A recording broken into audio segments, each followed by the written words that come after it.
Ladies and gentlemen, welcome to the Ariel Helwani Show! Back in your life on this Monday, January 19th, 2026. Hello again, everyone.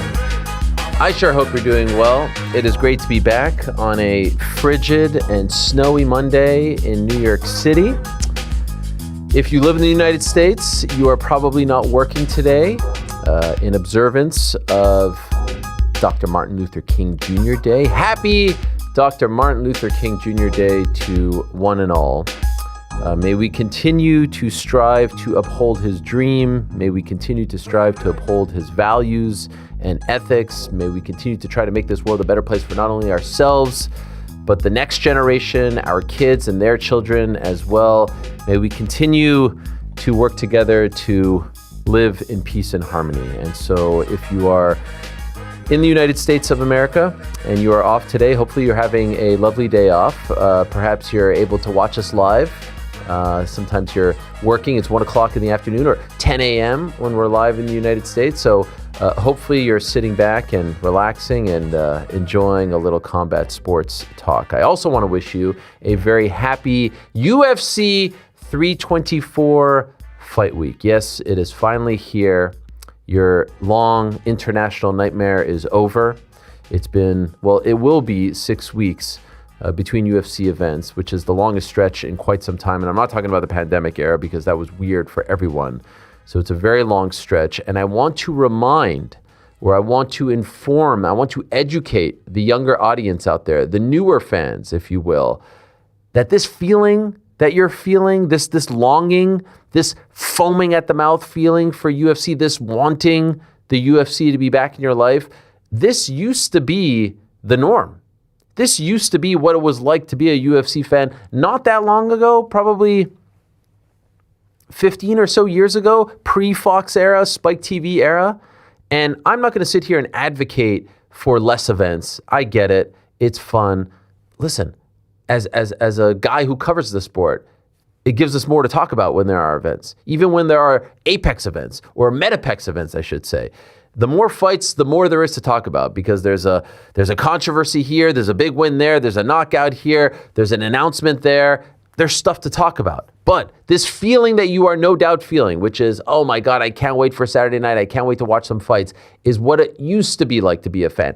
This longing, this like 6 weeks in between fights, more time to think about the fights, better cards, deeper cards. This card on Saturday, despite the fact that it has lost some fights. And I say some because the original plan was Ilya versus Paddy. Imagine we were getting Ilya versus Paddy in 5 days. Imagine that.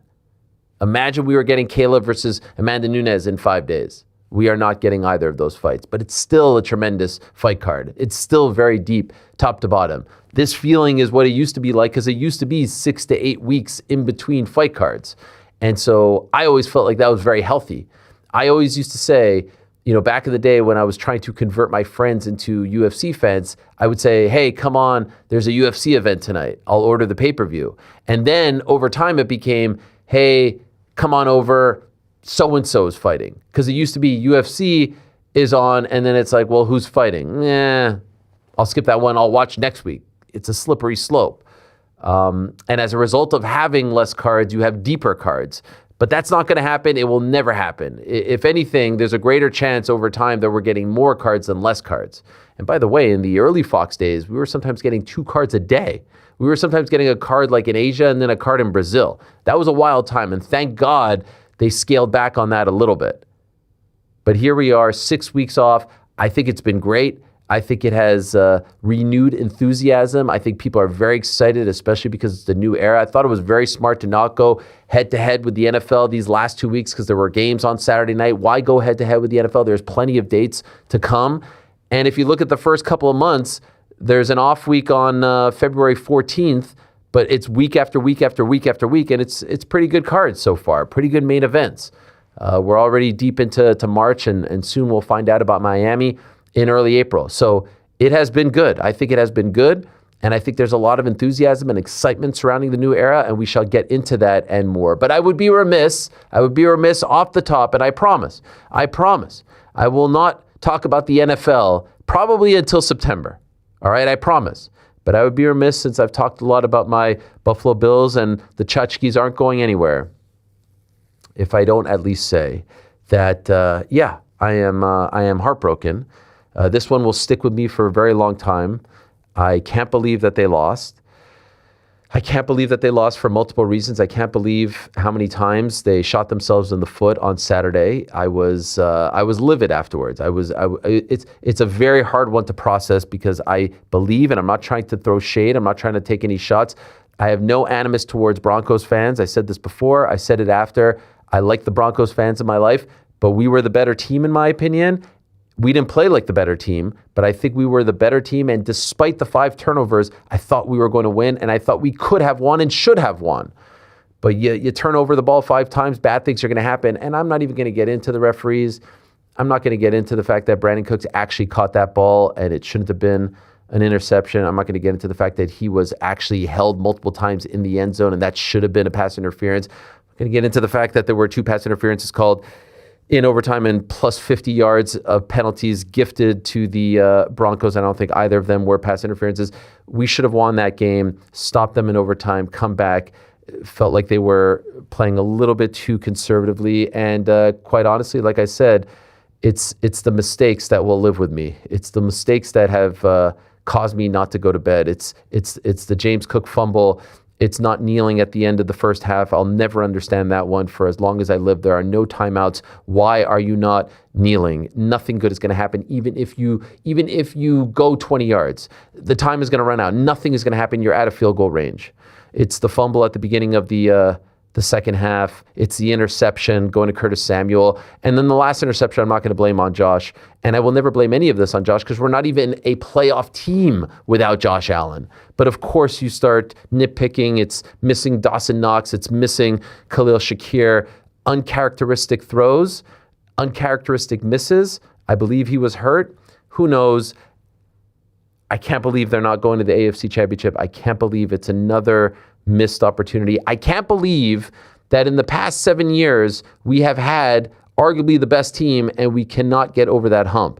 2 AFC Championship losses, 4 in the divisional round, and it's one heartbreaking loss after the next. They somehow don't know how to lose normally. It always has to be the most heartbreaking, gut-wrenching losses. And there are people, perhaps GC is one of them, that will tell you that I enjoy this misery. Trust me, I don't enjoy this misery. I do not enjoy it. I wonder who I pissed off up there to choose the Knicks and the Bills and the Expos who left, and then the Blue Jays. What did I do to deserve all this? I will never understand. But as I told my kids, better to love and lose, never to lose at all or love at all, whatever the hell the saying is. And now on this Monday, we don't have a head coach, and I was campaigning for this. I thought they should have gotten rid of the GM.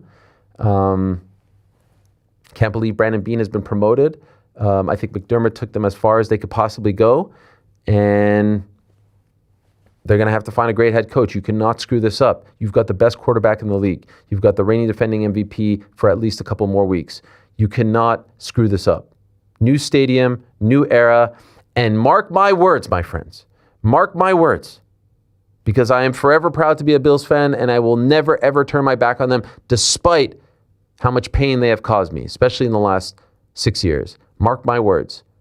Next year, February 14th, 2027, Inglewood, California, Super Bowl 61 will be played, the latest that the Super Bowl will ever be played. Day before President's Day, national holiday, Valentine's Day. 1,000,001 broken hearts will finally be healed. Mark my words. They will make it happen. It is happening. We're going to get a great wide receiver or 2. We're going to improve the defense. Josh will be healthy. James Cook won't fumble the ball anymore. We'll have a new voice, a new leader as far as head coach is concerned. February 14th, 2027. Mark my words. Spencer, you will make this clip next year, February 14th, 2027. We are going to the Super Bowl. I believe it in my soul. Josh Allen will hoist that trophy, and I will never give up on them. But I swear to God, if the Patriots win the Super Bowl, if Drake May makes it to the Super Bowl before fucking Josh Allen, it will kill my soul. It makes it so much more hard to to digest. It makes it so much harder to digest Drake fucking May. And by the way, Patriots fans, I saw your tweets. You're all laughing at me. I get it. You deserve it. You know what? You deserve it. I deserve it. You know what? I threw shade. Go ahead. Go ahead. I take it back. You don't deserve it. I don't understand how you actually are in this position, how you get so lucky time after time after time. You're playing Jared Stidham in the conference championship game. Are you kidding me? What? But Drake May is probably going to go to the Super Bowl. And I'm so happy I'll be in Italy sleeping and not watching the Super Bowl for the first time in my sports-loving life. I will not watch that. I didn't watch a second yesterday, and I cannot watch a second of this Sunday or, 3 weeks from now, whenever the hell it is. It's a cruel, cruel world, but our fate will turn, and I feel it's coming in about 13 months.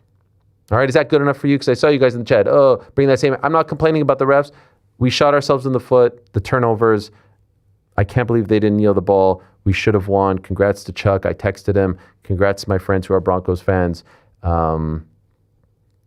It sucks. There you go. There are the tears. And enjoy if you're a Seahawks, Rams, or Patriots, or Broncos fan. Can't believe he broke his ankle. Holy shit, that's crazy. Second to last play of the game. He kneels the ball and breaks his ankle. Bo Nix, that is. It's a crazy world. But I will forever be a Bills fan. I'll forever support the team, and we will have our moment. I believe in my soul we will have our moment. All right. Today's program. It's a great show. 3 great guests. Back into the show. The birthday boy, Dustin Poirier, is going to join us January 19th, 1989. Dustin El Diamante Poirier was born. He is 37 today, and he's kind enough to join us on his birthday. What a mensch. Prior to that, we're going to be joined by Waldo Cortes-Acosta. Another great thing about so much time off, you can talk to so many of the fighters on the card. So Waldo's going to join us. 2 fighters on the card are going to join us tomorrow. So a lot of 324 talk to come. And prior to that, Jorge Masvidal, who's been in the news as of late. White House card, Conor McGregor. We spoke to him in December. That wasn't really on the radar, but now all of a sudden it seems to be on the radar. We'll talk to him about all of that and more. So that is today's program. UFC 324 coming up. So a lot of 324 talk, but then other news as well as we enter the 2026 campaign for the Ultimate Fighting Championship. 2026 campaign for the UFC is big. It's also huge for TKO, for the TKO group. It's a WrestleMania season. And a big story, obviously, has been about their third pillar, which is Zuffa Boxing. And we all know that Zuffa Boxing is going to premiere January 23rd, this Friday, on Paramount Plus. And a lot has been said about the lack of promotion and what exactly is this thing and the Ali Act and the belts and all that stuff. And there they were on Friday evening, dropping a whole bunch of news surrounding Zuffa Boxing. Now, if you work in the world of PR or even in journalism, you know that if you've got something in your back pocket that is quote unquote bad news, you drop that on a Friday evening. You want the bad news to be dropped on a Friday evening because you kind of want it to not get noticed as people head into the weekend. But they dropped good news. They dropped a whole bunch of exciting news pertaining to Zuffa Boxing. I thought it was a very good night for them. I just don't know how many people saw it and don't understand why they didn't do it earlier in the day or on Thursday. Perhaps there were some signatures to be had. First things first, though, they dropped this promo, which we could play for you video-wise, not audio-wise, because the Rolling Stones are voicing this thing. And it's Max Kellerman talking to us about how boxing is the purest form of sport out there and how there's been great fighters and great fights, but yet it's fell short over the years. And here he is waxing poetic about the likes of Jack Johnson and Muhammad Ali and Joe Frazier and all the greats from yesteryear. Jake LaMotta and Rocky Marciano and all these guys, as you see the ominous figure holding the belt walking through, the hallways of some arena. What's the song again, Frank? Oh, the sinner, he's got the shine away, he's got the shine away. It's a Rolling Stones tune, isn't it? Yes, sir. What is it Nailed called? it. What is it called? Gotti Ward. What is it called? Oh, the sinner, he's got. Anyway, it's a. You don't know what it's called? I figured you were the music aficionado. I don't know what it's called. Oh wow, that's shocking. Anyway, I thought it was a great promo, but there you go. Give me shelter. Duh. Give me shelter. There it is. There's a few Easter eggs in this promo. So this promo drops, and I'm like, whoa. All right. first of all, great to see a promo. Second of all, they're positioning that man, Dana White, as the main character, as the NPC, as the kids say. No, that's incorrect. That's incorrect? The NPC would be the non-playable character. That's right. Yeah, as the main character. And perhaps some would argue the NPC as well. But there's a few Easter eggs in addition to all of that. Number one, wearing a tie. Dana White wearing a tie. I usually see, like, you'll see him wear a tie if he's like being celebrated at like some sort of charity dinner. He's rocking the tie with the half smile thingy, the smirk. But a tie for like a video like that, I don't know if they're going with old school HBO. You know, they did the bow tie thing for Canelo. I don't know what, but that was a surprise. The second one, he's holding the belt. So you see him holding the Zuffa boxing belt. There it is. There's a glimpse of it. There's the screen grab, if you will. How many sides by 1, 2, 3, 4, 5? Wait, 1? 8. 8. Wow. Okay. Maybe a sign. I see 6. Yeah, I see 1, 2, 3. There's the 2 on the ends. 2, 4, 6. I see 6. 8. I see 6. 2. No, I think it flattens out in the dark spots. I think it's 8. It looks like an octagon. Okay. All right. Well, there it is. A nod. I did think it was very, very interesting that you had, like, for the past 20 plus years, and people thought I was throwing shade doing this, but no, like, listen to any Dana White interview, listen to Joe Rogan on SportsCenter debating Lou DiBella, listen to anything they have said. Their MO over the past 20 plus years is that boxing is a limited form of combat sports. You can only use 2 weapons. In MMA, in our sport, it is the purest form because you can use any weapon. You can use these things, but you can use these as well. You can use knees, kicks, anything you want. And now to have someone under their umbrella, led by Dana himself, telling you this is the purest form of sport, this is the ultimate sport, if you will, runs counter to everything they've been telling us for the past 20 years. Of course, they don't expect a stickler like me to sit here and be like, wait a second. In 2007, when you debated Lou DiBella on the 6 p.m. SportsCenter after UFC 71, you, Joe Rogan, said it was the purest form of sport, and now you're telling us in 2026 that actually the other thing, the Queensberry fighting, is the purest form of sport. It's all very, contradictory. They're not expecting that, but that smacked me in the face as well. Another Easter egg in there was the number 1 cruiserweight in the world, Mr. Jaya Pataya, just sort of appearing. There he is.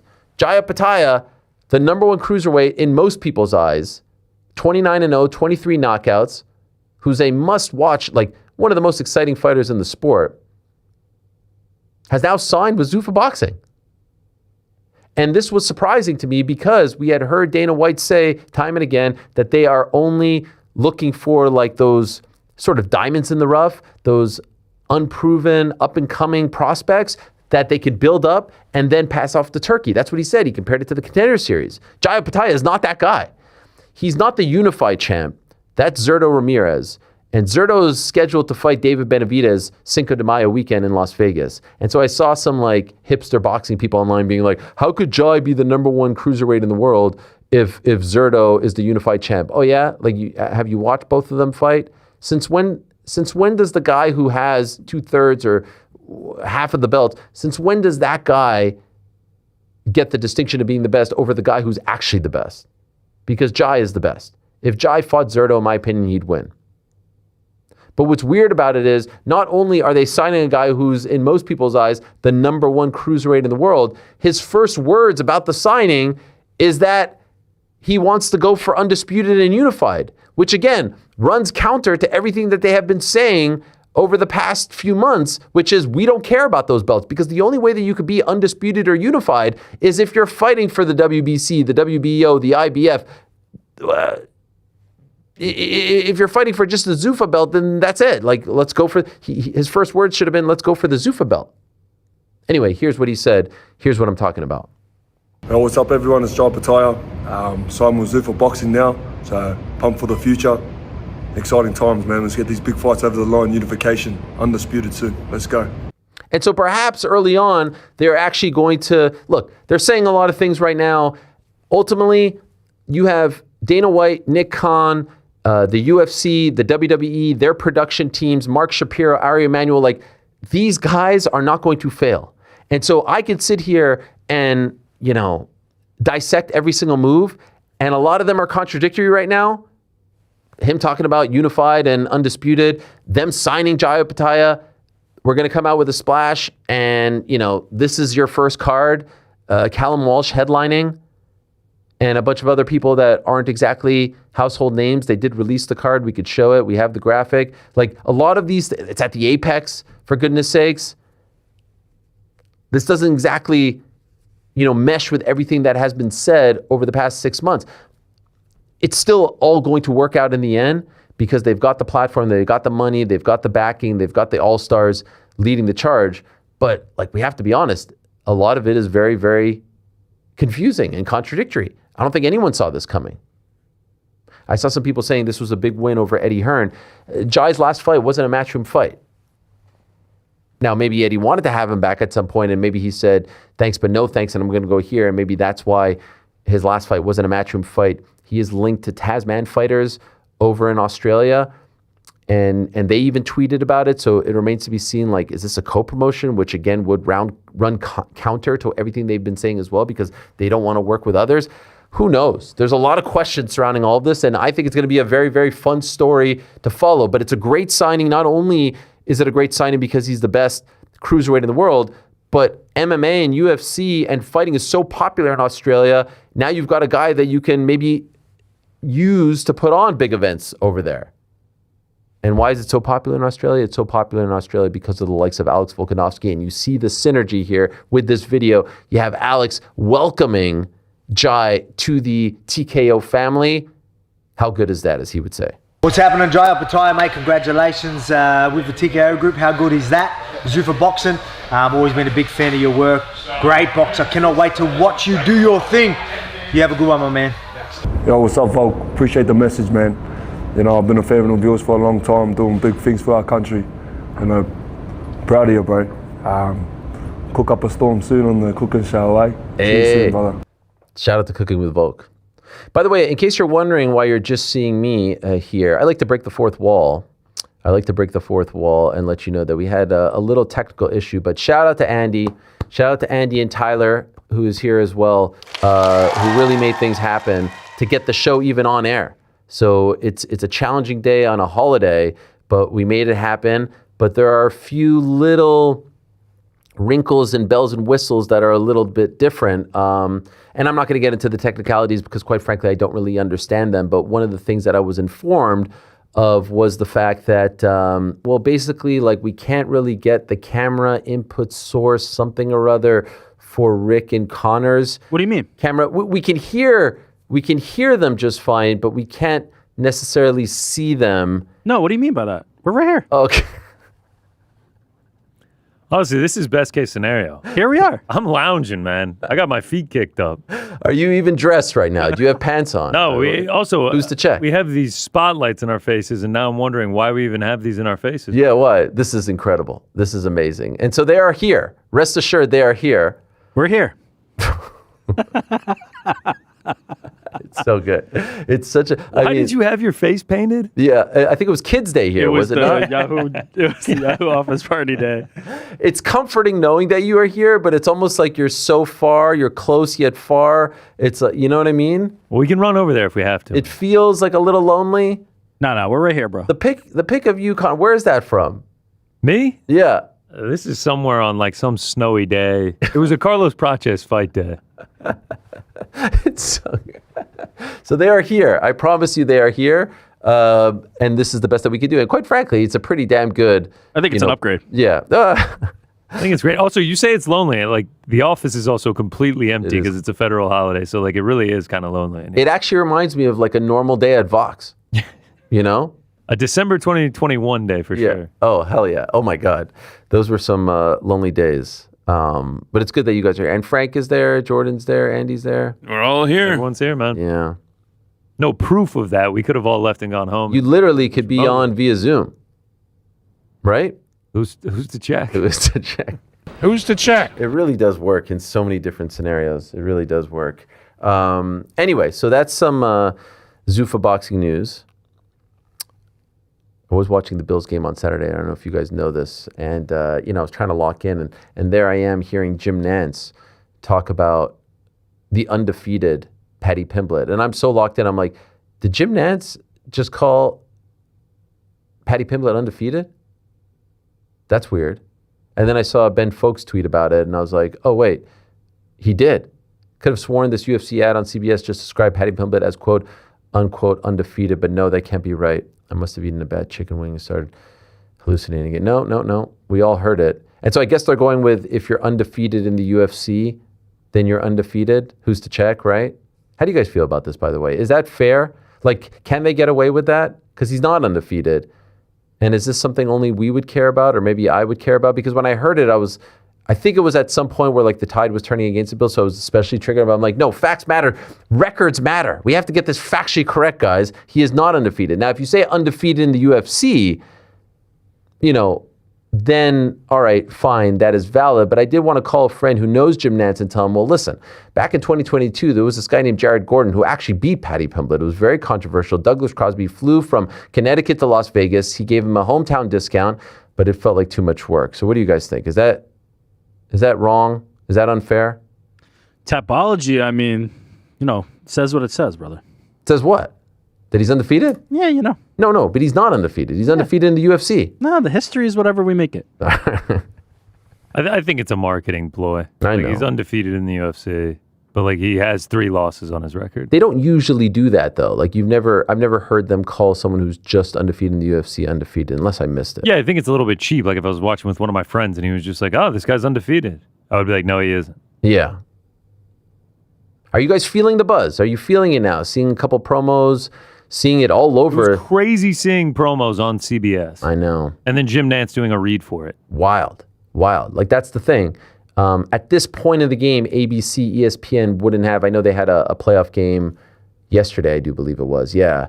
But usually, like you weren't getting promos during the NFL playoffs because at this juncture, historically, ABC, ESPN hasn't had playoff games. Certainly not in the ESPN UFC era. So to see like a massive game like that have any kind of UFC mention is wild. They're posting stuff on the new social media account, the Paramount UFC crew. You guys didn't like this one. No, Why is crew in the name? I don't know. Why is it UFC Paramount Crew? Is it trying to be cool? It ain't working. It's failing miserably. That ain't working. I will say their effort is good though. Like I'm seeing a lot of activity from that account. They're doing the right things. It's hard to take anything you're saying seriously every time I go with that picture. Why? This is the most serious I've ever been. Look at that face, the scowl. What's wrong with you guys were going crazy about that Photoshop. What's wrong with it? What's the problem there? It's just shit. It's just, what do you mean? Like it's just dudes on a mountain. What is the story we're trying to convey here? I don't mind It's the Paramount What are Mountain. you guys talking about? This is like It's the Paramount Mountain, dude. What are you hating great. for? What's the story? Great. It's the Paramount The Mountain. debut on Paramount. They've reached the perfect. Paramount. Song looks like he's fucking like just like it looks like They just maybe plopped these him in. guys were there and then they photoshopped him in, even though they're all photoshopped in somehow. Great minds think alike. I've started doodling on some notepads my own little artist series posters. I put the Paramount Mountain in the background as well. You're doing that now too? Oh yeah, bro. I'm gonna get an artist series that'd poster be one day. I think Connor made this poster and that's why he's. You think it's butthurt by it. ironic? It's not a poster. It's just a social graphic. Is it ironic? Like, He's defending it because he made it. Is it ironic? Are they trying to make it look sort of? Shit. Yeah. If you actually look at it, they like took a still of the animation because the stars are just blurry. Oh my God. bro, that's to give it the action. Good spot, Jordan. Oh, that's incredible. Oh, that's fucking great. I didn't realize that. Yes, The stars. the stars are coming. Yeah. That's fire. Oh, That's it's fire. about Give GC it action. 100% made this. There's it no action. way he's defending this. Holy shit! I didn't even notice that. That's unbelievable. All right, this or the actual UFC 324 poster. What is it? This is probably I haven't seen it yet, but I promise you, it's 2 faces and some sort of like bluish hue or something. Yeah. Well, the good news is, as we talked about a little bit on Thursday, they did add Kate Scott to the broadcast. Very curious to see how that plays out. Historically, not an MMA personality, but very good at boxing. Incredibly good, incredibly knowledge when it comes to boxing. Interestingly, not a part of Zuffa boxing, it seems, just UFC, which would be a layup. Perhaps has something to do with her DAZN obligations. but love to see it. Consummate pro, super talented, super professional, super well researched, like just everything you want in a host. Her, Bisping, Cruz, Weidman, the usuals, cage side.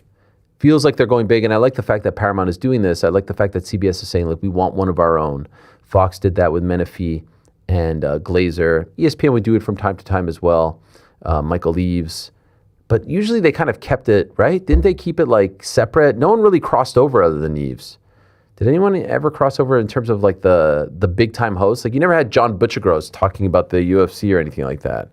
The most like equivalent I could think of is we had like ESPN talent like voicing video package. Tony Collins. Jordan can speak to it, but we had like things like that. But I don't think there was ever anybody other than Eaves who really like got on a UFC program. Yeah. Well, I mean, and this is the biggest one that they can get. She is the face of their Champions League coverage. She's the host of Champions League with Thierry Henry and Micah Richards and Jamie Carragher. She does an incredible job, and I'm really excited to see how she does UFC because she's so synonymous with boxing. So this is going to be a lot of fun. Obviously, did the Netflix cards as well as PBC back in the day, DAZN, and on it goes. So if you're unfamiliar with her, I think she's going to be a great addition, and I'm very, very excited. A horrible subtraction to the card was obviously the Kayla Harrison news, which we also talked about on Friday. Feel awful for her. Still no real update. Nothing really new as far as Kayla and Amanda and their future plans are concerned. Nothing really new at all. She did post that video where she's crying and, you know, she's got...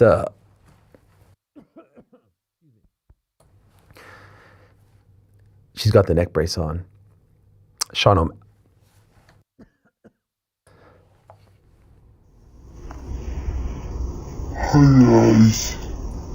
Oh no, she sounds awful. She kind of sounds like me right now.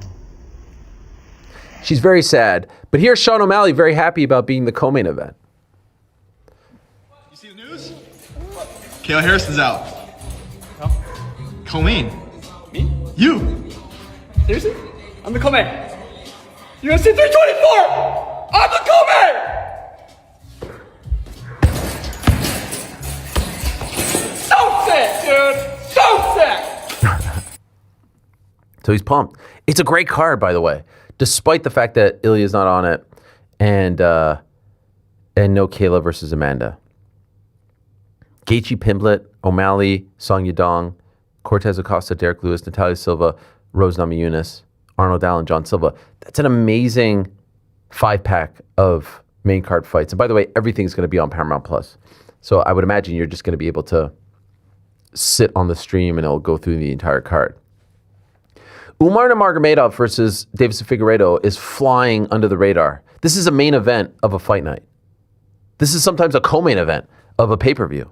Atiba Gauthier, must-see TV for me, one of my prospects of the year candidates. He's going up against Andre Puliev. Modestas Bukauskas is on a great run, going up against Nikita Krylov. Perez versus Johnson, Alex Perez versus Charles Johnson. We spoke to Charles last week. That's a big fight at 125. Michael Johnson against Alex Hernandez. Hernandez enjoying a renaissance in his career. Josh Hokett on there as well against Denzel Freeman. Ricky Tercios, always fun. And Adam Fugit versus Ty Miller. It's a very, very good card. And it lost its co-main event.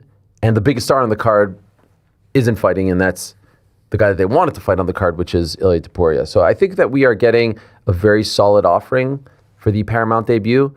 Obviously, having Kayla on would have made it so much better. We talked last week about Israel Adesanya, making his own promos and other fighters now having to make their own promos because it feels like the UFC just isn't promoting these events for whatever reason, like they used to, with creativity and imagination. What about John Silva? Did you guys see this promo from John Silva, who's going up against Arnold Allen? Look at this. Look at his back. What is that? Is that a new tattoo? Imagine he got a new tattoo with blood dripping from his back. I don't think that's a new tattoo, but it looks freaking sick. Perhaps a callback to the Diego Lopez fight where he was bleeding. Did you guys see this? This is amazing stuff from John Silva. Look at this. Look at this. He made this on his own. Extremely high quality production here. Love it. I mean, we're seeing more and more. You played the Izzy one last week. I picked the Imavov one in our awards. Like, the fighters are creating the most interesting promos for these fights now. There's his wife who's by his side. It's great. I love this. And what a fight, man. Again, another fight. John Silva versus Arnold Allen is a massive fight at 145 pounds with massive implications for the division. Oh, the baby. Beautiful. How great is this? You know, it's all coming together for me now. First he's alone, then it's his wife, then it's the baby, right, guys? Oh, that's tremendous. Lord John Silva, and now he's alone once again. And Blood the goes blood is away. gone. Rebirth. Oh! That's good stuff. Listen, I'm deprived. I'm No, deprived. this is really Hey, good look for it, promo. look This for it. is a Here we sick go. promo. The emotion on the end. Wait, why do I hear myself say tremendous? Frankie, I think he's already going back to get a drop. Dana White did a whole bunch of media a couple weeks ago in New York, and the interviews are still trickling out. And there's one that he did with Complex, which was a relatively short interview, but a couple of good nuggets in there. The interviewer asked him about I had some sort of cracker before the show, and there's a thing stuck in my throat, and I can't get it out, and it's very annoying. Have you guys noticed that there's something stuck in my throat? Yeah, man, yeah. Yeah. a little bit. Is there anything I can bring you to Yeah, help? water, a little bread, Soda water? Would that help? Have no a clue. little something to knock it down, you know? You think you fought through it, and then it just rears up again. It's tough fighting through it, too. It's tough fighting through it. It's tough, you know, we're professionals around here. Just get up and do some jumping It's a jacks. tough few days for me. By the way, losing Bo Bichette on Friday was the beginning of my horrible weekend. Lost him. It's just a lot, you know. It's a lot to handle. But I'm here. I'm showing up on a holiday for all of you. So I hope you appreciate it. Take good care of him. Flushing. Mistake. I had to take down my Bo Bichette toy and put it in the back. It's over there in the corner. Anyway, Dana White did this interview and he was asked about the Diego Lopez, Alex Volkanovski fight. And I'm just wondering if I'm a Paramount executive and I'm listening to this, and I'm sure they're not listening to it, and I'm sure they ultimately don't care. But when you hear the guy who you just paid $7.7 billion for 7 years to have the UFC and Paramount, and Zuffa Boxing, like when you hear that guy say this in response to a hotly debated, somewhat polarizing fight booking, I really do wonder if you are listening, what you're thinking. Take a listen. You got Volk Lopez 2. Some people, I guess, maybe were questioning why there was a rematch when the first fight felt a little decisive on Volk's behalf. Yeah. If you don't like it, don't watch it. What's the process going into, like, this needs to be a rematch or this shouldn't be? Or I don't know if the process was there needs to be a rematch. It was just a fight that made sense. We get in that room and we start putting shit together and, you know, should be a good fight. Okay, so I can understand if you're a new fan and you're listening to that and you're looking at that and you're saying like, wow, this is disinterested, disconnected Dana White. If you don't care to watch it. But to be honest, he has been saying this for a very long time. He has often said, when it comes to a hotly debated fight card, he has said two things. He has said you can't judge it before it happens, which is usually the go-to line. But he has also said in the past, in fairness, if you don't like it, don't watch it. I just worry now in the new era, if that's the mentality, if his demeanor there is sitting there being like, you know, if you don't like it, don't watch it, we're in for some trouble. If there's no more pressure on the UFC to put on the best fights, because he says that's the fight that made sense. No, it didn't. It's not the fight that made sense. Like, it quite literally made no sense because there were two guys on 9-fight winning streaks and one guy who just come off an incredible knockout, a knockout of the year winner, in my opinion at least. It doesn't make sense. But if you just say like, look, man, really like this guy. He had a great win. We're giving him another crack. You know, them's the breaks. We think it's going to be the best fight possible for both. We think it's going to be great for the division. It's going to be great for everyone in attendance at home. You know, like something. But that's like, I can't tell you how much it bothers me to see someone in that position of power And like, we're in the business of caring. We need to care. We need to care. As media, we need to care. As fans who devote our time and money, I know that it's cheaper now, but it's still a subscription and that you're hoping to get the best product possible. To be that apathetic about it is grating. I think the apathy is a symptom of the same kind of thing that goes back to the Paddy Pimblett undefeated thing. It's just Dana White is giving you history, and his version of events is the version. UFC is going to give you whatever they give you, and there's not enough people that are going to say, wait a minute, is that actually true? That it doesn't matter to them. It requires no effort on their part. They can just continue to do it. Paddy Pimblett's undefeated. This was the fight everybody wanted, and we just move on because there's not enough people who are going to go, wait a minute, actually. Again, I'll say the same thing that I said last week. We used to see a different side, even one that would get annoyed at that question. You know, I don't give a fuck. Just shrugs his shoulders and moves on. Crazy. It's just crazy that we've reached that point. And there has to be people who are high up who say, like, that's weird. Of course, no one's going to say anything. No one's going to say a thing. But there has to be people who see that and be like, not the best answer. We could have come up with something a little bit better than that. I'm not going to harp on this ad nauseum, but we start this era with that type of attitude, that type of apathy, and it is, at least to me, very grating. Now, Ilia Topuria came out of the woodwork over the weekend, and all of a sudden, sort of like Conor McGregor a few years ago, where he would do like the Ask Notorious, hashtag Ask Notorious tweets, he came out and started just answering tweets left and right, a few that we wanted to spotlight. Here he is quote tweeting a UFC tweet talking about him winning, in their eyes, the Knockout of the Year award, his knockout of Charles Oliveira in June. And he quote tweets it with, wait, I didn't read it. The award for the best knockout of the year in 2026 will also be mine. So a prediction and a bit of a spoiler, foreshadowing that he is going to come back. Then someone asks him, and shout out to this fella, Razor? Anyway, he fell off hard. His words. Hi, bro, when do you think you'll fight again? So nonchalant, right? And he gets the scoop. April, June. Which, is like 3 months, but still. Good news. Coming back, second quarter of 2026. Another question. Arman? The winner between Paddy and Justin. Well, all right. Yeah, I mean, when it is an interim title fight, the winner should fight the undisputed champion. Another question. Actually, more of a statement. Islam will submit you. Not even in his dreams, he writes, he's bad even at dreaming. So there you have it. Some clues from Ilya himself. To be honest, Arman Tsarukyan doesn't seem to be bothered.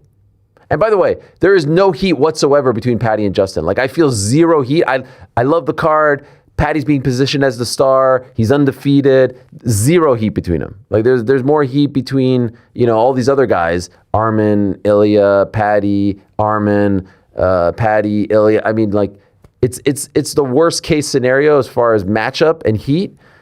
Arman doesn't seem to be bothered. The food eating tour continues. He's in LA now. He's loving life over there. Here he is. What is this? Just a massive burger? Almost dirtied his nice pants.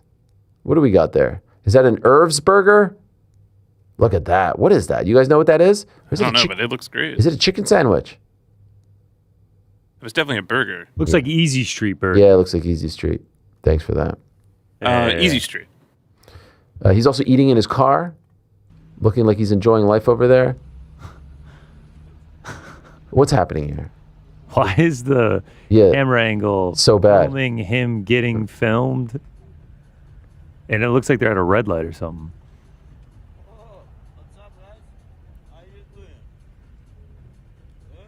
Yo, what's up, guys? Are we okay? Honest question. Is there? Was that Frank? He said Brown's up all the way. Thank you. Are we? Is he playing a dangerous game, or not yet? Tell me more. Is he? The man with the unicorn on the head is inquiring. I'd like to hear more. Please he's tell looking me right more. at you. he's grilling looking, a hole in you right He's now. looking very suspicious. Is he playing a dangerous game? Is he getting close? Are we getting close to jumping the shark? Yes.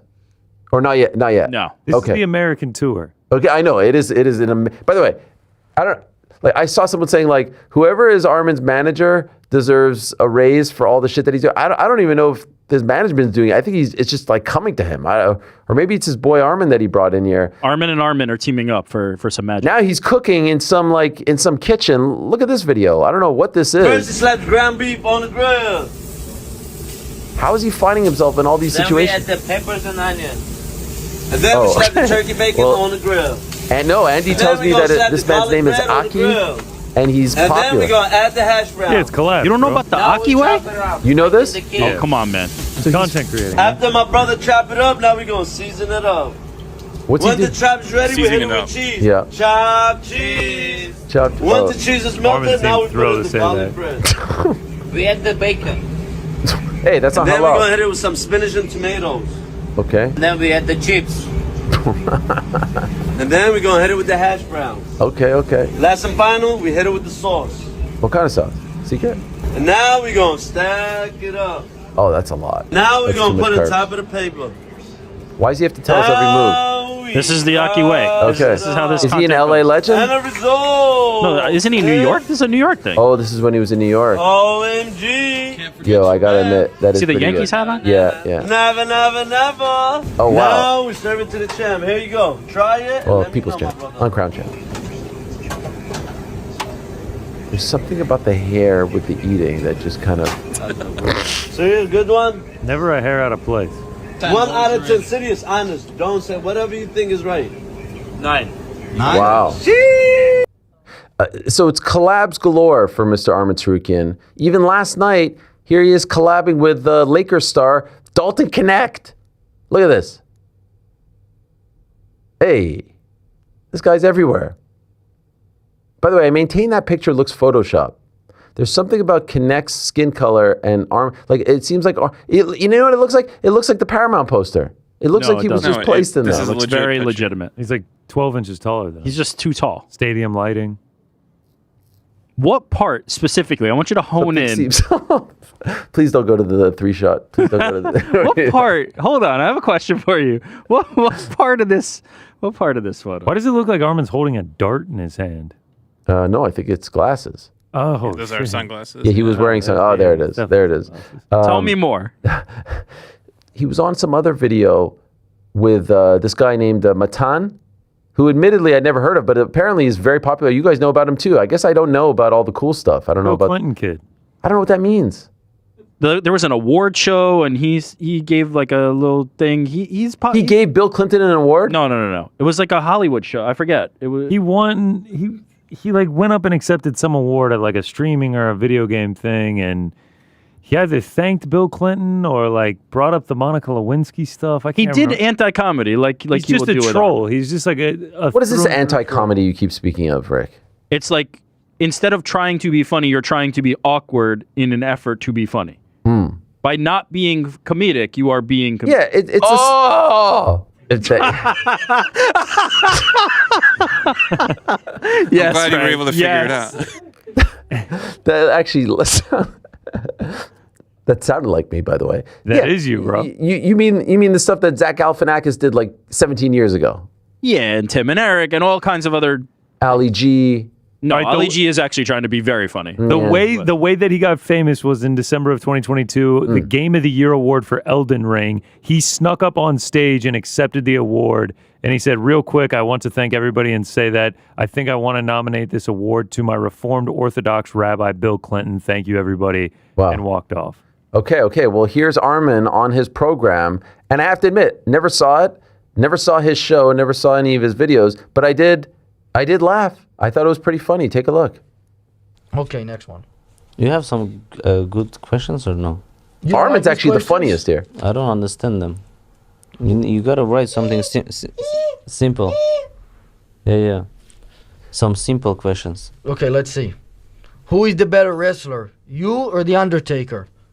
Who's Undertaker? He's the guy who has that special move, the choke slam. The music goes off and then he appears. No, me. I'm the You best. sure? He's one of the greatest of all time wrestlers. I'm sure. So you think you would beat him? He's a little bit older now, but I'm saying when he was young, when he was in I'll his beat prime. everybody. He's much bigger than you, though. He's like 6'8", No problem. 250, 300 pounds. I'm 200 pounds. It's okay. But he's huge. He's a huge guy. No. I got better technique. Because of technique, I can beat everybody. What about you versus him and his brother? Versus who? The Undertaker and his brother. I don't know him. He's big too? Yeah, his brother Kane. He's the guy with the bald head. He also comes out of the floor. Okay. Do you think you could beat both of them? I can beat everybody, brother. You seem bored by the questions. It seems like you don't really understand them. You think they're stupid? Because I tried to make them really No, but smart. I don't know these guys. That's why. The Undertaker? You don't know Nuclear Bomb or The Undertaker? I don't know anybody. Okay, let's see. Let's see. Maybe I can ask you something better then. Maybe this guy can answer. He's not even able to speak. He's an idiot. No, he's not idiot, brother. Talk. So I actually think Armin's the funniest part of that clip. Do you think he knows about the shtick? No. You don't think anyone told him? He just showed up on this stream that happens to have 1 million subs on YouTube? I think it would be difficult to explain to Armin Sarukian what's about to happen. But I think he's putting it together. Yeah. The kid on the right is like obviously trolling. Armin's actually funny. Like his interactions are funny. I don't know. Well, that's what makes this brand of humor funny is because you allow the other person to kind of like be funny when you're not being funny. Like he's pretending to ask him these legitimate questions, but there's no punchline. There's no like switch to a joke. So it allows Armin to be like, here's the joke. This is funny. The best part about anti-comedy is what some people refer to it as. Yeah, no, I've actually never heard that. You're welcome. Other than like 2 minutes ago for the first time. I maintain that all of this has been a blessing for Armin Tsarukyan. I maintain that he's now becoming the second most popular lightweight in the world, behind Ilya, more than Paddy at this point. People love this guy. He just kind of gets it. And the UFC, more so than any other sporting organization, looks at this stuff. Who is most enamored with influencers and the internet and all this? It's Dana White. And so surely he has to be seeing this popularity and these collabs and all this fun stuff that he's doing. And I think it would actually endear Armin more to Dana rather than sitting there firing off a few tweets, complaining, doing the stuff that maybe he was doing in the past. So I think this is brilliant. He is using his time very wisely, in my opinion. He's also doing grappling matches of all kinds. He's doing side quests. Paul Hughes wants in on the side quests. Paul Hughes said that he was offered. Wait, so Merab says that he was offered a grappling match against Armin in December to replace Shire Bullet. He was ready to accept it, which would have been crazy because that would have been probably like a week or two after his loss to Petr Yan. Paul Hughes says he was offered it. I accepted, and then they went ghost. Armin, let's run it. Name the date. I wonder. UFC seems to be okay with the guys doing side quests, but do you think they would be okay with an Armin versus Paul Hughes? Because it does feel like the closest you could get to PFL versus UFC, and I feel like that might be a bridge too far. Totally agree. It would be very bad if Paul Hughes beats Armin Sarukian, right? And then the PFL goes, look what we got, right? So I think that would be the line that they don't cross. I feel like they would be okay with UFC on UFC, or as we saw him fighting a guy who's not fighting anytime soon. You know, a guy like Lance Palmer, but this is a guy very much in his prime, probably number 2 best lightweight in the PFL. And in a grappling match, you would have to favor Armin Tsarukyan, but still, as you say, if he wins, it's a bad look for the UFC. And it will give another promotion a chance to promote PFL versus UFC super fight. I know they can't use the, the IP and whatnot, but still. I would be surprised if they allowed that to happen. Very surprised. Armin said on the show last week, what did he say? He said, I want Justin Gaethje to win because I don't think Paddy Pimblett will fight me. Well, if Ilya is to be believed, he is fighting the winner of Justin versus Paddy, which means Armin's either sitting for a very long time or he's going to have to fight someone else. Paddy, for his part, is saying in his media tour that he would like to fight Armin. He would like to shut him up. He has no problem fighting Armin Tsarukyan. Here's what he had to say. He's an amazing fighter, though. How do you think you match up against him if you guys are to be matched up in the future? I hope I eventually fight Armin because I want to shut him up. He's a little idiot. I'd love to beat him up. Everyone thinks his grappling's unbelievable. I don't think it's that good at all. You know, if you can't submit Shara Bullet, lad, who's a striker who can't grapple, then I don't think your grappling's that good at all. Before he fought Dan Hooker, I thought that Arman may have been a tougher fight for me stylistically than Ilya. But after watching that fight, he's not. Ilya's a much tougher fight. And so there you have it. Paddy says he would fight him. Shout out to our friends over in Australia, Main Event TV, for that. The Alex Pereira versus John Jones saga continues, my friends, and it has ramped up a little bit over the past few days because Alex Pereira was seen next to a tire which had John Jones's name on it. Would you believe it? I'm here in the tire shop, Shama. Whoa, whoa, whoa. Alex Jones, UFC. Uh-oh. Uh-oh. That was Alex's voice if you're just listening to this. John Jones caught wind of this, and here was his response. I've beat a lot of legends from your country, my friend. I know you'd love to avenge the boys, but boy, would you be a good one to add to my list. Be careful what you wish for. Trauma. And so again, the question is, if they are not going to fight at the White House, if Dana White does not want to put John Jones at the White House, would they do this on another card in July, card in, I don't know, May, something like that? And would John Jones be okay with it? I have a feeling that the UFC would want to do it. I think they would be totally okay with it. They want big fights. They want big, promotions. But no one has asked John this question. And to the best of my knowledge, no one has really asked Dana White that specific question. Is it White House or bust? Or is it, is it possible that they can do this fight on another card? Dana White was asked about the fight in that Complex interview. Here's what he had to say. And I saw recently, too, that Joe Rogan was saying that you should just have Alex fight John Jones at the White House. Is that something you feel like? At 205? I mean, yeah, I guess, or... Yeah, I mean, that would be a fight, but can I count on John Jones? Yeah. Can't have John Jones doing something bad or pulling out of the fucking White House fight.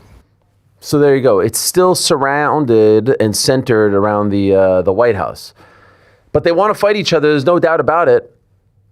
They want to fight each other. They're playing footsie. They're doing all the things that you should do to build up interest in the fight. Pereira's not talking about Alberg or... Yuri Prochaska, and Jones is really not talking about anyone else. He's not talking about Aspinall or anyone. I mean, a little bit of DC, but that's just to promote the reality show. And so I say, just try to convince them if you really do want to fight each other. Who cares? I was talking to a fighter, by the way, who told me off the record, I don't want to fight on the White House card because they were talking about a big fight for him. And I asked, why? Why don't you want to fight on the White House card? Too much. There's going to be too much stuff. There's going to be too much going on, too many distractions, too many hurdles, too much security. This is still a fight. This is not like a pro wrestling match. This is still the biggest fight of my life. It's a title fight. I don't need that. I'm going to be nervous as is. I'm going to be locked in as is. I don't need to do all of that.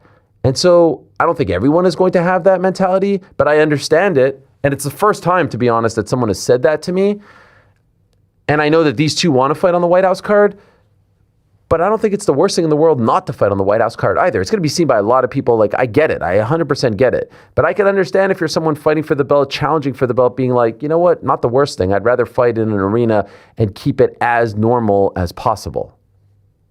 Interesting perspective. It was an interesting perspective. I hope the UFC tries to make this happen. Aspinall has his dance card full. He's got his thing with Gane that has to be figured out. John doesn't want to fight Aspinall. Pereira right now isn't talking about Aspinall, although I do think he would be down to fight him. This is the fight to make for both guys. And Ulberg versus Yuri is a great fight. And it's a fine fight for the 205-pound division. Anyway, Alex Pereira back home in Brazil. Look at this reception. Look at this reaction back home in the streets.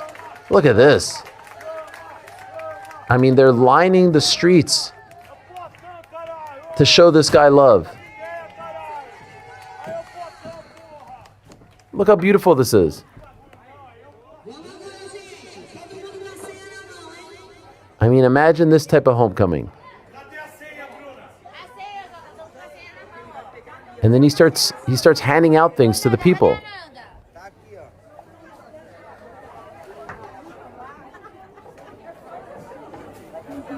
Look at this. Incredible. Here he is. Handing out boxes to the people. Great t-shirt, by the way.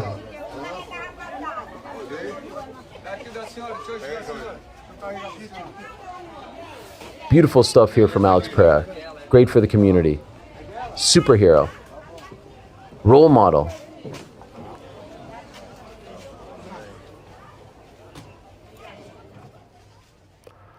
Love to see it. That was great. What a guy, that Alex Pereira. True or false, guys? Does Alex Pereira versus John Jones happen in the year 2026? True. It does. Yeah. Do you see? I'll say true reluctantly. You'll say true reluctantly?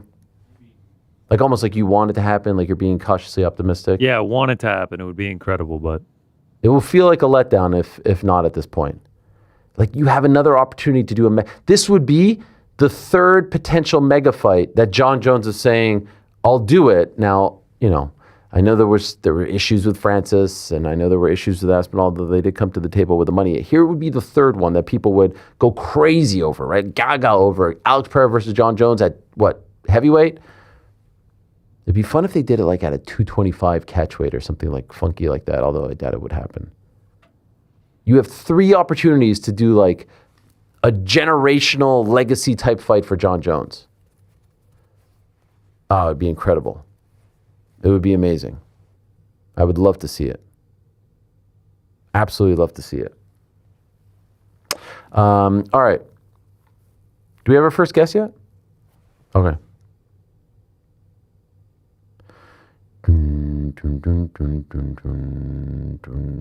Oh.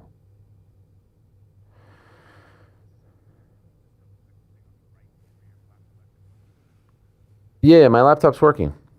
Oh, cool, man. We're Gucci. I mean, how am I supposed to have this conversation with you, Frank? All right, coming up, Dustin Poirier, the birthday boy, going to join us at 3 o'clock. Waldo Cortes-Acosta going to join us. Jorge Masvidal going to join us. Is he going to be fighting on the White House card? By the way, speaking of the White House card, Merab Dvalishvili did an interview saying it sounds like no Russians are going to be on the White House card because, well, I'm not really quite sure, but he was talking about a potential fight against Petr Yan, and he said it sounds like no Russians. Here's the clip. He's speaking, I do believe, in Georgian, so I can translate it for you. The only thing the UFC told me is that I'm next for the belt. They said there will be a trilogy between me and Yan. And they also told me that our fight will not happen at the White House on Trump's birthday in June because he is Russian and that's impossible. So I could see that being a thing. And if that's the case, you can rule that one out. Now we'll see how many title fights will be on that card. Dana White, earlier this week, or I should say last week, or I should say 2 weeks ago, was in New York doing interviews for Complex. And he was asked about the Conor McGregor versus Michael Chandler card, or fight, I should say. He was asked about the Michael Chandler versus Conor McGregor fight, which we all thought would be on the White House card. Here's what he said, which set off a whole bunch of alarms regarding this fight. January 23rd is Zuffa Boxing. January 24th is the first UFC. And then after that card, we'll start working on the White House fight.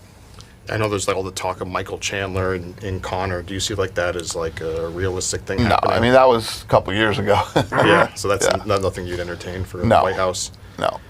And so very dismissive. I've reached out to the particulars. I have not heard anything back. And since then, the rumor has continued to swell that they're looking towards Conor McGregor versus Jorge Masvidal, a fight that we've been talking about for about 6 years. You remember Conor McGregor, it was 6 years ago this week. He beats Donald Cerrone, who's sitting there in the front row, the BMF champ, Jorge Masvidal. Are we going to get it 6+ years later? Let's talk to the man himself. Mr. Gamebred is here, the one and only Jorge Masvidal. There he is. What's up, Jorge? How are you?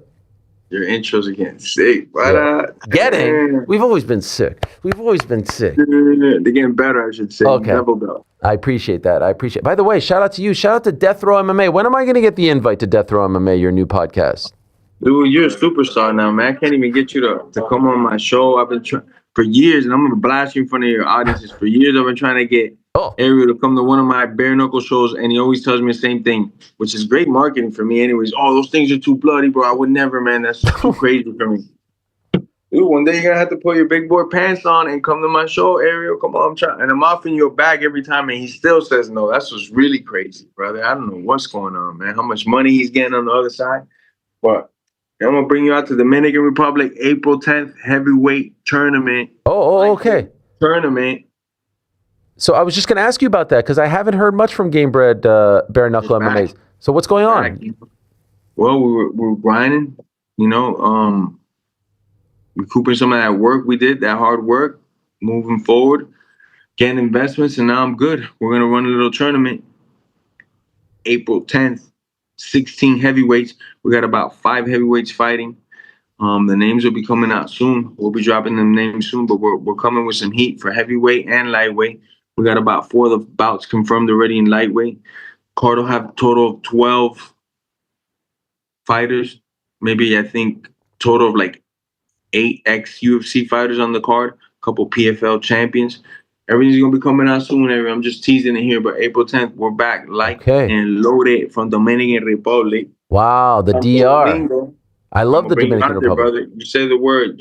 After this, send me a Cash App. I'm just going to send it to you. Bam. Wow. Like open-ended, no matter how many zeros.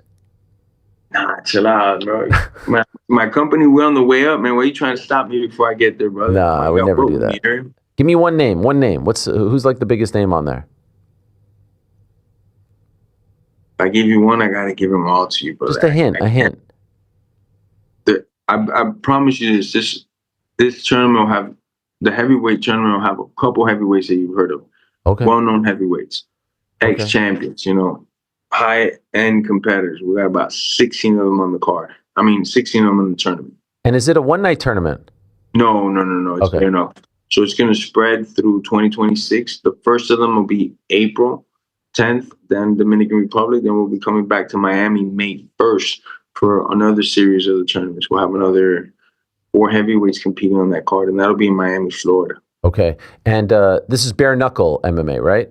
Bare Knuckle MMA, brother. Yes, and so why the delay in between events recently? What were you doing? What have you secured now? Fundraising, this and that, different things. The company, Gamebred Fighting Championships. Kind of took its own turn like this. I had to reclaim that wheel for Gamebred Fighting Championships and steer the right way. It was getting a little bit corporate. So some partners had to be rearranged and this and that. But we're in a good space now. I'm all about the fighters. I'm all about putting the best fight shows possible. 2026, I'm finally back. It's taking a little bit of time, but I'm here. And we're gonna be rocking and rolling for a while. How many events? Avenue for fighters to make money. We're projected to have 6 events 2026. Okay. And is it just going to be Bare Knuckle MMA? Only Bare Knuckle MMA. I don't know nothing else, bro. Where's it going to air? We're working on that. We got a couple options right now on the table, but we haven't locked in one definite yet. So at the end of the day, we want to also get the most eyeballs. So it's not just who offers a big bag to put it on the streaming platform for couple times a year. It's more like where we're gonna get the max value as far as eyeballs and cash flow. Of course. So that's still up for grab. Maybe after this, because every time I do something with you, the money comes calling, bro. So maybe after this, let's go. You're gonna call me. Hey, I need 36 shows a year. That would be good. Now you like that? Like you want to do this? You enjoy doing it? It's fun for you? This whole time that I wasn't throwing on shows, I haven't stopped. Whether I'm with investors and meetings or I'm looking at venues or I'm talking to production groups to get everything done right. Like I haven't stopped in this one bit. I haven't had a show, but everything's been going on in the back end for some time now. So it's just a matter of time before we take off. And all these shows are expensive, man, and it takes funding, man. It takes a lot of money to get these things running. So it's been a little bit of time to fundraise, get everything right. And I just didn't want to come back for one show. I have enough funds now to cover me for the next 2 years, so I keep these fighters active as well, which is another big thing for me. Okay. You did tweet that you have something coming up that's big. You hinted at this, right? You put this out there. And so when you mentioned that, were you referring to this or were you referring to your own fighting career? Because we spoke to you in December and you did hint at White House card and one more fight and all that stuff. And so you've got two lives here. You've got the promoter businessman and the fighter who's still got some juice left in him. What were you referring to there? The combo platter. Okay. The fuck? The poo-poo platter. The 1-2. Dude, come on. We can't mess around. So talk to me. Jorge, the White talk to me. House card is for me everything, you know.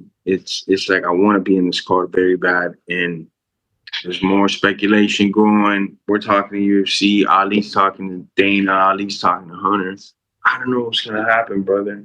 I just leave it all in God's hands. I pray to God I get on this card because this is at the White House. I know a lot of other fighters, they took their stance that they don't want to be fighting this, that.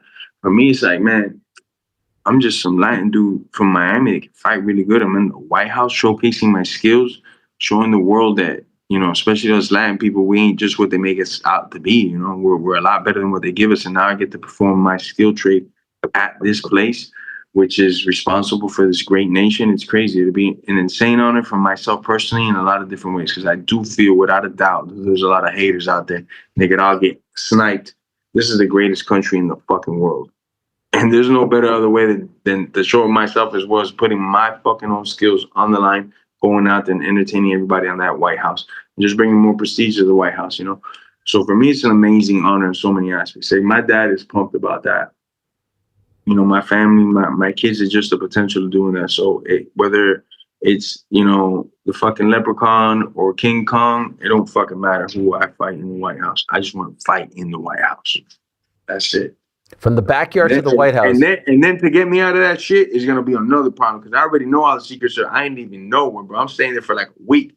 Fuck out my face, bro. Come get me, motherfucker. I'm not going no. Give me a room, Trump. I don't know where, but I'm partying there. I'm going to throw the rowdiest party they ever had in the White House too, brother. I don't give a fuck what Bill Clinton says or Obama. I'm going to throw the rowdiest party in that bitch anybody ever seen after the fight. Crazy, man. They're building a ballroom, so I feel like they have the capacity for it. I'm going to shut that shit down. But the trajectory going from the backyards of Miami to the White House is an insane story arc and career arc. Let me ask you bluntly, I don't Jorge. think you get any more polar opposite. I don't think you get any more. And from where I started in a backyard where people were showing up armed, betting money, all types of activities are going on there, to now fighting in like the most polar opposite of that in the White House. You know, it's a crazy journey, and I can only thank God for it. It's only because of God that I've been able to do this. It's not because I'm the smartest, fastest, or prettiest, which some say I am, but it's because of God Almighty. So let me ask you bluntly. Are you in talks to fight Conor McGregor on the White House card? Let me ask you that bluntly. Is this true? Because look, Jorge, I just played the clip. Dana, I know I see the clip, brother. I tell you this much. My boy Ali is putting in the FaceTime, and I don't mean on the Apple to Apple. I mean he's putting in the FaceTime. You know, he's relatively neighbors with Hunter and Dana, so he's down there on the FaceTime. He's getting in their face, you know, and it's not looking bad right now. Wow. I'm not. I can't say too much more, but it's not looking bad right now. They're talking. Dialogue has been open. There's communication there. And we'll keep that communication going. And then that was before Ariel Helwani. What's going to happen now, cuz? So you know what I've always said about this card, Jorge? I have always said that at some point, the President of the United States, Donald Trump, who is a fight fan, it has been said, will start to weigh in on the card. I want this guy. I like this guy. You know, we know he's buds with Bo Nickel. He obviously loves Conor. He loves you as well. So I have always felt like it was inevitable that people that he likes and that support him were going to be featured on this card. And so it makes a lot of sense that not only would you be featured on the card, but featured in a massive fight. In everyone's eyes, it will be the biggest fight on the card. I don't care how many belts are on this card. And so do you think that he is involved in that way? Do you think he is pushing for this? Do you know that he is pushing for this as well? I don't know yet. I haven't called the Trump card yet. You know, I do know the president, but I don't want to have to like twist his arm too much. But we did talk about 2-3 weeks ago. And then when he called me also when I was in New York for the fights, that was pretty crazy. You know, he told me some crazy stuff, and I was like, man, this is the greatest dude ever that ever lived in the presidency. So, and I threw it out there real quick. I go, Mr. President, while I have your attention, may I? And if, you know, you got some time, I want to tell you, I want to get on that car, brother. Keep me in mind. He said, got you, master. And that's it, you know. So there's a chance too as well that Trump would just say something, you know. And I don't really want to have to like, come on, Mr. Trump, or nothing, because when it comes time to ask that one favor, I'll make sure it's a big ass favor.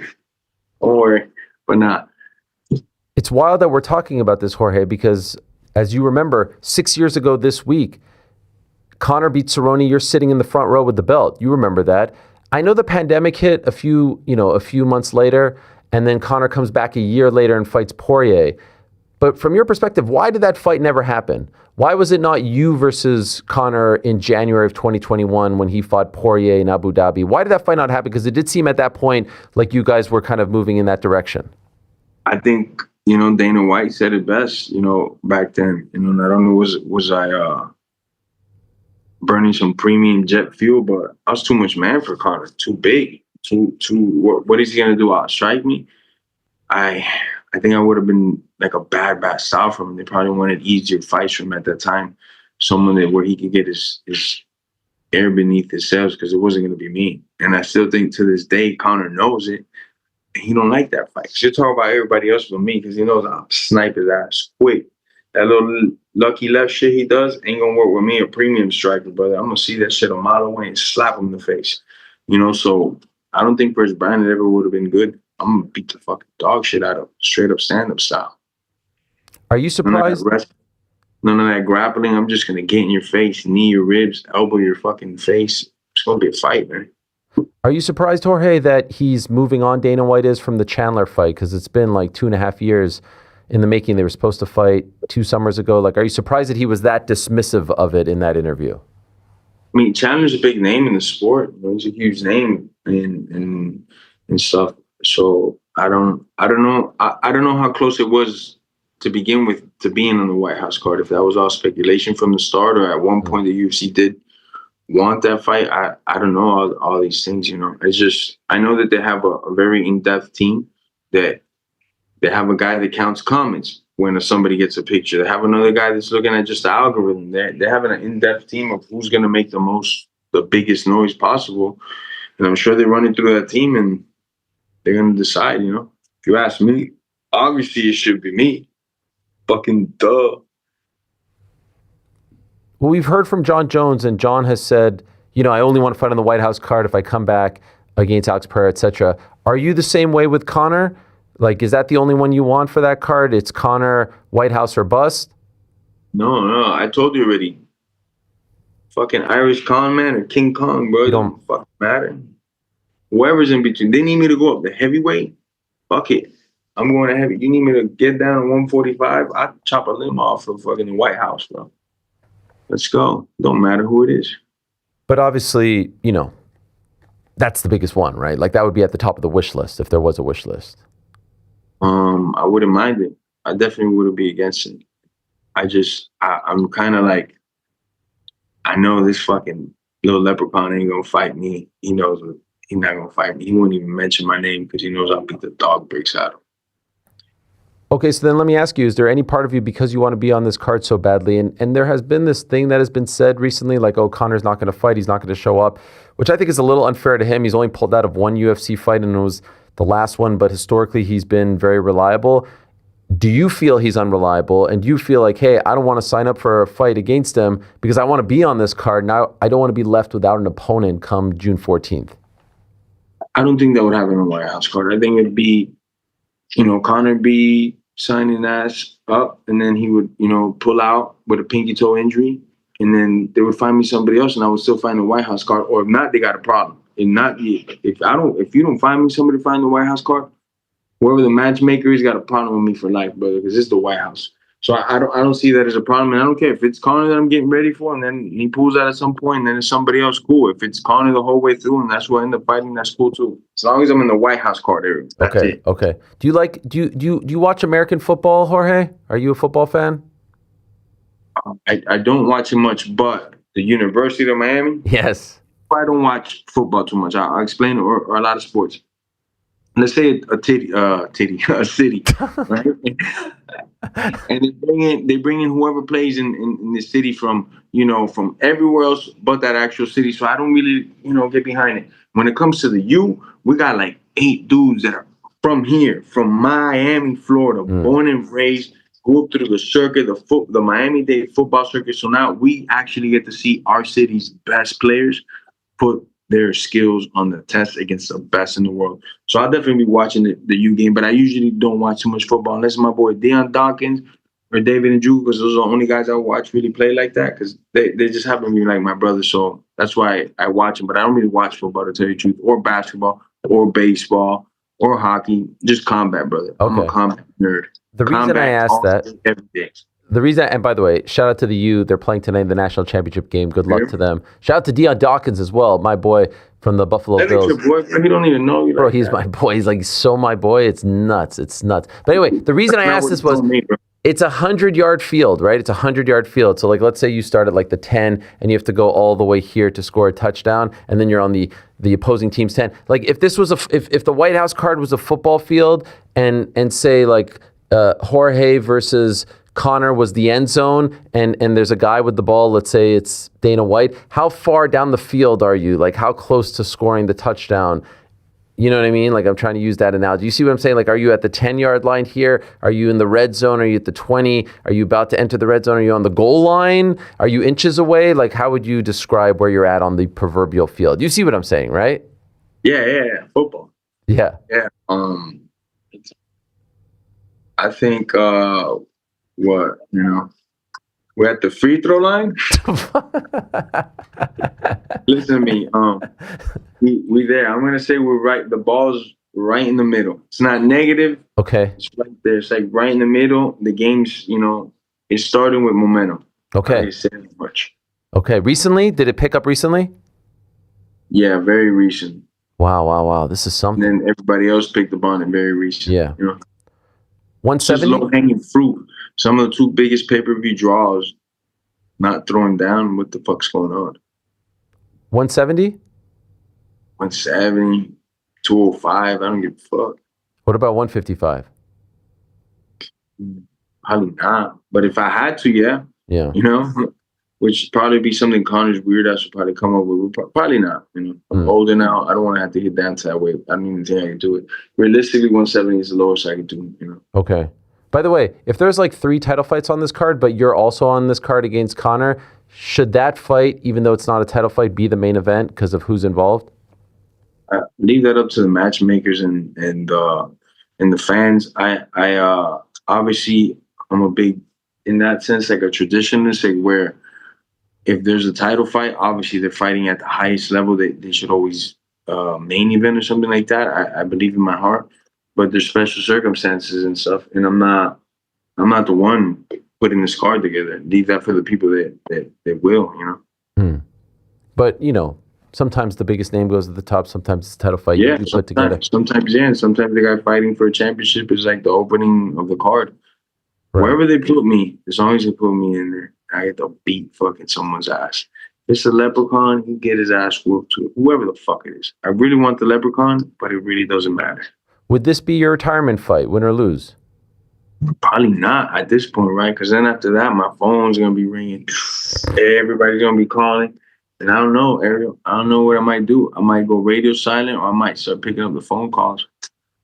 You told us in December when you came on the live show, which was great, that you got the call about Anderson Silva, and that was in the boxing match, and then he went out and knocked out Tyron Woodley. Did that make you want to fight him? Like before all this Connor stuff came up, because now obviously this is the biggest thing, but seeing what Anderson did that. Well, originally when they offered me Anderson, I was like, man, I love Anderson. I'm not really trying to fight Anderson.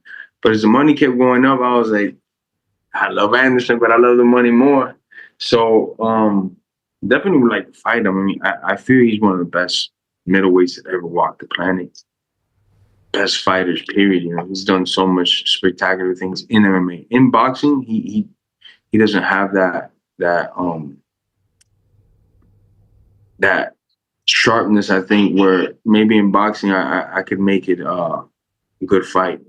It's just not MMA. Okay. You know, but boxing, I would definitely like to get in there with Silva. It made sense, you know, as long as the thing is that the deal wasn't bad that they were offering me, but it was short notice. It was like 3 weeks, and it was in my hometown of Miami, Florida.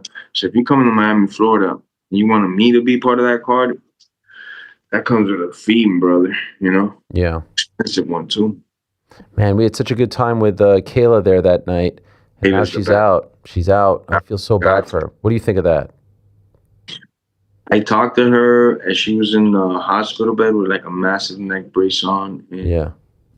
like, I just get so much inspiration from this individual. It's crazy. I'm so glad that I've met her. I can honestly say that I've learned so much how to deal with tribulation, how to deal with adversity, and just like what would Kayla do type shit. Because dude, she was like forcing a smile on her face. She's like, I'll be back in no time. No, you know, like she had this brace on, so she couldn't like talk well. And she's like, I'll be back in no time. You know, I'll be training. She already had it planned out what she's gonna do when she's gonna start training, this and that. Just it's almost like scary. Like she's consumed by this. It's not her with a neck brace. Just got surgery, nothing like. You know, it's your neck. If something goes wrong, you're stuck like this for life. You know, things will change up. And when someone's that driven, that possessed, like, no, brother, I tell you nothing. And when you're meant to be a fighter, you're meant to be a fighter. Can't nothing scare individuals like that. She is like locked in, like, this ain't shit. I'm taking this off in no time and right back to it. It's amazing to see, you know. Hopefully she gets on that card. Now, you know, can you imagine her versus Amanda on that card? Crazy? No. You don't want to do that to people, man. Why, you think it's too soon? You think it's too soon? No, that'll be the craziest shit on the card. That'll be nuts. You know, Amanda and Kayla on the card will be the biggest fucking thing. That'll be massive. Especially now. It's only going to add more to the field. I think this helps out Amanda, though, right? Now she has more time to prepare. She's got at least 4 or 5 months extra to prepare for the gas tank, the timing, everything. So I definitely feel this helps Amanda a lot more, you know. I want to quickly read you a quote from Max Holloway. We'll let you go in a couple seconds here, Jorge. Great to talk to you as always, and excited about the return of bare knuckle, game bred bare knuckle MMA in April. You want to go April 10th? April 10th in Dominican Republic. You send your formal letter Dominicana. to your lawyer, so you can see it in Santo Domingo. Oh, Santo Domingo is nice. I just want to read this quote to you. This is from Max Holloway on his. Deny my offer. I'm gonna blast it on social media just so you know, so everybody can see. You being petty. Okay? Listen, Max Holloway said this on his YouTube channel. The BMF belt to me personally represents just a bad mother effer. You know, blessed man forever. Only very few get the fight for this belt. The belt was a laughing stock before. All of a sudden I got it and everyone wants to fight for it now. It's hilarious. It's fun to me. What do you make of that? Him saying that it was a laughing stock before, because not many people held that belt. You were the one that put it on the map. I mean, I love Max as a fighter. That's his opinion. That's his opinion. You know, I think he's one of the best fighters to do it. He's a dog when he goes in there.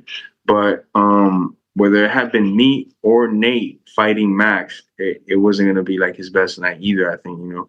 So I don't think how in laughing stock in what way, because the skill level is obviously there. You know, I mean, I would love to fight Max just on a stylistic matchup. I think he's a great stand-up fighter. I just think I'm better. So I don't know what he means by laughing stock, but you know. You take offense to that? Yeah, I guess because I competed for it first, but at the same time I don't take offense to it.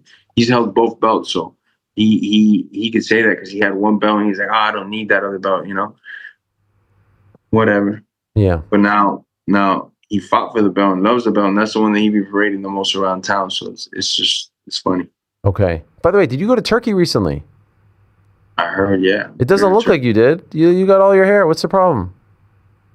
I got the extensions cut. Oh. Nah, I'm playing, right? I ain't got nothing.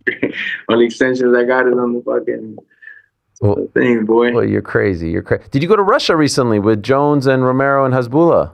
No, they didn't. You know, Russia denied my visa. Oh. Wait. Is this not? This is from the reality show. Well, it was in continuance to the reality show, and I applied for the visa, and like Russia denied me and shit. Imagine they denied my ass. Oh, damn. Why? There's a lot of rumors going around. Bro, if Russia's denying your visa, I don't know. Canada denied me too some time ago, man. That's why. I'm from Miami, brother. What could I say? So that's crazy. You can't go to Russia, Canada, but you can fight at the White House. What a world. Greatest country in the fucking world, bro. Against Conor McGregor. Is it happening? True or false? June 14th, it's you versus Conor at the White House. If Conor has a suicide wish, it's happening. Man. Is there a part of you that would feel bad for Michael Chandler because he's been waiting on this for so long? I don't feel bad for nobody in the sport. And I was actually with Michael Chandler like 2-3 days ago. I love the dude. He's fucking hilarious. Just very good energy, very focused, very driven on what he's going to get done and accomplish, you know. And I've known him since his first day when he got to American Top Team. I actually was one of the first guys to train with him. Him, JP Reese, and my boy Woodley all came down from the zoo. And I was like, the first week that he was here, I was there training every session with this guy, you know. So I saw him through his whole career at Bellator, when he beat Eddie, everything. I got nothing but respect for Chandler. But when it comes to this fighting shit, I don't feel bad for nobody, brother. Okay. But if they would have done it to me, it's nothing. If it would have been roles reversed, it wouldn't be nothing against Chandler, and he wouldn't feel bad for me, and I wouldn't feel any type of way from him because it's out of our hands, these decisions, you know. Okay. It's not like I stole the fight from anybody. It's just, you know, might be a chance for me to make some extra income, boy. Like, motherfucker. One last one. And, you know, and then I'm announcing, and they gave me, and this is why they're scared to put me in the motherfucking White House, because I'm announcing my presidency run in 2060 on the motherfucking White House lawn. 2060. There's gonna be more Latinos than anything in 2060. I'm not even. This is a fucking stat, Ariel. This is like the sun is gonna rise them all. It's gonna be true. 2026 is gonna be more me than you. So you better be careful, brother. Cause I'm running for presidency then. 2060 or 2026? No, 20. You said 6 and a 0. Okay. You said 2060. 2060. I feel you. I I don't doubt it. Bo not fighting Yoel last week because of the weight. Right call, wrong call? They're both my good friends, man.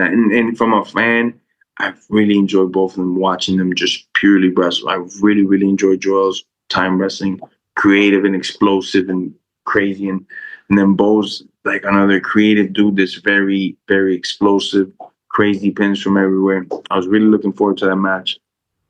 I wish, you know, Bo would have just said let's wrestle, because what would have been the bump up to 197, I think.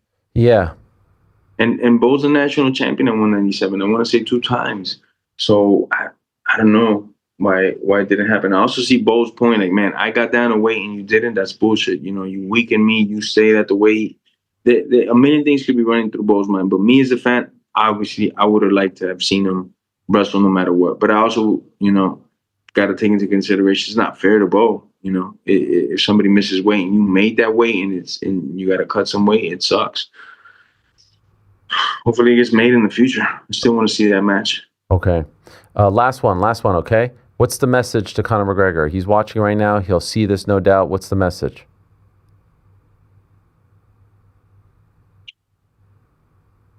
Motherfucker, if you're watching this, brother, you know it's either 2 things you do. You either turn off that TV or you seriously take a deep breath and go, do I want to fucking prepare to get myself in the cage with this fucking animal who's going to try to kill me? And you already know the answer to that, motherfucker. You stay your ass home fucking eating egg whites and all that shit. This fighting shit is different, man. On that note, I'm out, Ariel. You're the man. Love you, brother. Thank you for having me on. April 10th, don't forget, heavyweight tournament, lightweight tournament, Dominican Republic. Soon I have the details where we're going to be broadcasting. Peace and love. There he is. 16-man bracket, no glove. Yeah, I hope he didn't. Do you think he's Frank? You just faded out Jorge Masvidal. Yeah, well, I have a director in my ear saying, "Take him out, take him out!" Like he's some sort of Andy, target. you just faded him out. Listen, he is touched the camera. I thought he was leaving. I was like, you know what? Let's do the thing. This reminds Anyway, me. This thanks, reminds Jorge. me of the. He threatened corporate Jake back in the day. Oh, he has. Oh, he's not gonna like this. He's not gonna like this. This is the infamous pancakes with the syrup, and then he pressed the button. Do you remember what happened, Jordan? Were you there that day? I don't think I was. He pressed the hang up FaceTime, and then the FaceTime thing opened up, and all the numbers got exposed. I wasn't there for that one. I was there for others. You were there for others. That one killed. That was the first time. I'll never forget Deron Wynn being like, "Did you post my number online?" I'm like, "What? What?" What a time. Anyway, let's see how this turns out. Have the calls into all the particulars. Nothing at the moment. So let's see. One person did call me back, but we were doing the show, so I couldn't get to it. All right, we turn our attention to UFC 324. By the way, let you know, top of the hour, the great Dustin Poirier, one of the greatest of all time. Maybe he'll have a say or two on that particular fight. He'll join us, okay? And more news and notes back end of that, plus your super chats. But one of the most anticipated fights on this fight card, this Paramount Plus debut card, which we are 5 days away from now, features two hard-hitting heavyweights, one of which, who's about to join us in a matter of seconds, had a dreamlike 2025. He went 4-1, fought 5 times, 4 + 1 is 5, and has become somewhat of a darling in the heavyweight division. His name is Waldo Cortes-Acosta. We had him late last year, and he hinted at this fight. In fact, I think it was a day later that the UFC officially announced it. He's kind enough to join us right here now to talk about this fight, also joined by his coach, Javier Torres, who is here as well. Hello, guys. How are you? Waldo, great to see you again. Hey, Javier, great to have you on. By the way, how about this, Waldo? How about this? I wanted to show you something that we got on the streets. On the streets. We got this on the streets, Waldo. Look at this. Dun, dun, dun, dun. Look at this. Nice t-shirt. Wait. Hey, wow. What about that? Who's got that? Look at that. You have one of these, Waldo? You have one of these? Yeah, my number and my last name. That's your number, right? When you played for the Reds? Yeah, my number is 52 and my last name, yeah. Incredible. How about that? That's 1 of 1 right there, right? Yeah, this is 1 of 1. Amazing. That's love awesome, it. dude. That's awesome. Yes, we're gonna represent this on the show in the studio. Thank you for coming on. So Waldo, when you got the word that you're fighting Derrick Lewis, hard-hitting Black Beast Derrick Lewis, I know when you were on the show you hinted at it, but when it became official, what was your reaction? Oh, I reacted great. You know, and I'm the person that I wanted that fight for a long time before, and ahora me low in the ranking, the UFC put me on the table and said, hey, I wanted a fight. I wanted a fight long time ago. You put me right now. I want it anyway, no matter what. Why did you want You've been this asking fight? for the fight. That's what he's saying. You've been asking for a long time. You really want Derrick Lewis for a very, very long time. Okay. And now UFC said, there it is, take it. And I'll get your opinion as his coach, Javier, in a moment. But Waldo, let me ask you, why did you want this fight? You know, was under ranking of 14 1 year and a half ago. I'm wanting the one match with him because you know it's one of my favorite fighters before when I started I started fighting MMA, and I see that possibly that me fight with him. I asked him UFC for him for that reason. For me, I be a fan. For me, be like the power they have in the hand, the show that he make it, and I like him a lot. For that reason, I want to fight with him personally. How do you feel about the fight, Coach? I feel good. You know, I mean, I think Waldo matched very good the style, and I think his cardio, statistics, his chin, he has a steel chin, and they've been proven. You know, but it's not about who has the hardest chin and stay there in the middle and bank. It's about this to be smarter, and I think Waldo's going to prove that on Saturday. We got a good game plan, and I think we're going to come victorious. I see knockout in the second round. That's my time. Wow. No, okay. I see Waldo TKO in the second round, KO in the second round.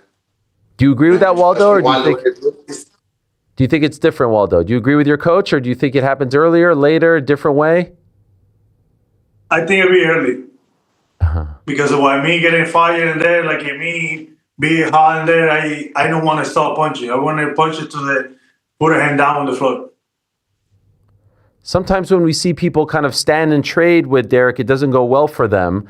And so are we going to see more of your game here? Are we going to see some grappling? Are we going to see some takedowns? Do you have to mix it up in order to keep him guessing? Yes, you got it right. I think that's the thing. I tell people when I tell Waldo, say, be a martial artist. And he started proving that, you know, start showing his wrestling, his defensive the takedown, his kicks and everything. Like, he don't come from a martial art. He come from a baseball. Like, you know that. So he start learning and getting involved in UFC. He just been in the UFC for like 4 or 5 years. You know what I mean? And he's growing and learning. But I think the most important in Waldo right now, his career did. He believes in himself so much, in his head, his mindset is there right. I think his mindset is right, and it's going to be there right on Saturday. And we're coming for the finish. I think Waldo's going to do a great job by mixing things up, martial arts, being a great martial artist. You know what I mean? Waldo, you did a press conference with Derrick recently, and you got to face off with him. What did you feel from him? What did you see from him in that face off? I feel very nervous. Really? Yeah, I feel very nervous. Like the eyes is not like stay like that, like move a little bit. Really? Like, when the person is emotionated with the, I see it. But the person that I be stay there, I tell him, you wanted me, you have me now. So that's what he told him. You said that to him? Yeah, face to face. And did he say anything back to you? No, I know he said nothing. He said like, well, hey, like that. Okay. So not much is being said about the fact that he's 40 now. You're 34. You know, historically, heavyweights do a little bit better older, but 40 is 40 and he's been in a lot of fights. Waldo, do you think that Derrick is past his prime? Do you think that his best days are behind him? Yeah, him past the prime, bro. I know the person that trust too much. I the person that be like, no, I be take care because you know like Derrick Lewis have a very strong hand. There's a lot of experience and everything, and I know I'm the person that take care so much. I know trust. Like, he doesn't overestimate him because he got a lot. He's trying to say he got a lot of experience. You don't try to subestimate. He's Derrick Lewis. He's not his prime, but you cannot subestimate Derrick Lewis. I'm ready for whatever Derrick Lewis bringing to the table. Yeah, I'm just prepared for everything. That's what it is. Do you think he's past his prime, Coach? I believe yes. Okay. I think Derrick Lewis 5 years ago was more dangerous. Right now, he like the money fights. You know, he's a tricky Derrick Lewis. He's gonna put a lot of tricks. I've been doing it. Like when I do pads, I try to hit Waldo in the nuts, or I try to poke him in the eye, showing the little things. I try to show things that Derrick Lewis does. You know, and he's the way he been fighting 10 years ago, still do it today. You know, the way he throw his hands and show emotions. But yes, I believe he passed his prime. Derrick Lewis 5 years ago, it was a little bit different. Now I believe it's Waldo prime. And I think believe it going to be a different story on Saturday night. Okay. So Waldo, based on what you've seen from him, do you think he does those tricks in fights? Do you think he's dirty like that he'll do some things to get you off your game? Poking in the eye, hitting below the belt, putting his head in your face and all that? Right now, I know I maybe him talking like that for the be funny and that conference. But you know, what the UFC now is too much worry about that, about poke the eyes or punching the ball, something like that. But I expect anything, you know, in the fight. I'm be careful for anything like that. But it's what it is. What do you think, Coach? I'm trying to say what Waldo say too, and I think believe it too. I said now with all the eye poking and Waldo being related to the eye poke last time. Yeah. I think UFC is going to be more precocious, and the referees about the eye poking and all the stuff situation. He might be trying to do some other tricks, maybe like grab an inside glove or chores or something like you don't see it too much. He might be trying some different stuff. He will. You know what I mean? I just got to be prepared for everything. I believe I had to be prepared for everything, and everything that Derrick was going to bring into the table. I think I got to get this guy ready for that, and I believe Saturday is going to be a good outcome for Waldo. I just got to be ready. We got to be ready. You know what I mean? No play his game too, or like, you know, what he did it to the last guy, I think the eye poke and bring it to the punches. You got to be ready for the simulations of Derrick Lewis. He does things like this. Don't play his game and be ready to leave our hand race. So this is, you have fought 7 times in Las Vegas, Waldo. This will be your 8th time, but never at T-Mobile. It's you know, usually at the Apex, things like that. What does it feel like for you to be on a card like this at T-Mobile Arena, Paramount Plus debut, a numbered event? Does it feel bigger for you? No, I feel bigger, yeah. but I'm familiar too for the other shows that we have it before. You know, the last fight, I fighting in Qatar. I fighting in the big crowd like that. It's no different, but the fighting in the T-Mobile Arena is amazing for me because you know the T-Mobile Arena is go like a lot of public Latinos and everything. More in Vegas, it will be amazing in that. You're the favorite I don't going. think Waldo remember that area, but he told me before, when I think it was the first contender, UFC, he said, I always want to fight at T-Mobile. He said that as a comment to me one time. And now we're here. But he told me that as a comment when I think it was contender. Said, man, it'll be a dream come true fighting at T-Mobile. He made a comment 4 or 5 years. I think it was contender fight. And now we're here. Yeah, 2 years ago. Yeah, that's what I'm saying. So that's a cool thing. Amazing. Because mention it, and now we're here. Yeah, and you're the favorite going into this fight, and it seems like Derrick Lewis is a little bit annoyed that he's the underdog. Are you surprised that you're the favorite? No, I'm not surprised. It's for that reason. What you say early, the prime have a 40, I have a 34, and look at what I've been doing in last year. Fight time, I win 4 times. It'll be my 6th fight on the 11 month. For 11 months, it'll be my 6th fight, and it's more. I have more activity in the octagon more than him. He said in an interview recently, and I heard the same, that originally the UFC was considering doing Derrick Lewis versus Rico Verhoeven, the Glory heavyweight champion. Did you hear this as well? And if so, how did it end up, based on what you know, being you versus Derrick Lewis? No, I don't hear that. No. Well, they never offered us the other guy, but they offered us Derrick Lewis right away. Yeah. No, because what I heard was it was supposed to be they were considering doing Derrick versus Rico, and then they didn't do the deal with Rico, so then Waldo got the fight. And so I was wondering if he heard that, and perhaps if he beats Derrick, does he want to fight Rico Verhoeven? That's a big name, former Glory kickboxing heavyweight champion. No, I don't hear that. No. You never heard that, but in one point, you know, I mean, we can pick and choose. I think we have to fight anybody. That's why we are like the top 5 in the world. I think we got to prepare for, you know, a kickboxer or best wrestler or the best this. Yeah, I mean, this is MMA. I think it's not just kickboxing. Yes, I think if they offer him after that, why not? You know what I mean? Big fight, bigger team, bigger everything. Let's go for it. You know what I mean? We're not afraid of nobody. And, of course, Waldo's not even afraid of nobody, I tell you right now. Yeah. But yeah. I know he said no. UFC every fight they put me in there. I'm number 5 right now in the ranking. I fighting with the number 14, 13, and fighting with number 8 now. I know no worry about it, what number it is. I want to fight. That's it. Sure. You want to fight. You don't matter who it is. And we learned that last year because you fought 5 times. And so I'm wondering, do you want that same type of schedule this year? Do you want to fight 4 or 5 times in 2026? Yeah, for sure. I wanted that schedule. And the one we told you earlier, in 12 months, I still fighting. This is my 6th fight on the 12 months. On the 11 months, this is my 6th fight. Incredible.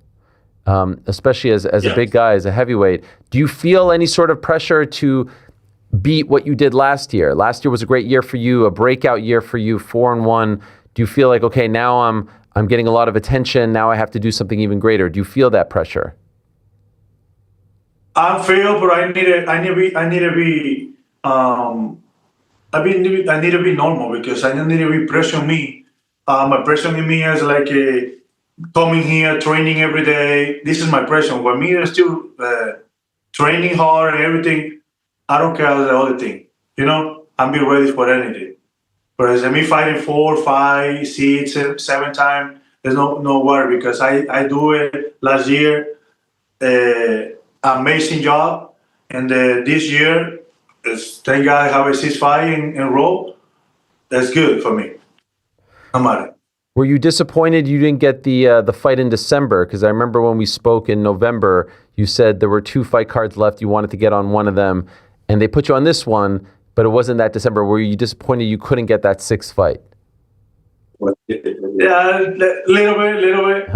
A little bit sad, because the right away UFC put me in the January 24th for this fight coming up, and I said okay. And then my coach told me, okay, anyway, you'll be fighting 6 times under the 1 year. Yeah. You don't need to be like, where are this is a record to us. It's be in the record. Yeah. And Javier, you've been keeping busy too. You've been fighting as well. Yeah. I'm a different coach. I live by the example. I told my guys, training, fighting with these guys, competing, doing everything. You know, I've been doing it for a long time, but when I took a break, no break, but all my guys end up, it was no more fights in December. I said I'm gonna fight. Boom, boom, and I start fighting again. You fought 3 times. I tried to do it 3 times. The last fight I offered, even it's in my Instagram, my Facebook, I offered money to anybody to fight me and knock me out. Nobody want to fight me because I was fighting almost every week, cutting weight every week in different weight classes. Jeez. Hey, I try to show these guys everything is possible. Nowadays, fight is a difference.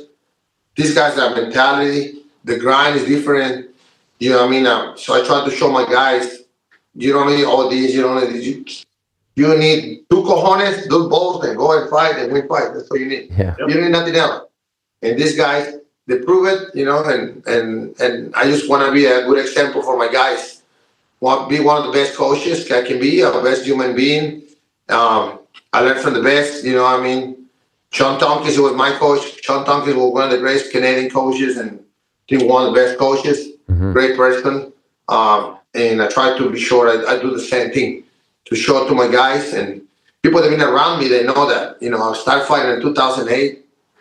I got a lot of experience, you know, Sean Tompkins, and right now too. I mean, super active. I got a big man coming up. I got Javier Reyes fighting on UFC Mexico too as well. The only Colombian fighter in the UFC. I got a lot of going on right now too. Boom, boom. Eddie Bravo texted me. I'm competing for him March 1st. The jiu-jitsu, grappling. I do everything, man. I fight, compete, train, coach, clean dishes, clean toilets. I'm a hustler. I'm a Mexican. we came to work. You know, I mean, I'm blessed to be here in the United States and blessed for America. Yeah, well, kudos to you. Much respect, and shout out to the late great Sean Tompkins, one of the greatest MMA coaches of all time. So it's great to see his coaching tree being successful and thriving. And so for you, Waldo, this time next year, how do you expect 2026 to play out for you? How do you feel like it's going to play out, and where do you think you are going to be in a year from now? Oh, I see it I see my year being well. Actually, if I thank God UFC give me like a title shot or give me Corte Blay or one of those number 3 or 2. But I see it in between the May or July fighting for the title. Wow, Major, that's soon. Yeah. So White House, baby. What's that? I said the White House. They say June. Okay. The White House. But so what do you think is going to happen? You don't think Tom Aspinall is going to come back? I don't know what's happened with him. He said in one of those videos, like a couple of weeks ago. Yeah. He said he have supposed to almost have a surgery in the eyes. I don't know. Maybe have a long time, like January, February, March, April. He not be active for the Gary Fire still. And I don't know what the UFC want to do with that. I don't know. Maybe UFC make it one interim title, or I don't know. It's coming. I think it's a good time for Thomas Pinal. You think about it. By June, July, when he want to fight for the title. Mm-hmm. I just read something. It's supposed to get a surgery this couple weeks. I saw something of his show, not. Yeah. He's getting surgery in his eye. It's supposed to be. I don't know. So recovery eye, that time. Maybe June is a good time, but. It made me got a time for the fighting 2-3 times before that. That's incredible. Yeah, no, I could see that happening as far as the amount of fights. We'll see what happens with the belt. I did see you practicing a little bit of BP, batting practice. Are you considering a return to MLB, a little baseball and fighting? I saw this from you. That day, my friend told me, "Oh, come here with me and train a little bit.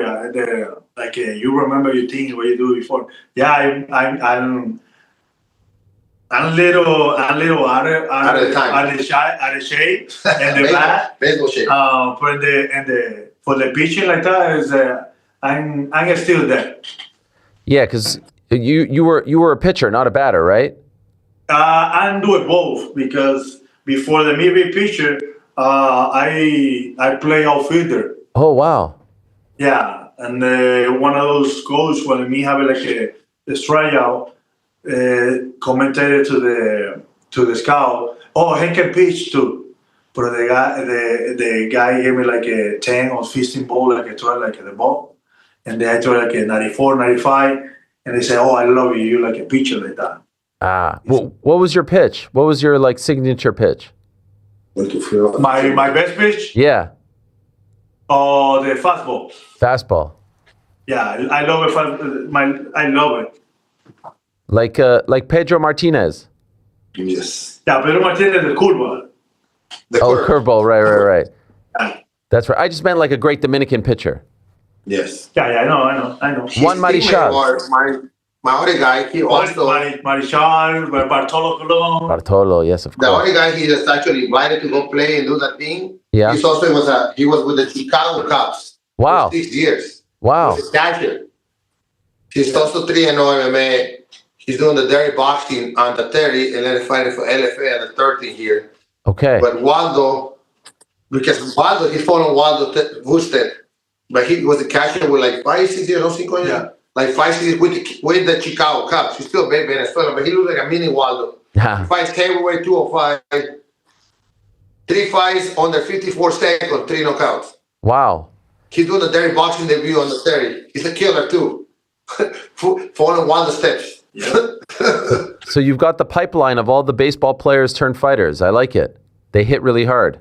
They start coming. Yes, they start coming with me. I know. Yeah, a lot of baseball players here in Arizona asking me, "Why are you training? I want to go over there and everything." Because it's a tall guy like. Sure. And he said, "Coming to my gym, to training to you and everything." I see like a 2 already last week coming to the gym. Maybe hopefully have it coming more. Amazing. I love it. Yeah. I'm gonna have the baseball team entire here fighting in the UFC. Why not? It seems to be working. Love this fight. Love this opportunity for you, Waldo. Good luck to you. Looking forward to it. I wish you guys all the best. Safe travels to Las Vegas, and good luck to you on Saturday. Thank you, Javier. Thank you, Waldo. All the best to you guys. And we have this. We have this for you in the studio, my friend. You're gonna send it to sign it. Yeah. Yes, I love it. All the best to you guys. Thank you so much. Muchas gracias. There they are. Javier Torres, head coach for one. Waldo Cortes-Acosta, massive fight for Cortes-Acosta, who is ranked 5. Derrick Lewis, who is ranked 8th at the moment. And if you look at the guys above WCA, you've got Curtis Blades, Sergey Pavlovich, Alex Volkov, I was going to say Volkanovski, and Cyril Gane, and then Tom Aspinall. There is a world where he wins a couple in a row and the cookie crumbles a certain way. I mean, if Tom beats Cyril Gane, he's got wins over Blades, Pavlovich, Volkov. Like, there's a world that he's fighting Tom Aspinall in the not too distant future if Tom gets by one Cyril Gane, which is a crazy thing. By the way, shout out to GC. GC made this. How'd you get this?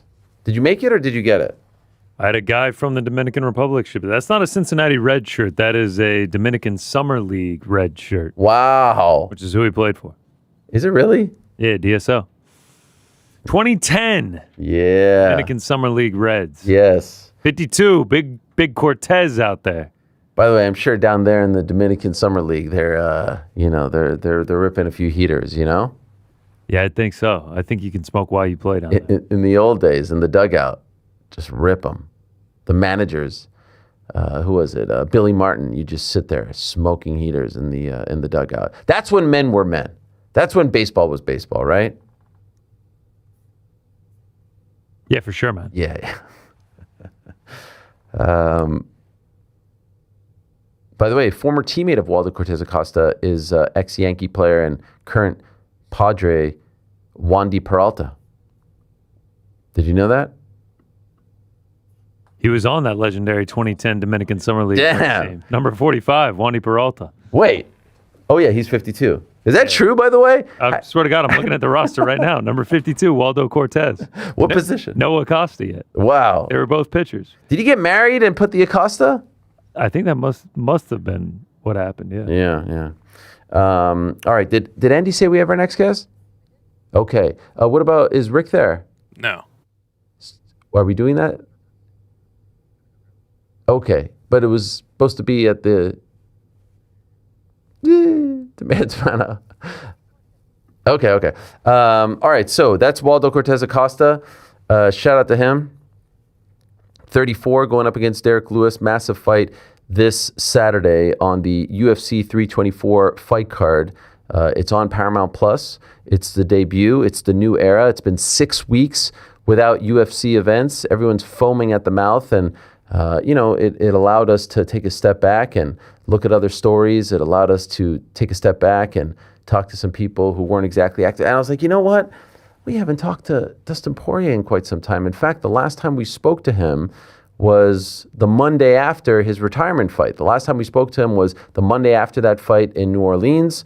What a moment that was. In fact, I said that fight week, I said that whole story, and even the way in which it panned out, and even the way in which it ended on the Monday with Dustin being on the show and showing us the best dad ever belt that his daughter gave to him, to me was my feel-good moment of the year. And I know it was much more than a moment. It was more of like a feel-good week, if you will. And so I felt like, you know what? Let's check in with the man. It's been about 6 months or so, and he's had a very busy last few days, but wanted to have him on, and as always, kind enough to join us. So let us go to Louisiana and say hello to the one and only Dustin Poirier. There he is, from the Silly Goose Fitness Club. My guy, Dustin. You better believe it. How are you, sir? Good, brother. What's up? How you doing? I'm doing great, and I will say, you did text me when I asked you to come on. You said, "I'll come on, no problem." Didn't even think twice, but you said, "I want to let you know, it's my birthday today." And so, what did you say? Right. I better have a freaking cake. I said I was going to charge you overtime. You said you better have a cake. And so, without further ado, here is the cake for the great Dustin Poirier. Yeah! There it is. Look at that. Whoa, it almost fell, as we predicted. It says, can you read it? Happy birthday, Dustin. You see that? It's beautiful. Thank you. Thank you. Beautiful. Can we blow it together? Let's blow it together, like virtually. Here we go. Actually, I feel like I shouldn't blow it. It's bad luck. Can you just do a blow and then I'll... You ready? Yes. Love it. Boom. Dustin, Boom. You're the man. You know, I actually thought of hitting up your wonderful wife and timing this, and she would walk in with a cake as well. But I was like, you know what? Maybe she has other plans for you. But I just wanted to let you know, I'm a man of my word. You say you want a cake, we bring you a cake. Let's go, man. I appreciate you. Happy birthday. Any big plans?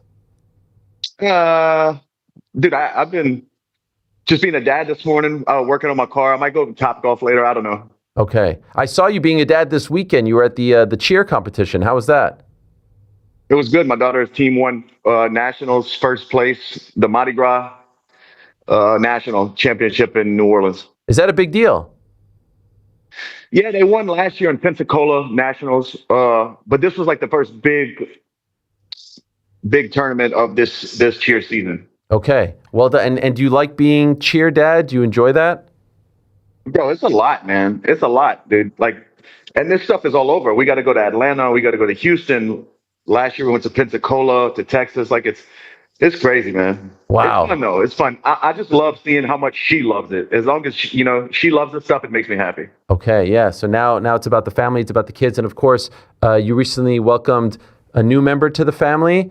How's everyone feeling? How's everyone doing now being a what is it? Not a boy, a boy dad now. Now you're a boy dad, right? Yeah, man. Yeah. No, it's great. Baby's good. Mom's good.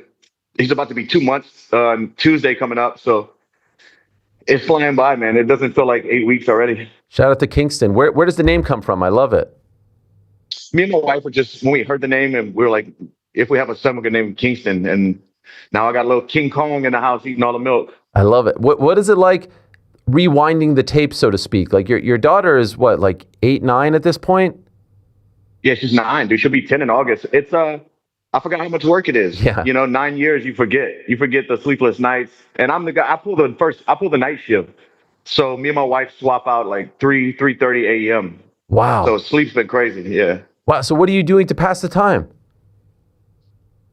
Binging Landman, trying to find documentaries, just watching TV really. Wow. Feeding the little guy, trying to put him to sleep, wakes up, feed him again, watch TV until 3.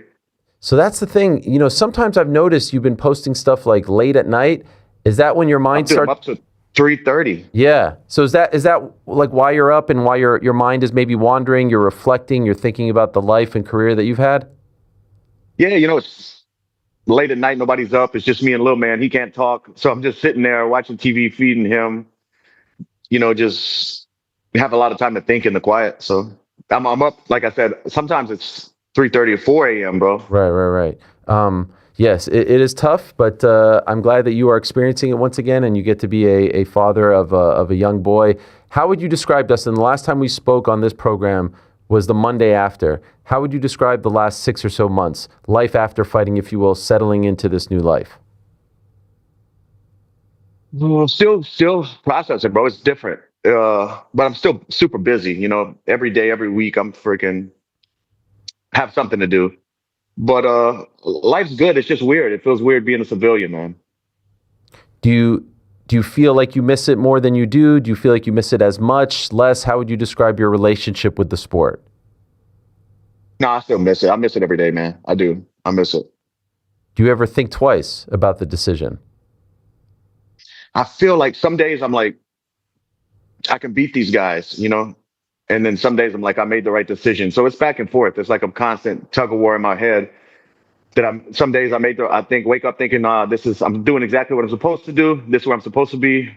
Some days I wake up and like, man, I wish I had a fight to look forward to. And you could easily have a fight to look forward to, right? Like you can easily make that call and they would welcome you back with open arms. Have you ever been close to making that call? No, I've never been close. No. How can I, man? I retired, and like you were just saying before I came on, the New Orleans thing was so special. It could never be done again like that. But every day I'm battling myself about wanting to fight. But you say, how could you be close, or how could you come back? Everyone does it in fighting. It's more. Look at Tyson Fury. He's retired, and I'm retired 5-6 times now. So it's more the norm to come back than it is to stick to the retirement. Yeah, but I never wanted to be one of those guys. Like when I laid him down, I wanted to be done.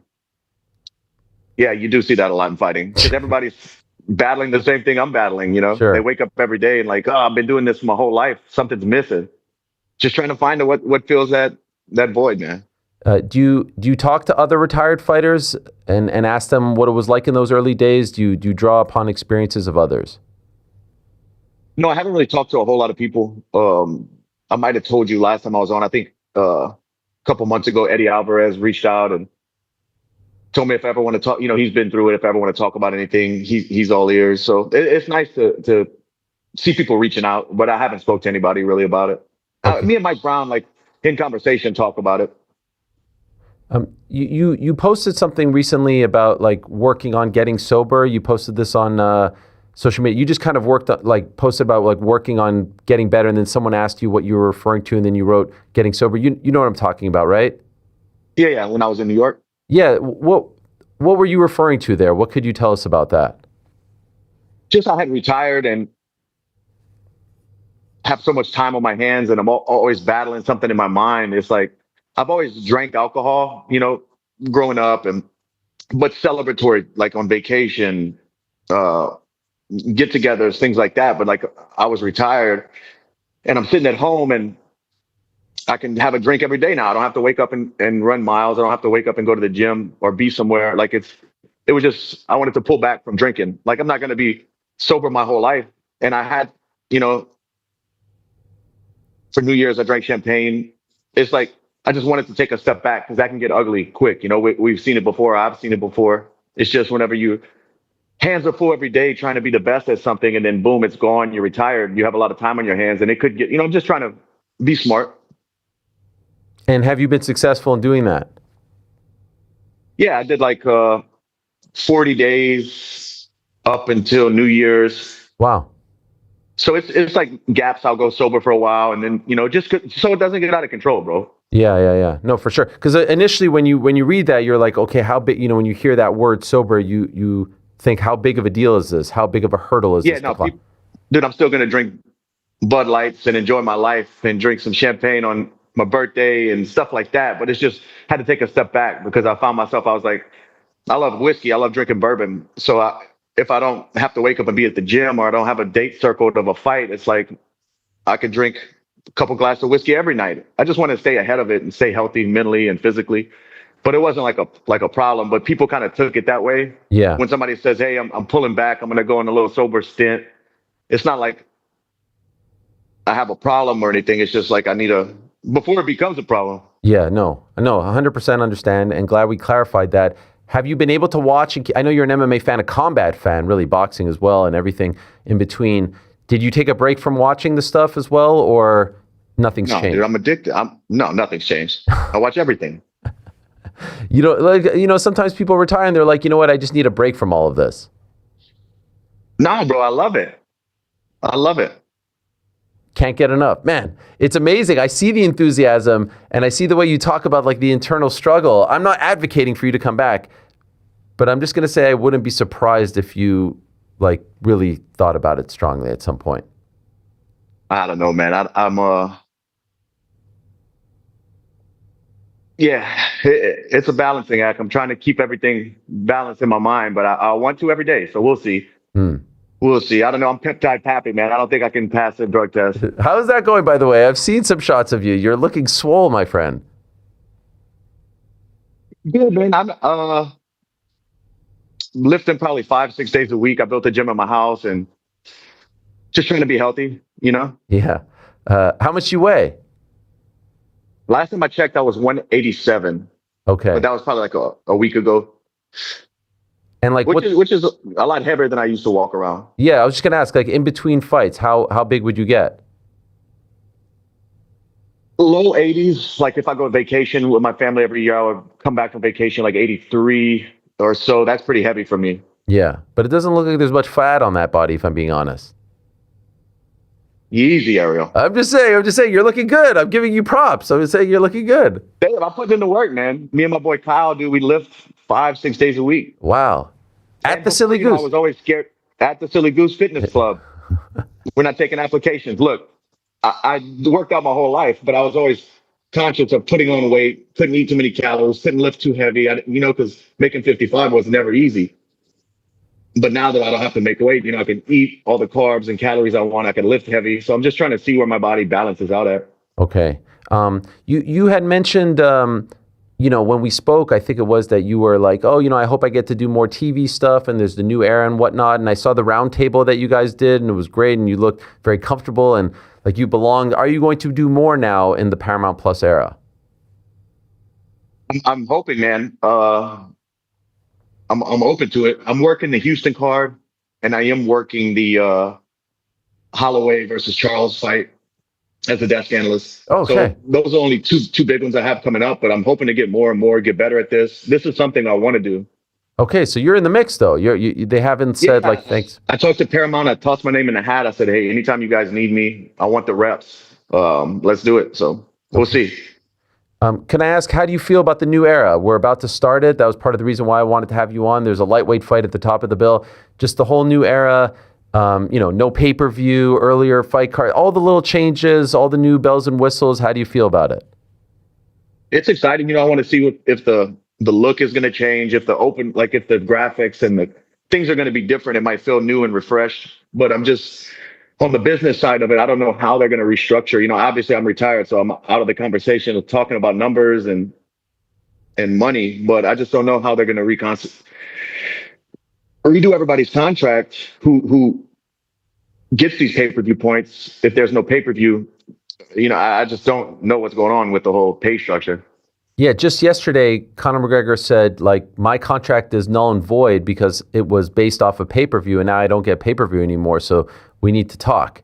And I even asked Alex Volkanovski about it last week, and he's like, yeah, I'm still waiting to hear, and he's fighting in, less than 2 weeks.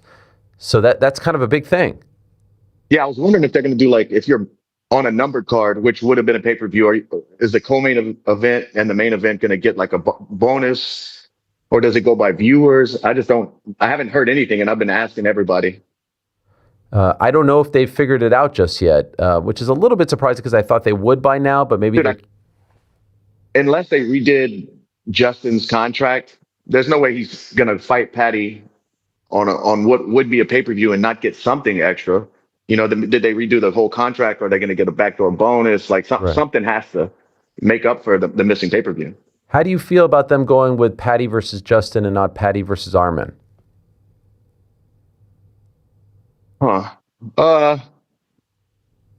Dude, I don't really. Anytime they announce fights and stuff like that, I'm never surprised anymore. Sometimes I'm like, I didn't see that coming, but I'm not blown away by these announcements because we never know, man. The last few years, we've seen crazy things happen, but it's a fun fight. You know, I'm leaning towards Justin, but we'll see. Wow. Okay. You're one of the few that I've heard say that. Can you tell us why? I just think he's been in those 25-minute fights. He's been in dog fights before.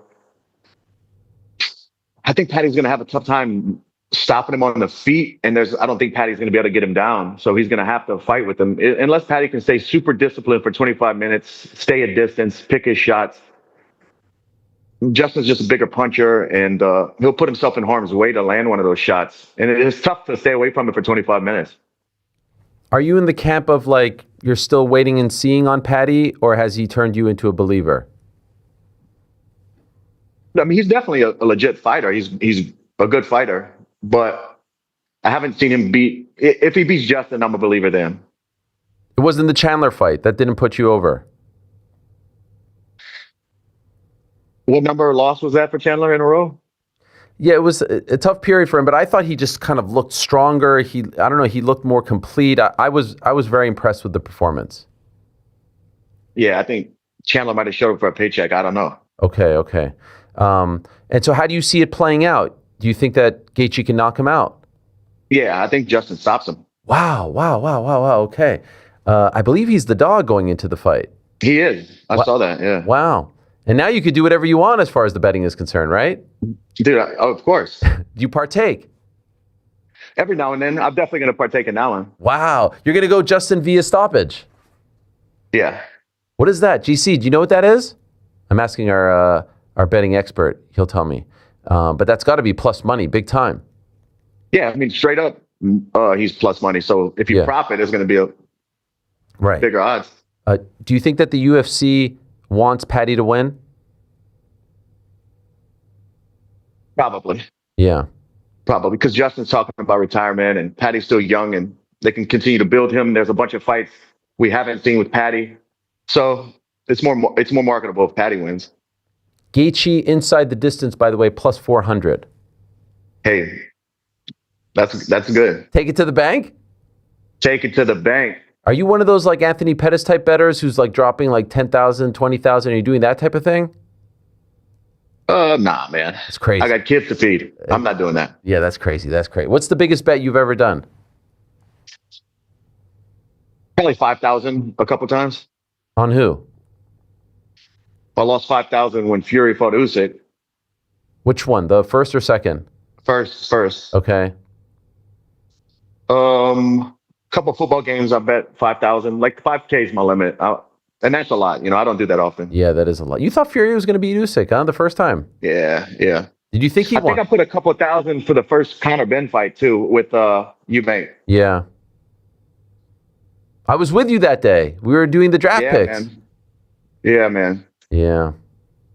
Actually, you texted me that you said that you could come on the show like seconds after or minutes after the Bills loss, and I was very depressed, and your text made me feel a little bit better. Yeah, I do what I can, man. Nah, I do what I can. I know you did that on purpose, right? You felt my sadness. Yeah, man. I know you're a Bills guy. Did you see the game? Yeah, bro. Was it an interception or was it a catch? Dude, I thought, first of all, I don't think did he have possession? His knee was down. It's a dead ball, I thought. I can't believe they didn't go back and look at that, man. You and I both. Wait, so you thought it should have just been like a dead play, like knee down, that's it? Or you thought it was supposed to be a catch? I thought it was a dead play. If he's down, he didn't have possession, then it's a dead ball. I don't think That was ugly, bro. How could they not review that? They I had parlayed the Bills and Seattle, so they really got me. Oh, gosh. Now I feel especially bad. Yo, they'll take like 15 minutes to review, a third down in September. But this one, they were like, yeah, keep it moving. No problem. They call that a catch. We're kicking a 20-yard field goal and going to the AFC Championship. I don't understand it. Unbelievable, bro. And then the That coach was really gets fired crazy, man. today. I was watching in a hotel room. I was with my daughter in New Orleans. I was watching in a hotel room, but yeah. And they couldn't challenge it. It was under It was in OT. 2 minutes, right? You can't challenge an OT. Yeah. So, bro, that's ugly, man. Ugly. And then 2 pass interferences. Ugly. Brutal. Yeah, it was a weird game. I'm still depressed. Anyway, ATT teammate Kayla Harrison with the neck injury. Very sad. That was my most anticipated fight on the card. What do you think? Do you think she could come back? It's a scary thing when it's a neck injury, and I'm hearing she's hoping White House, but that's still that's in 5 months. I don't know. She's superhuman, so I'm not doubting her. But what was your take on the injury? I mean, it sucks. It sucks for her. It sucks for Amanda, for the sport, the fans. I was looking forward to that as well. I shot her a message and told her to keep her head up. I know Mike Brown has had a neck surgery. I've had other friends who've had neck surgeries and continue to fight. So she's definitely going to come back if that's where her mind's at, if she wants to.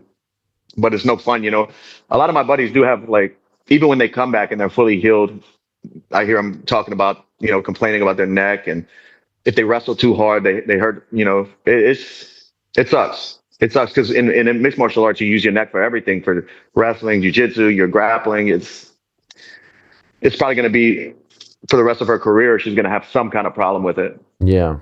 Did you like her chances in that fight? Yeah. That's a coin toss to me, man, because if Amanda can stop the takedowns, in the middle, later rounds, I think even though Kayla's dedicating herself to evolving and being well-rounded in the sport, Amanda's just a big puncher for that weight class for the women's division, and has, years on Kayla with stand-up. So Kayla needs to take down. Yeah. And now with the neck, I mean, you never know with someone with her style, right? You hope that she could come back. I was wondering if they would have Amanda fight on this card against someone else, just to have the marquee name on the card, the story of the GOAT, so to speak, coming back. What would you do if you were in her spot, her exact shoes? Do you fight someone else just to get the comeback fight out of the way? Wait, she's only coming out of retirement because it's such a big fight. Yeah, like the 2 best women ever. Who else is out there that would kind of fill those shoes? There's really nobody in the division that would be like a super fight, It's still a payday though, right? Like you're so close to fighting again, it's still the payday. If she can get a guarantee that Kayla's going to be back for the White House, or be back for a certain time, and take one just to get her feet, just to get warmed up and feel those lights and feel the pressure of a fight night again, maybe. I don't know what they're going to do, man.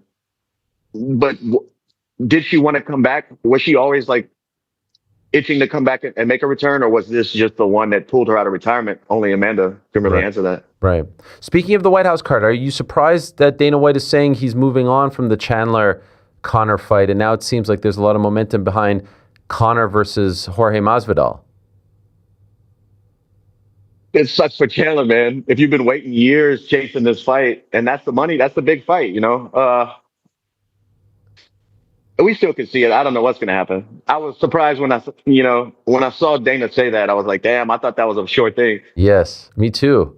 I feel bad for him. I know you've had your history with him, but that kind of sucks, no? Dude, honest.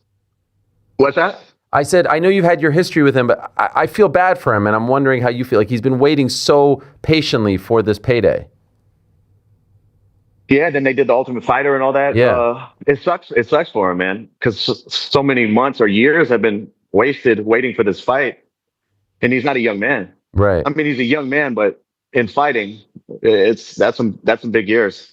Which fight are you more interested in? If Conor's on that card, is it Conor Chandler or Conor Jorge? Conor Masvidal. How come? because I think Masvidal's slicker on the feet. He can make things happen in there. I think the Chandler fight is a great matchup for Conor. Just the styles, I think it's a layup. It really is. Wow. And you think Conor has more trouble with Masvidal? Yeah, Conor's a striker, man. Masvidal's slicker on the feet. He can, for the most part, roll the punches and get in the pocket with Conor a lot better than Chandler will. Chandler's just huge explosive movements that I think Conor's going to time him and hurt him and put him away. That's the way I see the fight playing out in my head. I think George can be slick and move and groove with Conor in there.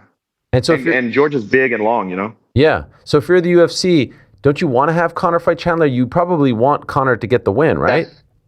That's what I thought. I was like, this is, like I said, a layup. I thought it was perfect for Conor and his comeback, and for them to get the ball rolling again, the momentum with such a big star like that. Who do you think is the best lightweight in the world right now? Right now,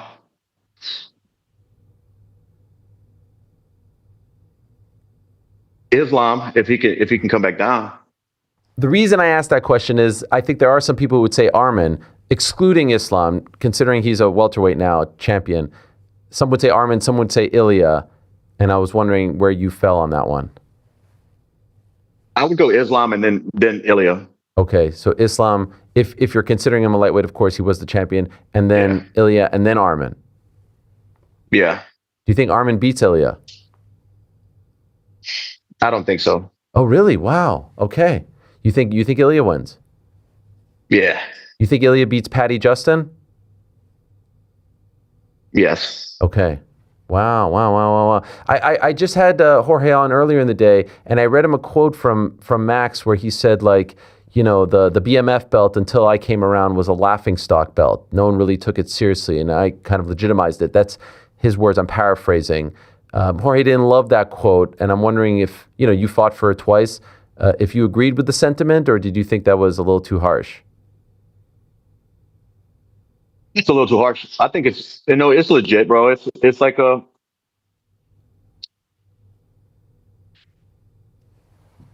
for the most exciting fight, if there was like a people's choice belt, who do you want to see fight? What fight can't you wait for? Who's must watch TV? That's what it is. Oh. Did we lose you? Okay, we lost you there for a second. So you said people's choice fight, must watch TV. It's just like the fight fans fight. Yeah. The fighters. Like that's like it's a real belt. It's not the undisputed belt of a weight division, but it's like the People's Choice Awards. That's what it is. Do you think that Max beats Charles? I do. Wow. I do. Okay. I love that story that you told in that round table of your wife telling you not to engage with the point down. That's incredible. Can I ask, when did she say that to you? Like, did she say it in the back before the fight? No, she told me a bunch of times throughout camp. During fight week, she told me a bunch of times. Did you think about her in the moment? No, I didn't think about her, but I knew, dude, I was getting beat up in the pocket by Max, so I had to clinch with him, slow things down. I knew there was only a few seconds left, but nah, man, you don't have time to think about that stuff when you're in a firefight. Sure. Do you think about that week a lot? Every now and then I'll think about it. It was a great week, man. It really was. Besides me losing the decision to Max. Yeah. Like I've said over and over again, dude, it was great. It was such a good week. Have my team there, family there, New Orleans supporting me. Yeah, just coming back to my home state and fighting my retirement fight was special, man. It's very special. I mean, no one gets that, as we've said. No one gets that, so it's amazing. I do wonder how you feel when like people like me say, it was so great, but ultimately you're a competitor. You did want to win, and so like the end didn't go as you planned, but even the aftermath was great. Does it annoy you when people talk about like, oh, congrats, it was so great, when you actually wanted the result as well? A little bit, but I just like, anytime somebody brings it up or talks about it, I just say how great it was, Right. It wasn't the result, but just going through fight week and fighting a guy like Max.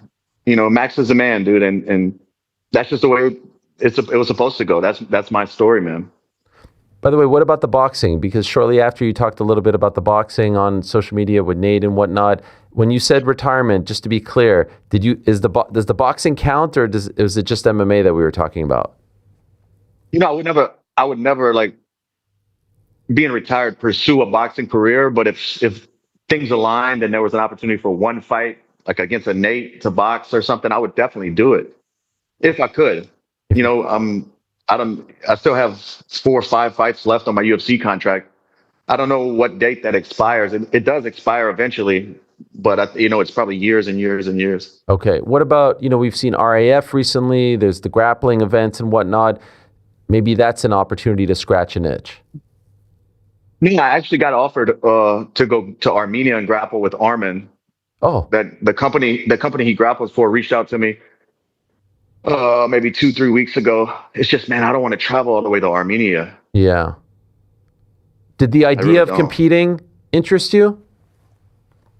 Yeah, just something to look forward to, something to prep for. That's what interests me. What about the RAF? I'm not a wrestler, man. No, okay. Put the singlet on, have a little fun.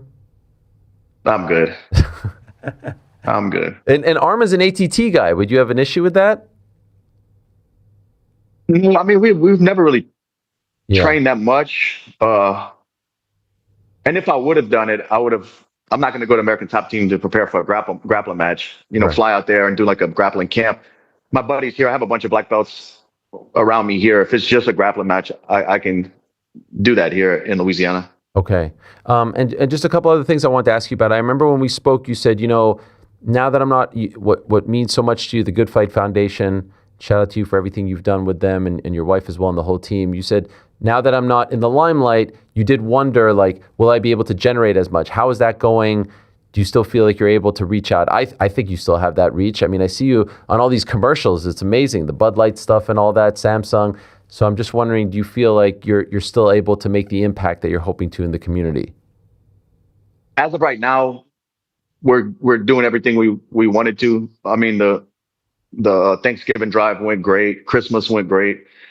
So it's just on to the next thing. I won't really know until we try to do another big goal and start crowdfunding for whatever goal we do next, and we'll see.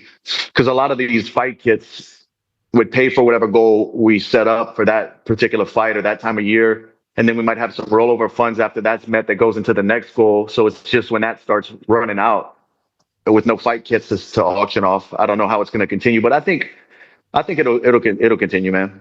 Yeah, and I feel like other fighters, like Max donated his gloves, and I know Khabib helped out.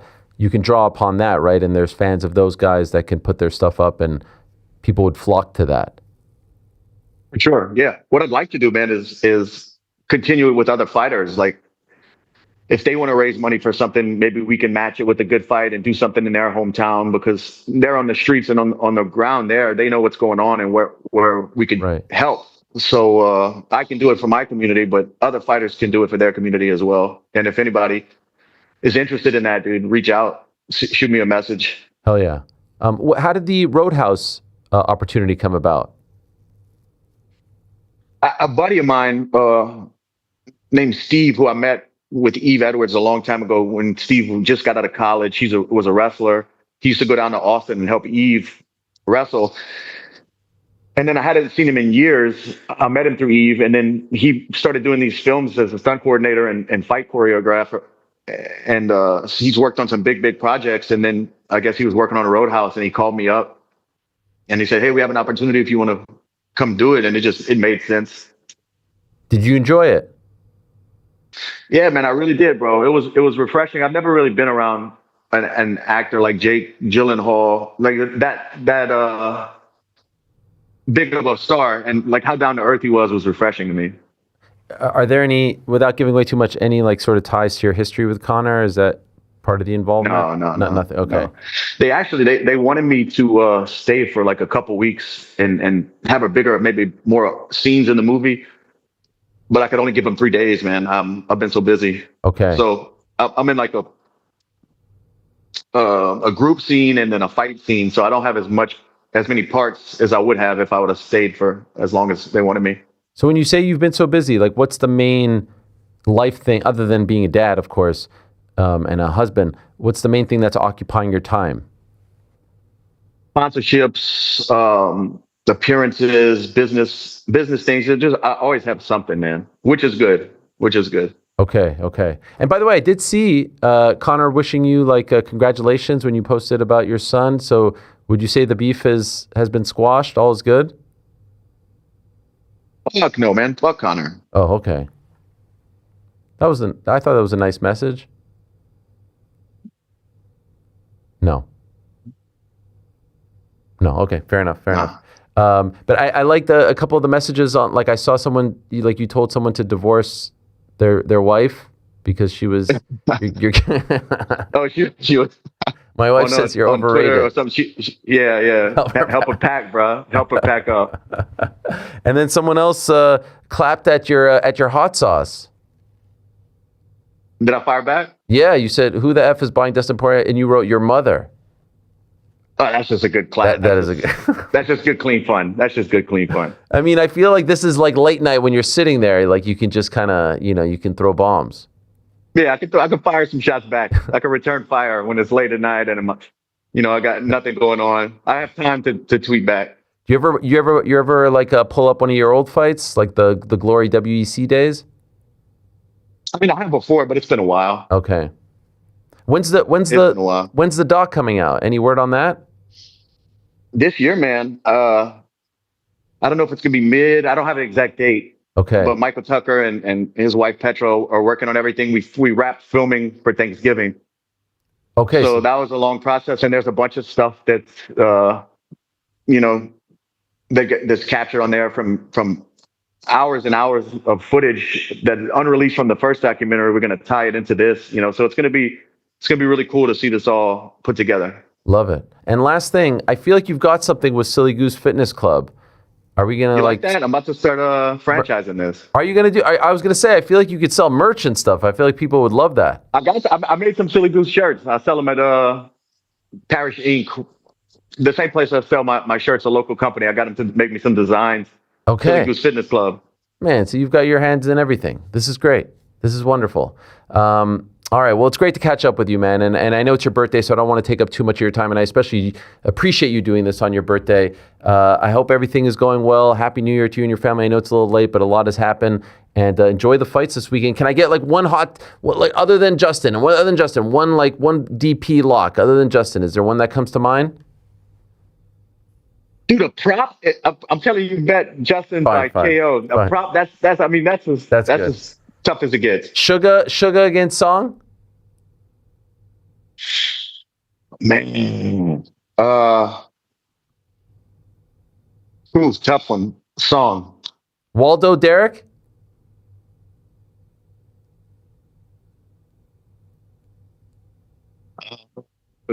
Derrick. Umar Davison?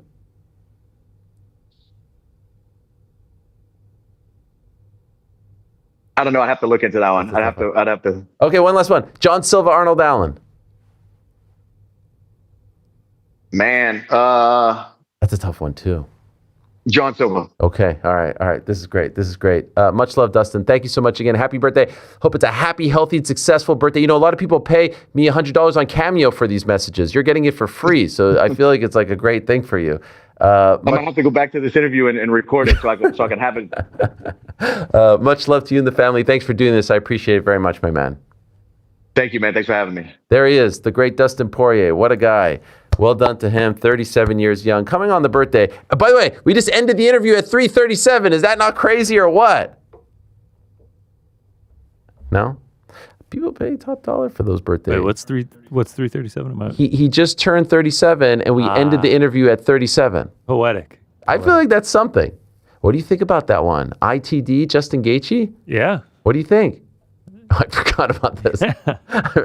It's something. Tell me more about what you think. You look like a bookie in that shot. This is what Dustin's gonna see standing over him if Patty ends up winning.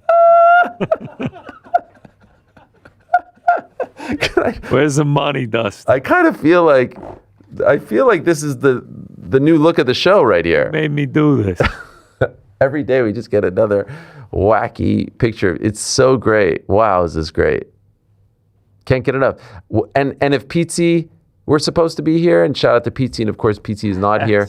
Has to be the black and white, right? With the football? The football, yeah. It's gotta be. Oh my God. Yeah, that would be it. We'll do a $4 tomorrow. By the way, Hold on that, but no? we'll All right. figure it out. Hopefully not, but maybe. Who the fuck is we? Fuck. Should have played that for him, Frankie. We should have played that You know what? for him. I'm tired of relying on Woulda, the rest coulda, of the shoulda. team. Yeah. When you were like, how about Conor McGregor? That was nice. If you had said, can we be Fuck no, friends man. or Fuck something, Conor. then we would have played that. Go ahead, Frank. Fuck no, man. Fuck Connor. Oh, there's a little hit there. There's a little hit, but it's pretty good. Yeah. Yeah. Oh my God. And then he just stared me down. Yeah. Congrats, you think he wants bro. to be friends? Nope. Why can't we be friends? Why can't we be friends? No, I understand. It got very personal, so I understand that 100%. I also felt like he was like trying to hold back a smile about Mike Chandler waiting for years on. Can I be honest? I don't think he was holding it back. I feel like I saw a full-fledged because smile. he didn't just like straight up, Full on. full teeth, like grin. But we know the rivalry, and also Dustin man. got. Fuck Connor. Fuck no, man. Fuck Connor. Are we just gonna keep going?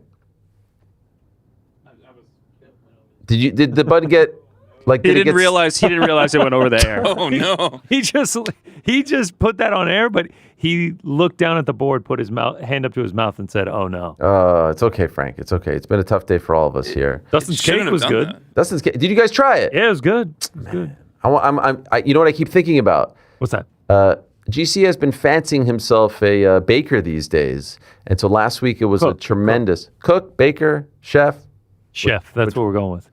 I actually saw John Anik tell a story. Who was it that got the knockout? He was on with the Barstool guys. Oh, Nasrat, parents own a bakery, and then he got knocked out. And then who? Oh, Quill and Salkeld. Yeah. And then now he got like a tattoo of like a baker on his foot. Yeah. It's Crazy. great. It's great. Anyway, you've been fancying yourself a baker. So last week it was the salty-ish. We were going with chef, by the way. Chef. Yeah, chef, because it's not always going to be baked goods. It just happens to be baked goods for the first two recipes. So you really fancy yourself a baker these days. And so last week you went with the cook. No, I'm kidding. Chef, cookie, cook maybe? Chef's good. Chef. Baker, chef, cook. What's the difference? Chef's going to be top. Baker would be in the middle, and then cook on the bottom. It almost feels like we're doing like some sort of like interrogation where your face can't be revealed, you know? Yeah. Tomorrow we'll do blurkles and the voice changers. It's very frustrating. In fact, it was nice to just see your presence in here for a second. Also, yeah, you did explain this at the top of the show, but for people coming in, I keep seeing in the chat, why are they not being shown? Okay, well, I didn't feel like I had to do We're that. at witness protection right now. Speaking of cook and chef, this picture also works perfectly. POV, you're a stovetop while I'm like frying some eggs over it. Yeah, Memorial Day weekend. Oh, okay, that. I thought you meant like, manning the grill in the back. No. We are in a kitchen smoking, breaking the rules. The executive chef is just like, hey, no smoking in here. I think my picture's from the same scene too. Yeah. I don't even want to explain it to people. It's better this way. Anyway, you're fancying yourself a chef, cook, baker. Last week it was the cookies. This week it's toffee? Sticky toffee pudding. In honor of Liverpool, Everton toffees, right? No, just the UK in general. Arnold Allen and Paddy Pimblett. Man, and some members of the team have had it. I wanted to save it as my pot of gold end of the rainbow. I'm very excited. I've been thinking about it. Are you going STP over Dustin's B-Day cake? And I thought about that. I'm always craving sugar after the show because I'm so hungry. Well, you got plenty of options. Yeah, no, there definitely are plenty of. I was surprised. On air, Jordan gave him like, what was it, a 6? I was surprised. He said a 7. Oh, I think I said a 4. Oh, wow. Look, man, I'm just starting out. The whole goal is just to get better at cooking. I thought you did a great job. Shut up. Frankie. I think you're all right. By the way, I just want to know, before, you guys all agree that was a catch, right? By the Broncos? No. You know what? Turn off his mic. I don't know how to feel on it. Every different angle I see is like, oh, that was definitely a catch. And then I'm like, it was a pick. In real time, I was like, that's a pick for sure. When I started seeing the replays, I was like, you know what? Maybe that was a catch. I just wish they could be consistent with it. 100%, man. Onward and upward. Next year. There was a moment in that game. I actually want to go back to it. Oh, no. In the group chat. You know what I'm saying, right? Oh, there it is. It just gave me chills. 8 o'clock. 8 o'clock, Rick tweets, "Get that leg warm, Prater." No, text, not tweet. Sorry, text. 8:03, all caps. He's down. He's down. That's a fucking catch. F the NFL, stupid shit.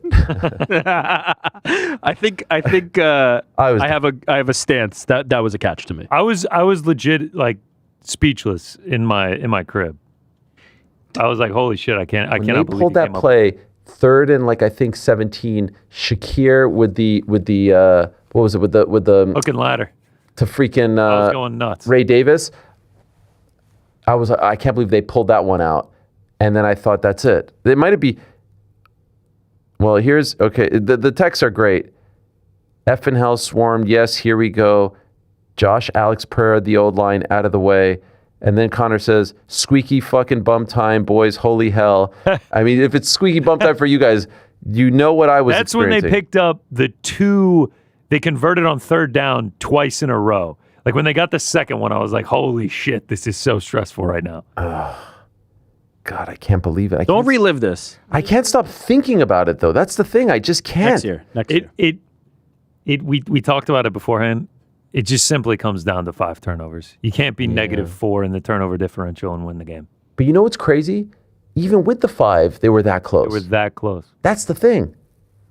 And then you come out. By the way, how did they know he broke his ankle and had his surgery scheduled in record time? Like he literally walks up to the thing and he's like, "Yeah, Bo Nix suffered a broken ankle and his surgery is scheduled for Tuesday, and it happened on the." Like, how did they know all of that quickly? I didn't even see that until the following morning. Oh wow! I was like, "Wait, what?"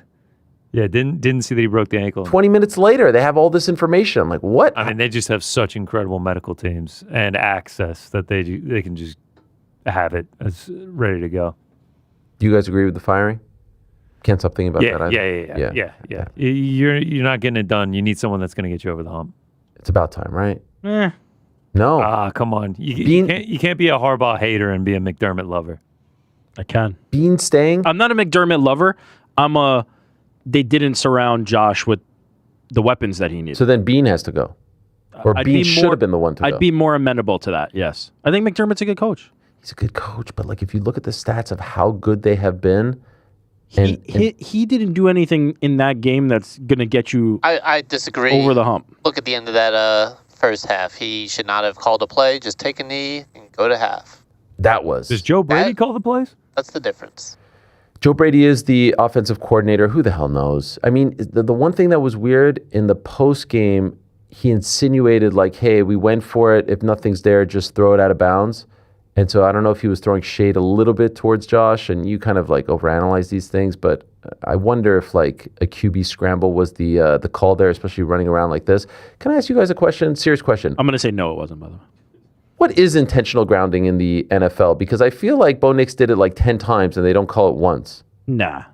Like when you just throw it to the ground, isn't that intentional grounding? Yeah, it depends on where you are. If he's outside the pocket and if there's a receiver in the area, like it's not. Can't get over it. I'm more intentional grounding is the least of my concerns. What's a fucking catch? What is a catch in the NFL? It is impossible to determine that. Who, me? Also, make it 15 yards for pass interference. Oh. Instead of the spot foul. Okay. 15 yards. It just changes too much, right? You know what's so annoying about watching the NFL in 2026? No, but look, if somebody has a guaranteed touchdown and you just tackle them and then they only get 15 yards, it's never going to work. 15 yards. Nah, I can't do that. You know what? I don't hate that. How does that make sense? It changes too much. If a wide receiver is running a fly pattern and they're on the 2-yard line and you just dump them because they're going to catch a touchdown, they only get 15 yards for that? No way. That's silly. It works in college. Nah. Is that what the rule is in college? Yes, of course. It's sensical. It changes too much. I couldn't agree more. And then, like, on the flip side of that, what if you get a bullshit call that shouldn't have been called and then they jump from the 45 to the goal line? 100%. Nah. Did you guys agree with the pass interference? I thought the one that they didn't call was much more pass interference. On Cooks? Yeah, than the one that they did. The one on the Bills? The one that, like, stopped the Bills from scoring? No, like one play before they called pass interference. Oh. The second one was, like, he did get there early. Trey White. Legend. He almost freaking knocked the referee out. There's no time that you should be. He knew the game was over at that Yeah. point. He got his money's worth. He was like, the season's over. I might as well Yeah. get all my words out. What were you gonna say on air, Jordan? Nothing. I just thought, he got his money's worth. I'm looking. No, you were saying something before. I thought. I'm trying to find No, this. I mean, like the pass interference, was pass interference. It was a pick. I actually thought. You suck. You know what? You suck. Honestly, one of the touchdown catches by the Broncos, me and someone else I was watching with, the ball looked like it juggled and Oh yeah, I they remember didn't that one even too. review it. Yeah, the catch. What's a catch? The catch is thing a huge is problem. absurd. Which one? The Broncos won in like the left corner end zone? Yeah, right by the front pylon. He got both feet in. That was a touchdown. No, but it looked like when he hit the ground, the ball moved a little bit. He got 2 feet in, flew like 10 yards. Bills are on a generational run, an incredible run, and not making the Super Bowl once. You got to go. You just got to go. And by the way, I love him. Absolutely. I quoted Sean McDermott in my draft pick, humble and hungry. I love the guy, and he turned around the franchise. But we got to get over the hump. It's like Dwayne Casey and the Raptors, Tony Dungy and the Bucks, John Fox and the Broncos. You got to do it.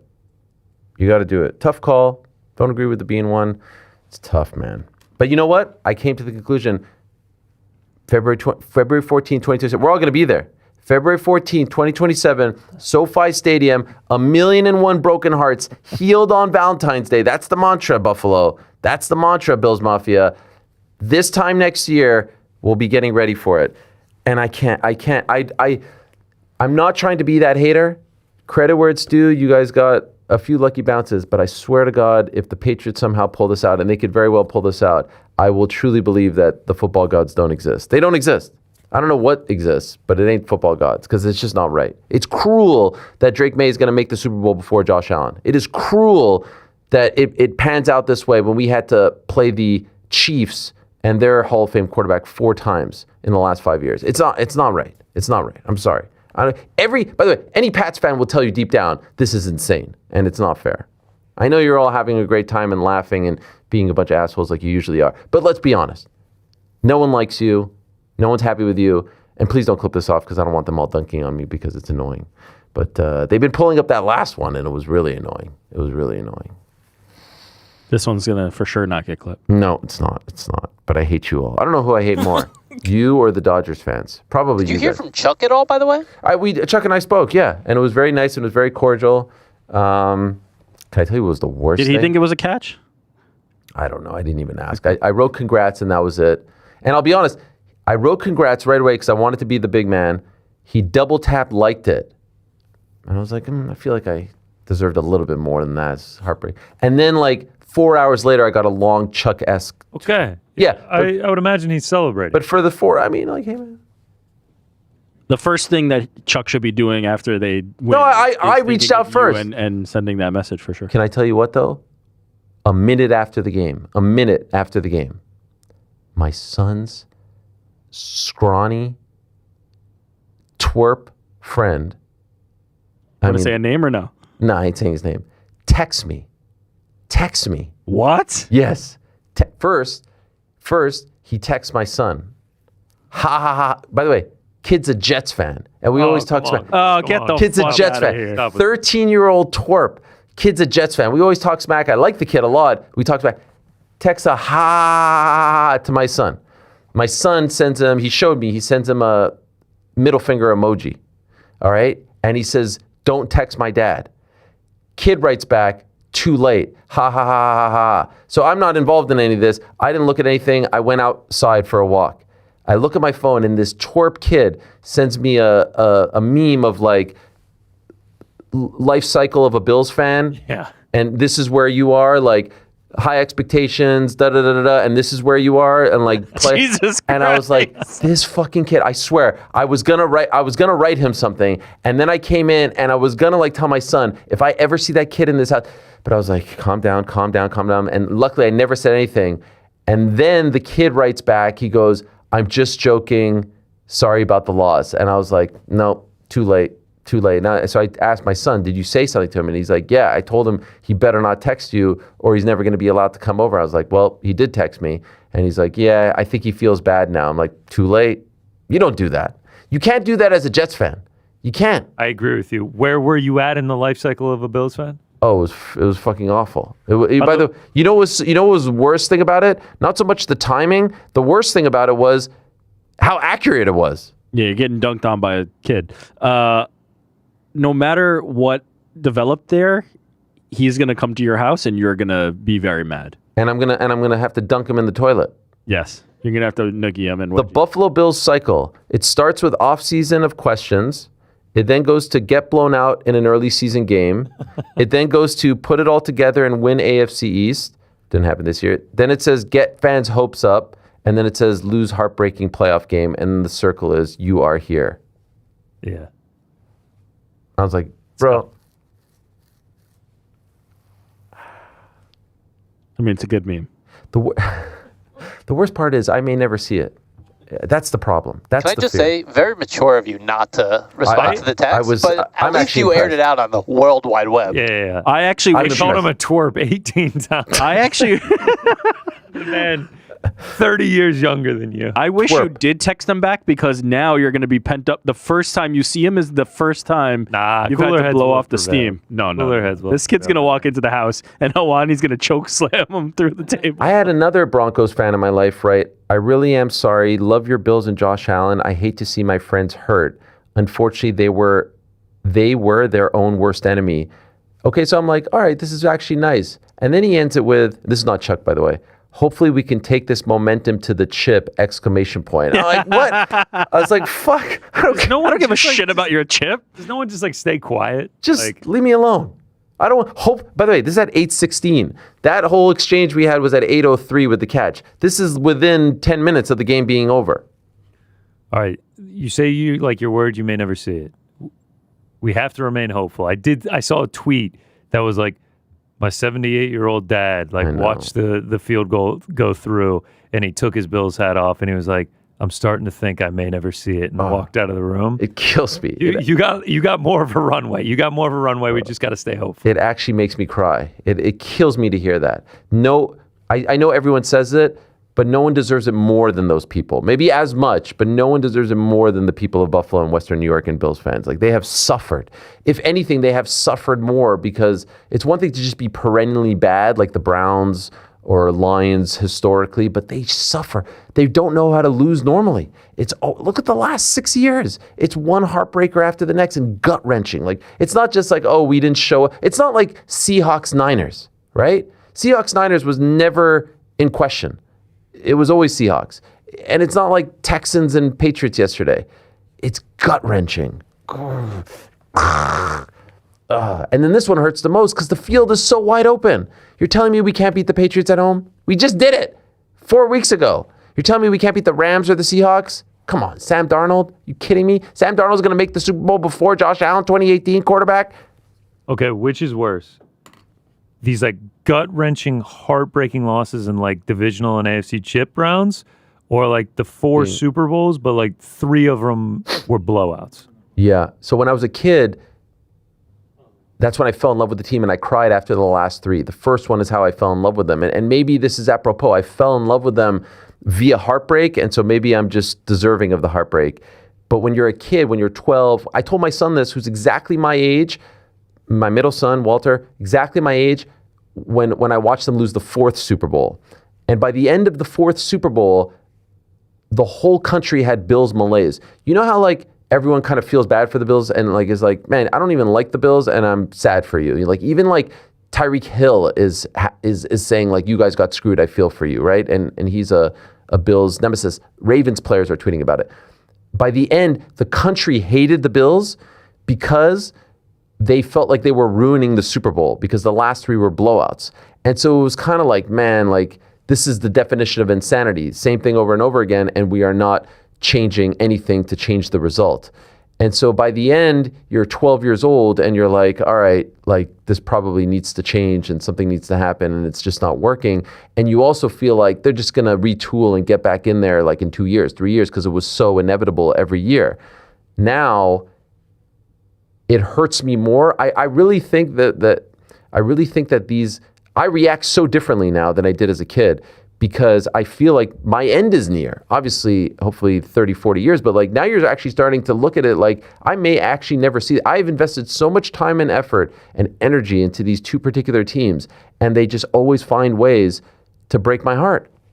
And I thought what you were going to ask was, is it better to lose like this than to be the Browns or the Jets? You know what I mean? Like to just be irrelevant.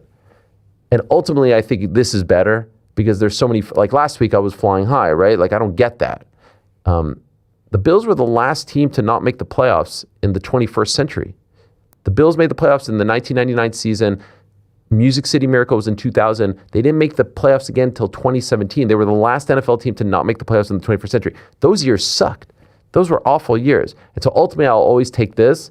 But to have someone as good as Josh Allen, to see him crying up there and all that stuff, it's heartbreaking. And to know how much it means to the people of Buffalo who don't have much to cheer for. Sabres are doing well this year, but they're just such good, kind-hearted people. It's just very hard. It's really hard. And I was talking to a friend of mine yesterday at their house, and they're like, sorry about the football game. They know nothing about football, don't care. And you feel like an idiot like no one died, I get that. But it just means so much. My whole day was about that game. I get my Bruce Smith jersey on, I'm praying, I have my rituals. My whole day was about that game. My whole week was about that game. And it just felt like it was all going our way till it wasn't. And it was self-inflicted. And our greatest nemesis is now just getting an open path into the Super Bowl. We won 5 AFC East since Brady retired, and we didn't make the playoffs once.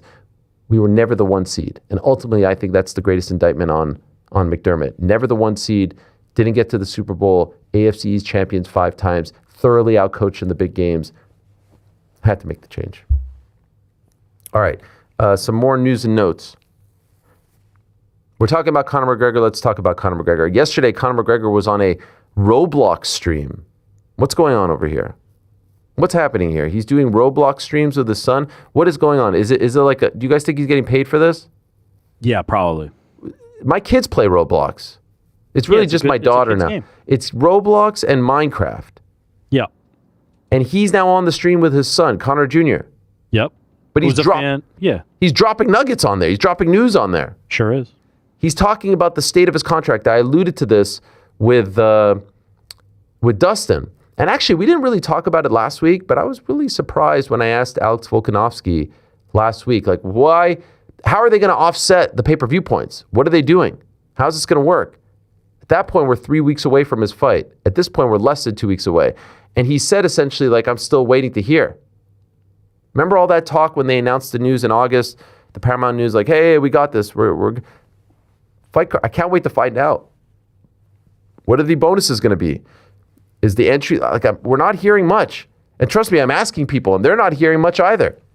Anyway, here's Conor telling someone on the Roblox stream that in his opinion, his contract, which he has 2 fights left on, is null and void because they got rid of the pay-per-view and there's no more pay-per-view. And so he is waiting to hear how they're going to fix it. Fascinating stuff. Take a listen. And I'm warming up now for the White House fight. Are you going to see the president?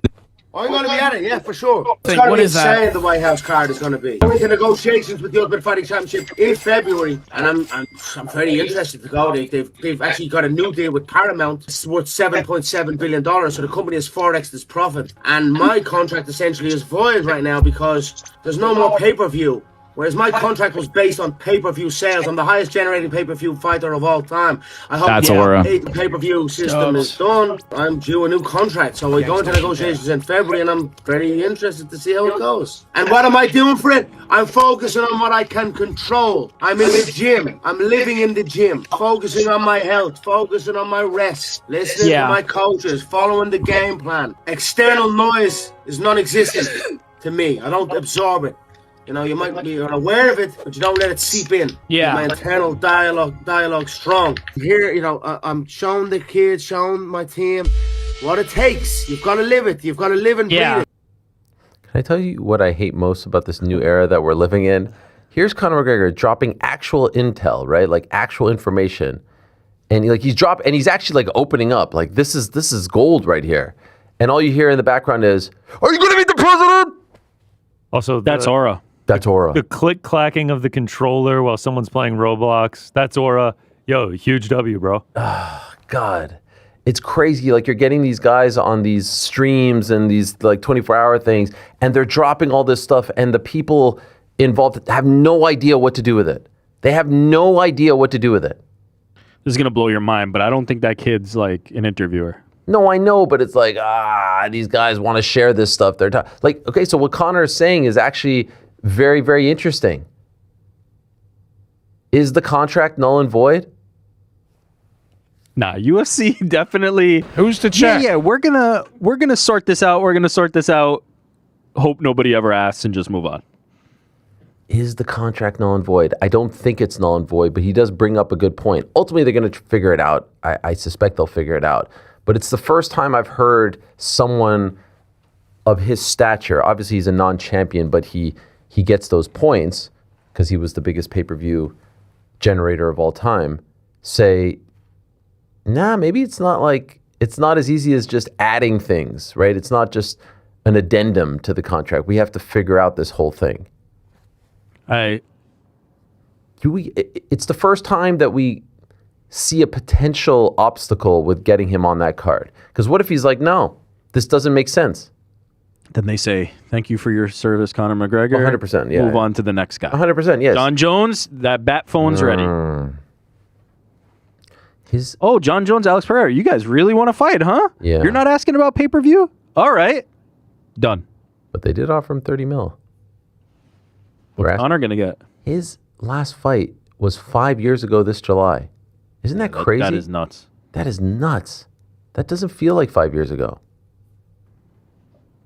Man, I'm curious to see what happens here. He said that in that stream or another stream, which is crazy that we're getting this stuff off of Roblox streams. What is this world that we live in now? He said that he was planning on speaking to them in February. So this is consistent with what Dana White has said. He said, let's get the Zuffa boxing debut out of the way, the UFC, relaunch out of the way, and then in February, once those cards are over and all that stuff is rolling, we'll start to think about the White House card. And so, by the way, it's rapidly approaching. We're less than 5 months away from that card. We're already up to the April pay-per-view. It's not that far away. There's an April, there's a May, and then there's a June. Or whatever you want to call it. PLE. What are we calling it? Numbered event. Numbered event. NE? No, it doesn't work. If it had a third, it has to be something to replace PPV. I can't keep doing this.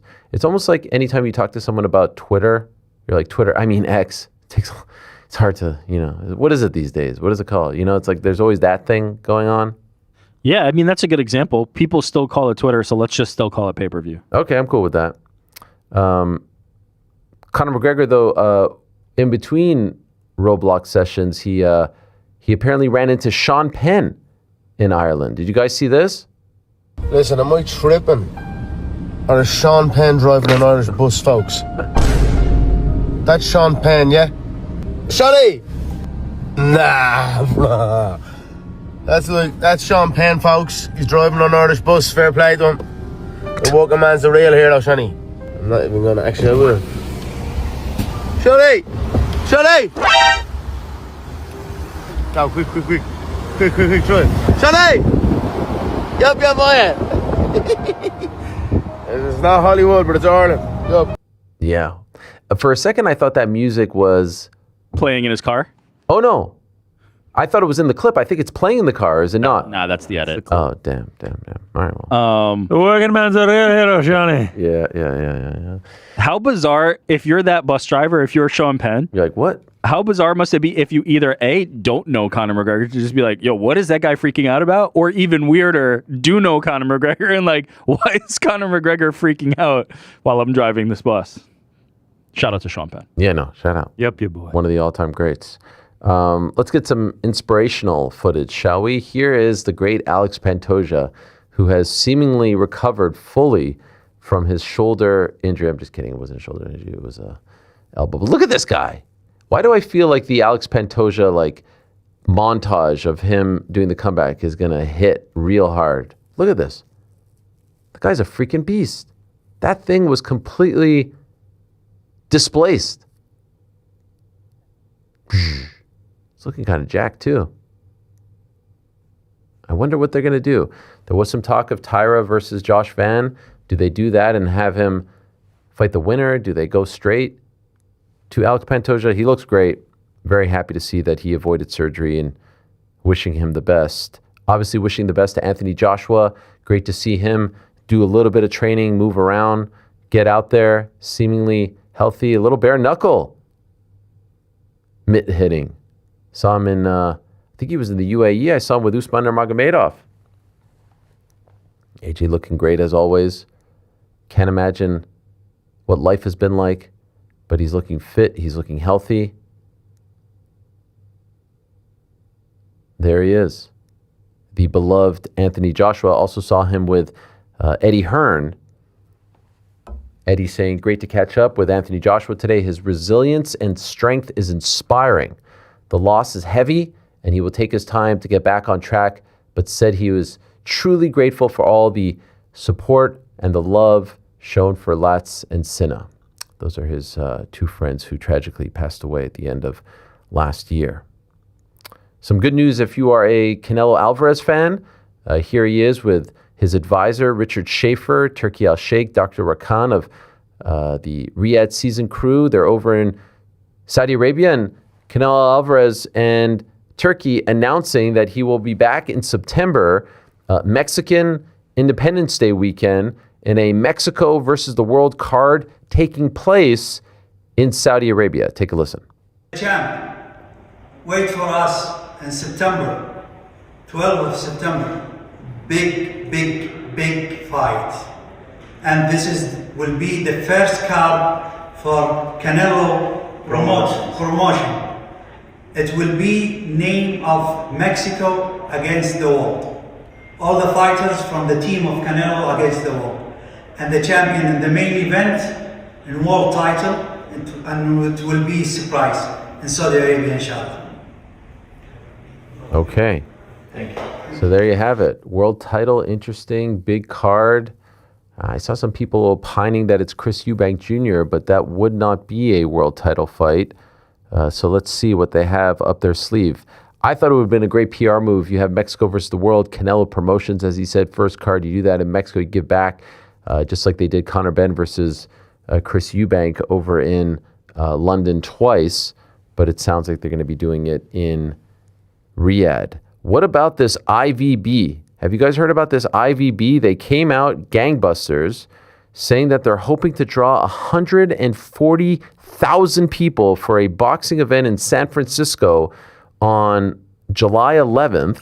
They made an announcement. I'm going to read this from the San Francisco Chronicle. San Francisco will stage an attempt to break boxing's all-time record for attendance at a match in July. Mayor Daniel Lurie and promotional company I Visit Boxing announced at Civic Center on Friday. They held a press conference for this. The event, a part of IVB's Iconic Series, scheduled for July 11th, will take place at Civic Center Plaza in what promoters are calling the largest open-air boxing event ever.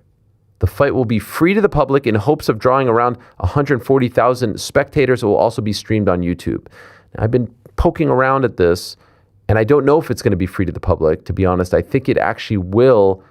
How do you recoup the money if it's free? Number one, it will be on YouTube pay-per-view, and I'm unclear as to whether or not they have a deal with YouTube, like the NFL has a deal with YouTube, or if they're just putting it on YouTube like we put our thing on YouTube. Like we put this show on YouTube. We don't have a deal with YouTube.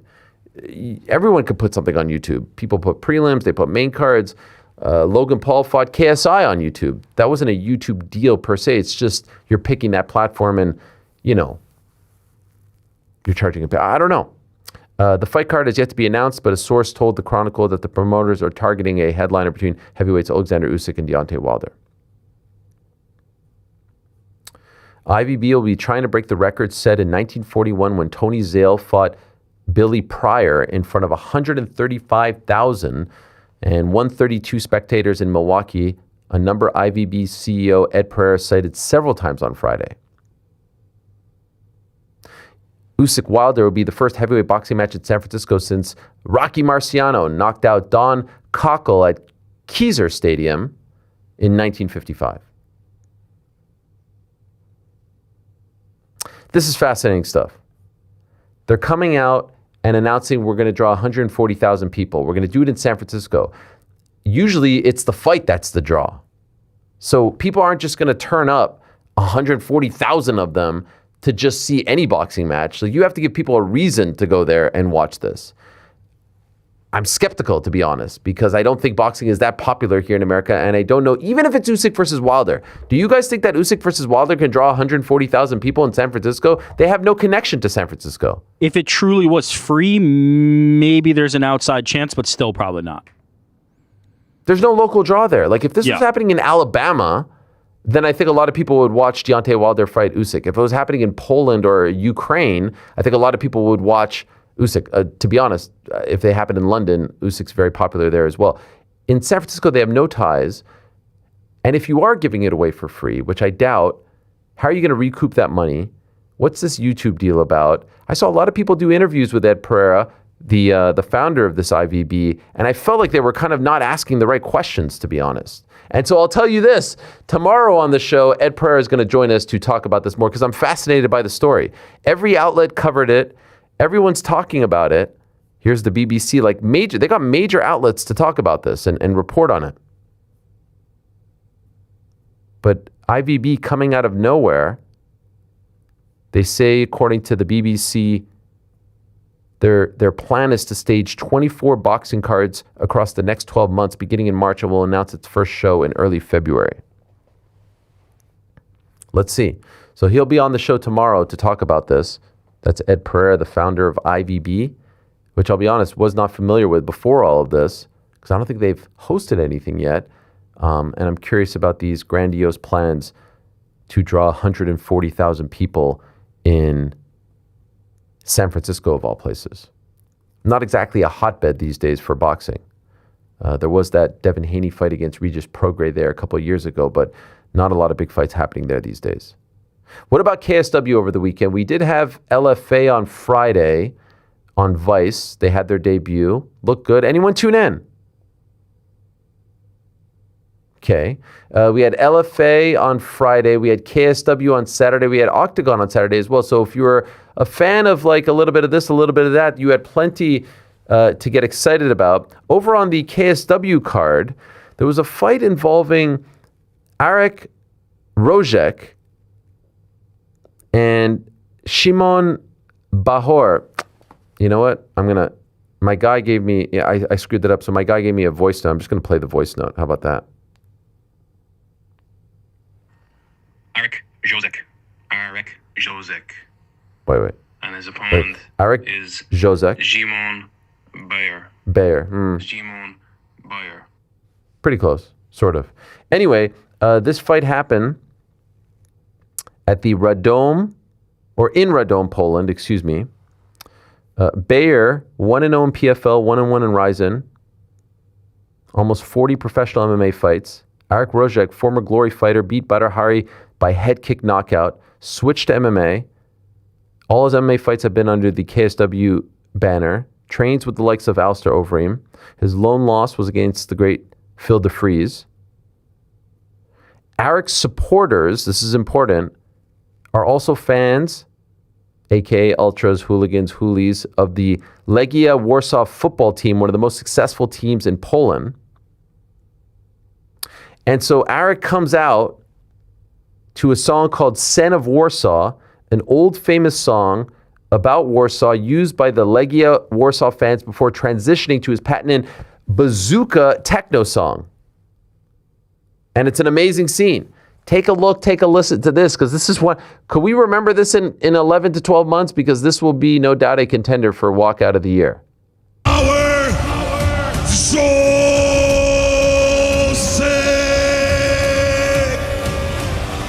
Okay, so we can't play all the music, but you can see the production value. This is some drone business right here, right? Like, this in itself is cool. Okay. Drone. Look at that arena, by the way. I mean, these crowds are wild over in Eastern Europe. This is in Poland, like I just said. They're droning it up. This is cool in its own right. I like the fact that they use the drone to show like, yo, we're packing this arena out. Yo, speaking of packing, look at all these dudes without shirts on. And first I think that they think that's the fighter. Then I think they think that's the fighter. There's a couple of, and then they're like, okay, let's just reset. We're going to go around. And now we've got the steady cam, as they say. Is this the steady? I don't know. Maybe it's the jib. It's on a jib, probably. Yeah. Listen, I'm trying to get technical with you guys. And here he comes. Lads. Everyone's shirtless. Look at these dudes. And now here comes the fight. Here's Wojciech with the knee KO. Beautiful stuff. Do you think those guys were plants, or do you think they all took their shirts off in unison? It was required to take your shirt off before you could get into the venue. I think on the chair, it probably had a sign that said, like, if you're going to be here, you must remove your shirt. You're looking skeptical of them over there. Yeah, for sure. Would you, if you somehow bought tickets and you ended up in that in that section, area, and they're like, take off your shirt? Are you going like, you know what? Yeah, for sure. Yeah, I'm in there. Oh my God, what a scene! What are you doing? I'm fucking. You're rolling. You gotta roll. I don't want to be with the ultras, with the hooligans, wearing my shirt. I'm fucking doing that shit. I'm going, and then I'm putting it back on. I wonder if they sat like that for the entire cart, or do you think they took it off right before he walked out? I have no idea about the staging of the shirtless dudes on the walkout. We'll never know. Can someone look into that for me? What about Nick Diaz? Nick Diaz, guys, he is appearing more and more stuff. I want to give a shout out to, what's the name of the outlet? It's called Fight Back MMA? Yeah, Fight Back MMA. Hosted by the very sane and normal Jake Shields. But he's getting some good content about his friend, keeping him relevant. Here's Nick Diaz and Sean Strickland meeting up at Extreme Couture. A real meeting of the minds. Check it out. Like the perfect time to go out there. I live here. Oh, no shit, bro. You're not in more often? Crazy. I'll see you. I'll be around. That'd be awesome, man. I gotta get a roll with you, dude. Fucking legend over here, guys. Crazy. When are you fighting? Are you fighting on February 21st? That fucking legend, guys. Crazy. Shit, how old are you now? I'm not that old, bro. Well, I'm not asking, bro. I'm not. All these guys, hey, all these guys, the brothers, bro. Every time like you talk to them, they're always like ready, they're always ready to scrap. Like, dude, I'm attacking you, bro. How old are you? I don't know, bro. Well, the moral of the story is, dude, when I was a kid, I used to watch you, bro. I'd be in my fucking boxer shorts in the living room watching you scrap, dog. It was like. Yeah, no, it's dope, dude. Now I'll watch you. Yeah, I appreciate it. You think Nick is enjoying this? I can't tell. For sure.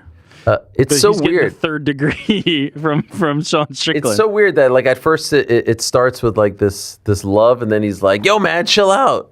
But you could see Nick tensing up there. Yeah, I think Sean was very caught off guard by Nick not wanting to say his age. Oh, really? You think that was it? Yeah. When he's like, how old are you? He's thinking Diaz is just going to be like, yeah, I'm 38, 39, whatever he is.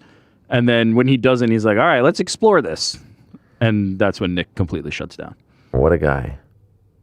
Speaking of Nick, he's teaching people grappling over there at Extreme, which is great. And he did a little breakdown of the JDM versus Islam fight. Fascinating stuff. This is like currently what's happening. You watch this fight with Islam and the fucking Australian. And the poor guy was like, I don't feel sorry for him. He's learning to get up, yeah. Yeah, I want to say like, damn, that South African guy. But I'm like, you didn't learn how to like, you know what I mean, go back and systematically understand why a black belt is passing your guard, or because you can't tell me I wouldn't pass the guard. Because if that was me, I'm not fucking Islam. I'll pass the guard and tap you out. Yeah. You know, Islam's not gonna pass the guard and tap you out. He's gonna stay there and keep control from there. But why are you being controlled from there? That's the question. Let's be real. Like this guy who had 0 losses, he did not fucking understand that. And I had to watch this round for 5 fucking rounds, title fight. Title fight against the 2 best fighters in the world. Okay, I had to watch 5 fucking rounds, and this guy didn't execute like the leverage. Nope. The knee's the leverage. You put the knee in, you break that. You systematically break that. And then you put this arm under. For 3 fucking rounds, I watched this guy not understand how to do. There you have it. The legend, Nick Diaz, weighing in. Imagine he becomes like an actual coach at Extreme Couture. That would be wild. Cornering fighters, getting involved, imparting his wisdom on the younger generation. I love it. And it's great to see him doing well and healthy and active in there. It's wonderful to see. So thank you to Fight Back MMA for that great footage. Great to see Darren Stewart in good spirits. He did post recently that he needed a new hip. I think he generated a GoFundMe account to generate some money. But then it seems like the UFC stepped in and helped him out. Here he is post-surgery thanking the UFC. Guys, I did it, man. I did it. All that whining to you lot. I did it. I'm here now in recovery. Are you sober then? Having some rice and peas. Kinda. We're imagining. It's only bread. I say thank you, everyone. And again, big thanks to the UFC. Thank you. Couldn't done it without you. Yeah, I'm Danny Dentist Stewart, but if you saw me before the surgery, I was crying. I was Darren the Crybaby Stewart. It was mad, but You've done it, baby. You've done it. we did it. And yeah, I'm just here recovering now. Once I get a bit better, I'm staying overnight and I will go live. But for now, man, I just want to say again, thank you to UFC, man. Thank you to my friends that made the GoFundMe page. Thank you for the donations. And just thank you, man. Pure thank yous until I recover. Pure thank yous. So there you have it. Darren Stewart, wishing him a speedy recovery. And great to see. Credit where it's due. It's great to see. He spoke up. He got help. And hopefully more things like that can happen because there is a toll and there is a reality after fighting that a lot of these fighters are being faced with. Another bit of news, Muhammad Usman testing positive. And let me get the actual details, as they say in the business. Maybe, did I not get a press release for this? Used to get them. Maybe never sent one.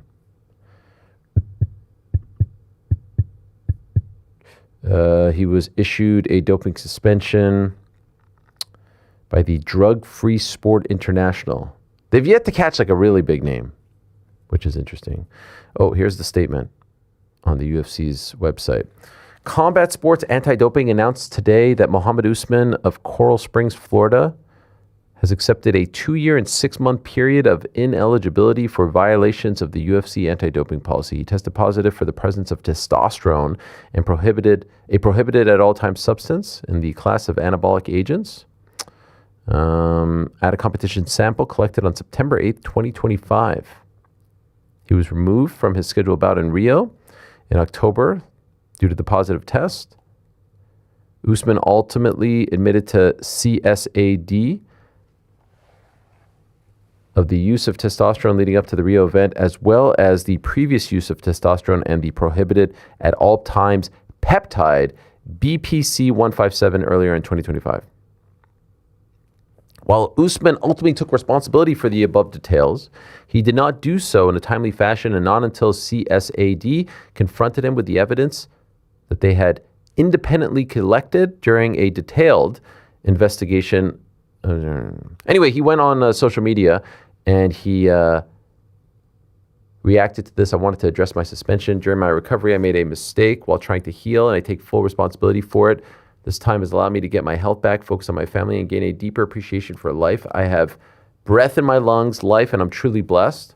I'm taking things one day at a time, and staying committed to growth and doing things the right way. I'm grateful to the UFC, Rashad, Ali, and Brian, and all my coaches for their continued support. We move forward. So there you have it.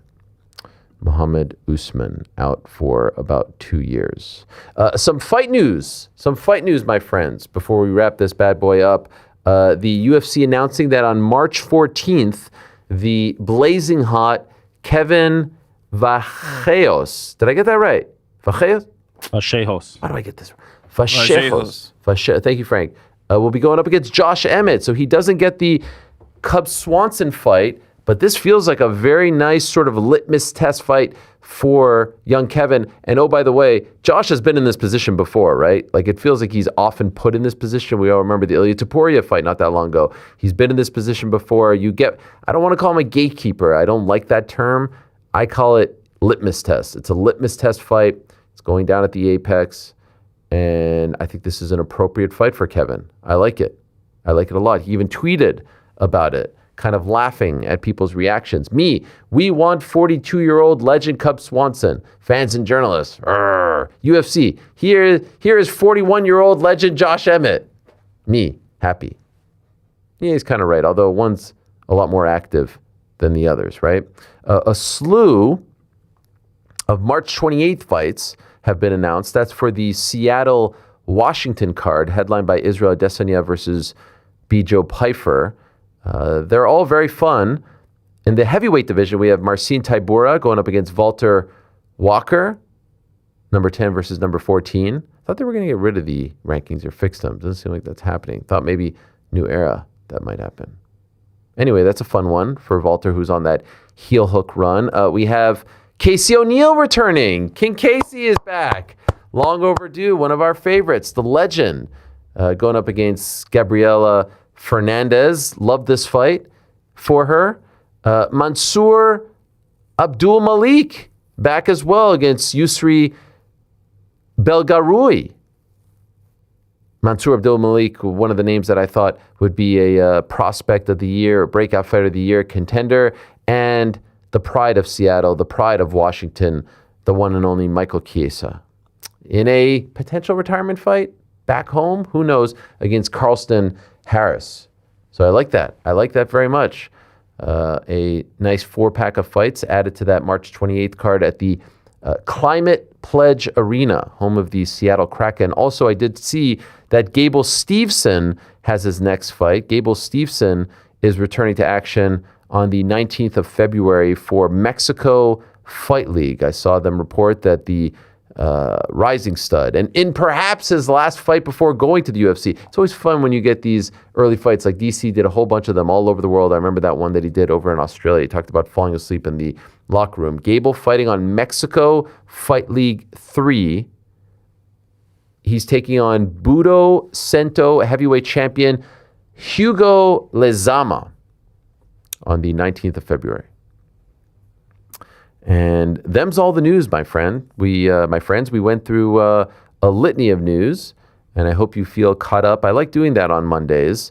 And shout out to the team for compiling everything. Shout out to Saladin Parnas as well. Had a big win over in KSW this past weekend. He appears to be someone who I can see getting an opportunity in the UFC, or at least the UFC being very excited and interested. And I know they have been flirting in the past, but he is a very, very good fighter fighting over in KSW. Do we have, Frankie, any super chats? Super chats. Set in for the Bills. Humble and hungry. Happy 14. Wow. Okay, so 14 is months. Humble and hungry seems to be a bit of a shot at Coach McDermott, who I'll always have a lot of love for. Tremendous 9 seasons. But yes, you are right. Very sad. Did I mention that I won't be watching any football until September or so? Maybe August, some preseason, but I can't even watch tonight. It hurts too bad. You guys going to watch the national championship? I know GC will. For sure. Yeah, can't do it. I wish I could. One of the greatest stories in the history of sport. I know. I can't do it. It hurts too much. Can I say it hurts? I don't want to say it hurts to see other people happy. But that's what it mean. does. Yeah, so. I don't want anyone to be happy right now. I'm sorry. Wow. I'm sorry. I don't mean like. I remember Frank said like his usual like wahoo or something, whatever corny thing he says in the text, and then you're like, no, you're too happy right now, Frank. I said it's not time for that. Yeah. Well, it was also what I was saying didn't even deserve a woohoo. What was it? Do you want any acknowledgement when you send messages? No, I like the acknowledgements. Okay, so that's all that was an acknowledgement. It felt like we're still in mourning. How long is the mourning period though? It's at least a week. It's a week? All right. Yeah, it's at Fair least enough. a week. 1 second. I just want to confirm what he was saying. Yoo-hoo to. KSW stuff. Yeah. I was excited. Yeah. Big pop. Bad Bunny was going to do it. Josh was going to come out. It was going to be great. It was going to be great. Anyway, and what else, Frankie? What else? Drake May greater than Allen. Pats all the way. You had to read that one for $2. This fucking loser paid $2 to have you say that Drake May is better than Allen, which is a awful take. Like, no sane-minded person actually believes this. And you know, can I just say something about Drake May? He actually seems like a really good guy. You know, his wife does the baking. She does the baking, right? Everyone's talking about her baking on... Big baker. Yeah. He seems like a nice guy. Like, I don't want to hate on the guy, but... Do it. No, I'm salty. What do you want me to do? I'm salty. I'm salty. I'm giving you the I'm letting you off the leash. He's free reign. Hate on him. It's so annoying. It's how do you... They got the Chargers. All right? This guy doesn't have a hand. Freaking Herbert. He's not even that good of a quarterback, for being 100% Oh, stop honest. that. Okay? Now you're going too far. He doesn't have a hand. And then they get the freaking Texans. CJ Stroud doesn't know how to throw the football anymore all of a sudden. Got high off his own supply. Mark for his own gimmick. And now they're getting Jarrett Stidham. Our only hope are the Rams. After having the most cupcake schedule in NFL history. Our only hope are the Rams. Right? Seahawks, bro. You really think the Seahawks could do it? Yeah. I think the Seahawks are better than the Rams. They're the best team remaining. You think Sam Darnold could do it? Absolutely. You're getting too caught up in the names, man. He had an unbelievable season with the Vikings last year, took them to the playoffs, and now he's done the same with the Seahawks. The Seahawks are the best team left. They're fucking nasty. I'm not a Schadenfreude kind of guy or whatever. It's Schadenfreude. But like, it can't. You agree with me, right, guys? You agree with me. The name is messing with you. The start of his career. You agree that it's just it's the Pats should not be able I hate to do to use this. the word How do they unfair, keep getting away but with you agree that Drake May cannot make it to the Super Bowl or at least win a Super Bowl before Josh Allen, right? Do we agree on that? Yes, that they were asked. They get a new coach. They draft a quarterback. It's a success story, and now they're on the verge of going to another Super Bowl. It's just it's horrible. It's actually driving me crazy. If it was like Jags versus Texan, and I'd be like, yeah, whatever. But this makes it all that much worse. We're in shambles now. You're putting them in a Super Bowl that they're not in yet. Let's slow the horses down. Don't sleep on Stidham, bro. Yeah, Auburn legend. Bro, Auburn legend. I love you, Stidham. I'll do anything for you. I'll put you up here. I'll do anything for you. Please save us. You went from rooting against to now rooting for. That's the worst thing, because I'm usually the type of guy that like holds the grudge. You be my team. I want the worst for you. Now I'm Broncoing it up. You get to team up with Chuck at least now, though. Instead of being on the opposite side, you get I know, but you're not going to watch anyway, so it doesn't matter. I'm not going to watch. I'm not going to watch. What I say about Jarrett Stidham? Tell me. Gunslinger. Does he have the cojones? By the way, he's a former Patriot, right? So this is a bit of a revenge game for him. Don't sleep on Stidham, baby. Fucking Stidham. What a story that would be. This guy would be on. He's been waiting. He's been standing by. Also, can I just say as well, it kind of annoys me that like if that scenario plays out, they're going to make the Super Bowl. Why? You want to really... What's your issue with the Broncos part? I don't like the Broncos. We smoked them last year in the playoffs. They're not a good team. They're frauds. Bro, they're not a real number one seed. Me. I was with you on all the Patriots hate. This is where you Seahawks, lost me. I turned. I'm down with the Seahawks. My very good friend Jason Tackman's a diehard Seahawks fan. They're going to win. I'll be happy for them. I don't want the Rams either. They all suck. I guess Seahawks are going to win. Relax. I guess Seattle's all right. Although they annoyed me against the Jays. Who would you be okay with? The Buffalo Bills. That's who I'll be okay with. Well, that ain't happening. Not this year. Jarrett Stidham, career stats, 1,400 yards, 8 TDs, 8 picks. Hell yeah. He sounds like a competent How's that? Is that good? Is that bad? I can't tell. No, that's ass. That's okay. No, come on. Game manager. He's good. 1,400 yards, 8 touchdowns, and 8 picks. Yeah, it's not good. When's the last time you played? Looks like the last time he threw an NFL pass was 2023. 2023? Yeah, 0 attempts in 2024 and 2025. He's taking reps in practice, I'll tell you that. All I'm saying is... This is your hope? Sean Payton... There was a bit of a smirk on that face when he was like, Stidham's going to have to step up. Yeah, let me tell you something. I know something. Sean Payton got out-coached by the now fired Sean McDermott, all right? My parting words. Yes. Don't sleep on Stidham. I thought it was going to be gunslinger. Period. Well, you beat me to the punch. You can't see me. I had my hand up, about to drop. Gunslinger. If only we had Pizza here to weigh in on this. Let the man rip on Sunday. You think so? He's just going to go out there like the old gunslinger, like an old... It's going one of two ways. He's either throwing for 350 and 4 touchdowns and the Broncos are going to the promised land, or he's going to throw for 87 yards and 3 interceptions. That's what's going to happen. There's no in between on how it goes for him. God, what a nightmare. What an absolute nightmare. I'm down with the Seahawks. Give me Darnold, baby. Sure, whatever. Just end it. Can we just end it? I'm seeing ghosts out there. Ghosts of what? Isn't that Darnold in his Jets days? Oh, God. Oh, that's right. Against the Pats. Yeah. And then he had mono. I'm seeing ghosts out there. Oh, what else? Shout out to the mono, man. Patriots on verge of the Super Bowl. Fuck. The Bills in shambles. Bro, let me tell you something. What the fuck? New rule. If you're paying $2 to roast me, you don't make the cut, Frank. All right? You don't make the cut. That's a new rule. You got to at least pay $10 to roast me. Thank you for the $2.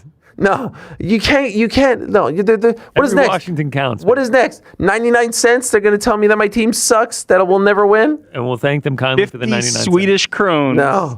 I swear to God, if there's another one like that, 47 I'm going to shekels. break this fucking computer over your head. Sorry. Wait, whose head? No, that guy's head. I know that guy, 24-inch dubs. He's a punk. He's a loyal listener. Yeah. And we appreciate your $2. Go to the other stream, bro. We don't want you here. You know that one? Out. Doing the Dana White? No, I'm doing this one. Who does that? There's a meme where the guy goes, who does that? I don't know that meme. James Tahuno? No. I've had that one in the holster where the guy's pointing and goes, GC's been sitting on it. God. Yeah, and you know how happy Dana is. He's dying to text me right now. He's just dying to rub it in. That's fucking illegal. Yeah, it is illegal. I bet you're cheating. I bet all of you are cheating. What else, Frankie? What else? Spending my birthday trimming and listening to the show live. What's everyone's go-to birthday dinner? Okay, well, happy birthday to you, January 19th. Can I tell you? I'm just losing it right now, but can I just be honest? Can I break the fourth wall? Is it inappropriate to say that I heard birthday and trimming in the same thing and I was thinking of something else? Wow. I don't know what you were part. thinking. Yeah. Birthday trimming? Yeah, birthday suit. Oh, yeah, okay. Well, Now I when got you were doing the candles with Dustin, you were like, come on, let's blow it together. Come on, let's blow this thing. Frank already has a clip. Hey, Frank, hit that drop. Is it bad juju if I blow it? Virtually blow it for me. Come on, Dustin. Go ahead. Come on. No, you blow first. Birthday dinner. I don't know. You go out with your family. You get. I'm big on one thing for. I'm not a big. I like celebrating other people's birthday. I don't like. But I'm big on one thing for yourself. I do think everyone should blow out a candle on their birthday. Yeah. I don't know why, but there should be some sort of like. I don't like when people are like, nah, I don't do. No, it's your day. You know. Is it the significance of the candle? Like, why that? I just think everyone should end their birthday or have at some moment a moment where you're like thankful, grateful, maybe a hope for the future, whatever it is, that ritual. Got it. I like that ritual. I think it's a nice ritual. My go-to birthday dinner is Wegmans next door. Hell yeah. Shout out.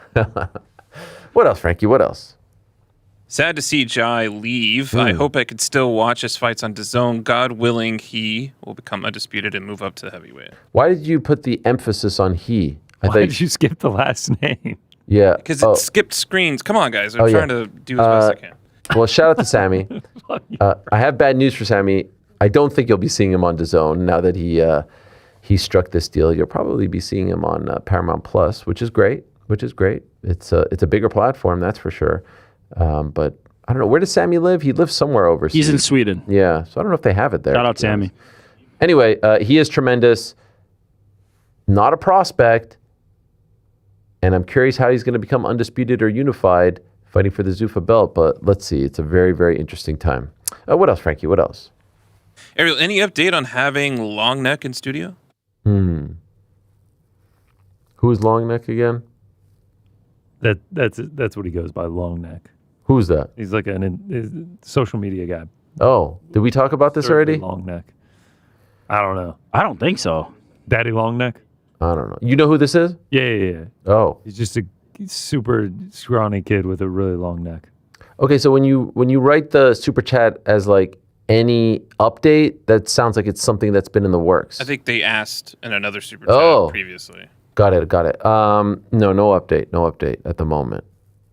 No update at the moment. What else, Frankie? What else? With Kate Scott on the UFC now, who do you think are the MMA personality equivalents of Henry, Jamie, and Big Meeks? So he's talking about Thierry Henry, Jamie Carragher, and Micah Richards. That's the studio team for the Champions League coverage on Paramount Plus. Well, I'm not quite sure if Bisping, Cruz, and Weidman are the same. I mean, DC is kind of Micah Richards-esque. I would say maybe Bisping would be Carragher-esque, but Carragher is known to kind of shoot and will be very critical even of Liverpool. Bisping's, he's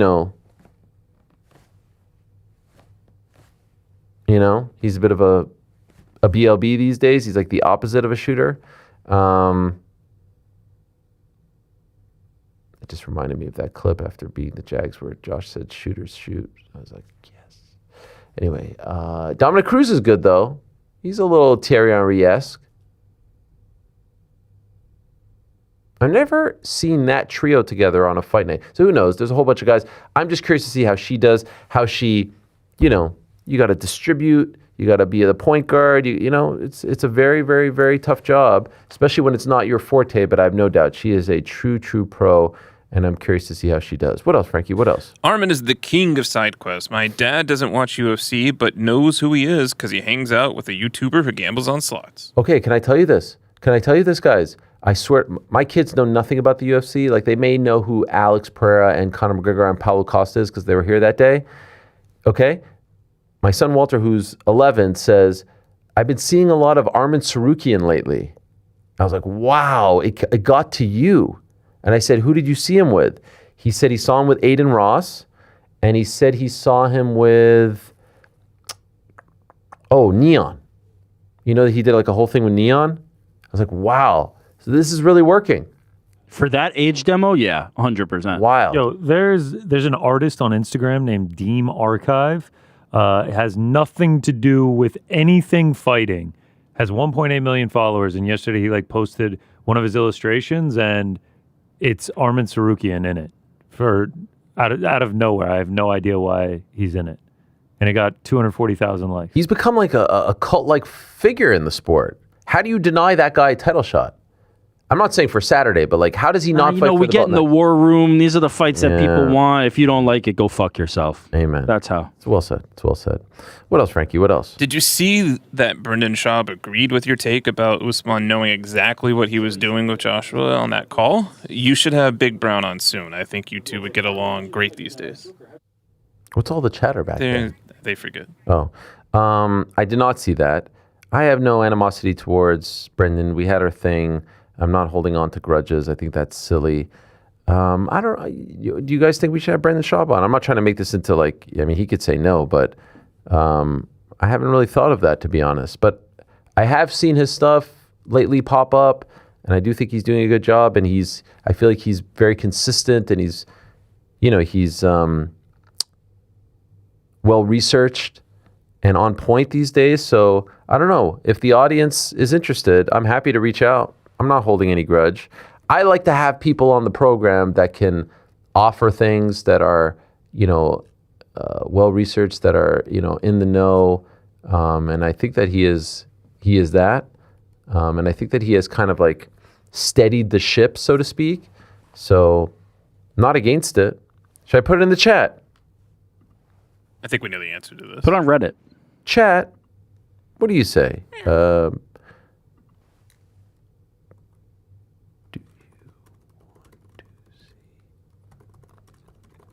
P.F. Chang's on the birthday?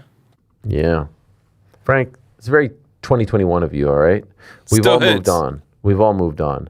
I mean, the freaking, what was he, the wartime CEO? He's like full on shill now, guy. I mean, he's like... Oh, jeez. I mean, these days are completely different. I think you were the wartime CEO, Damn. by the way. So what was He was the BC? CEO. He was just the CEO. I mean, he's full on. I mean, it's a good opportunity, but let's... 2021 version, what is he saying about this? So how do you fit all that stuff into one day? I mean, it's just so unbelievable. What else, Frankie? What else? Thoughts on Virgil Ortiz suing Golden Boy? Wow, what a story this is.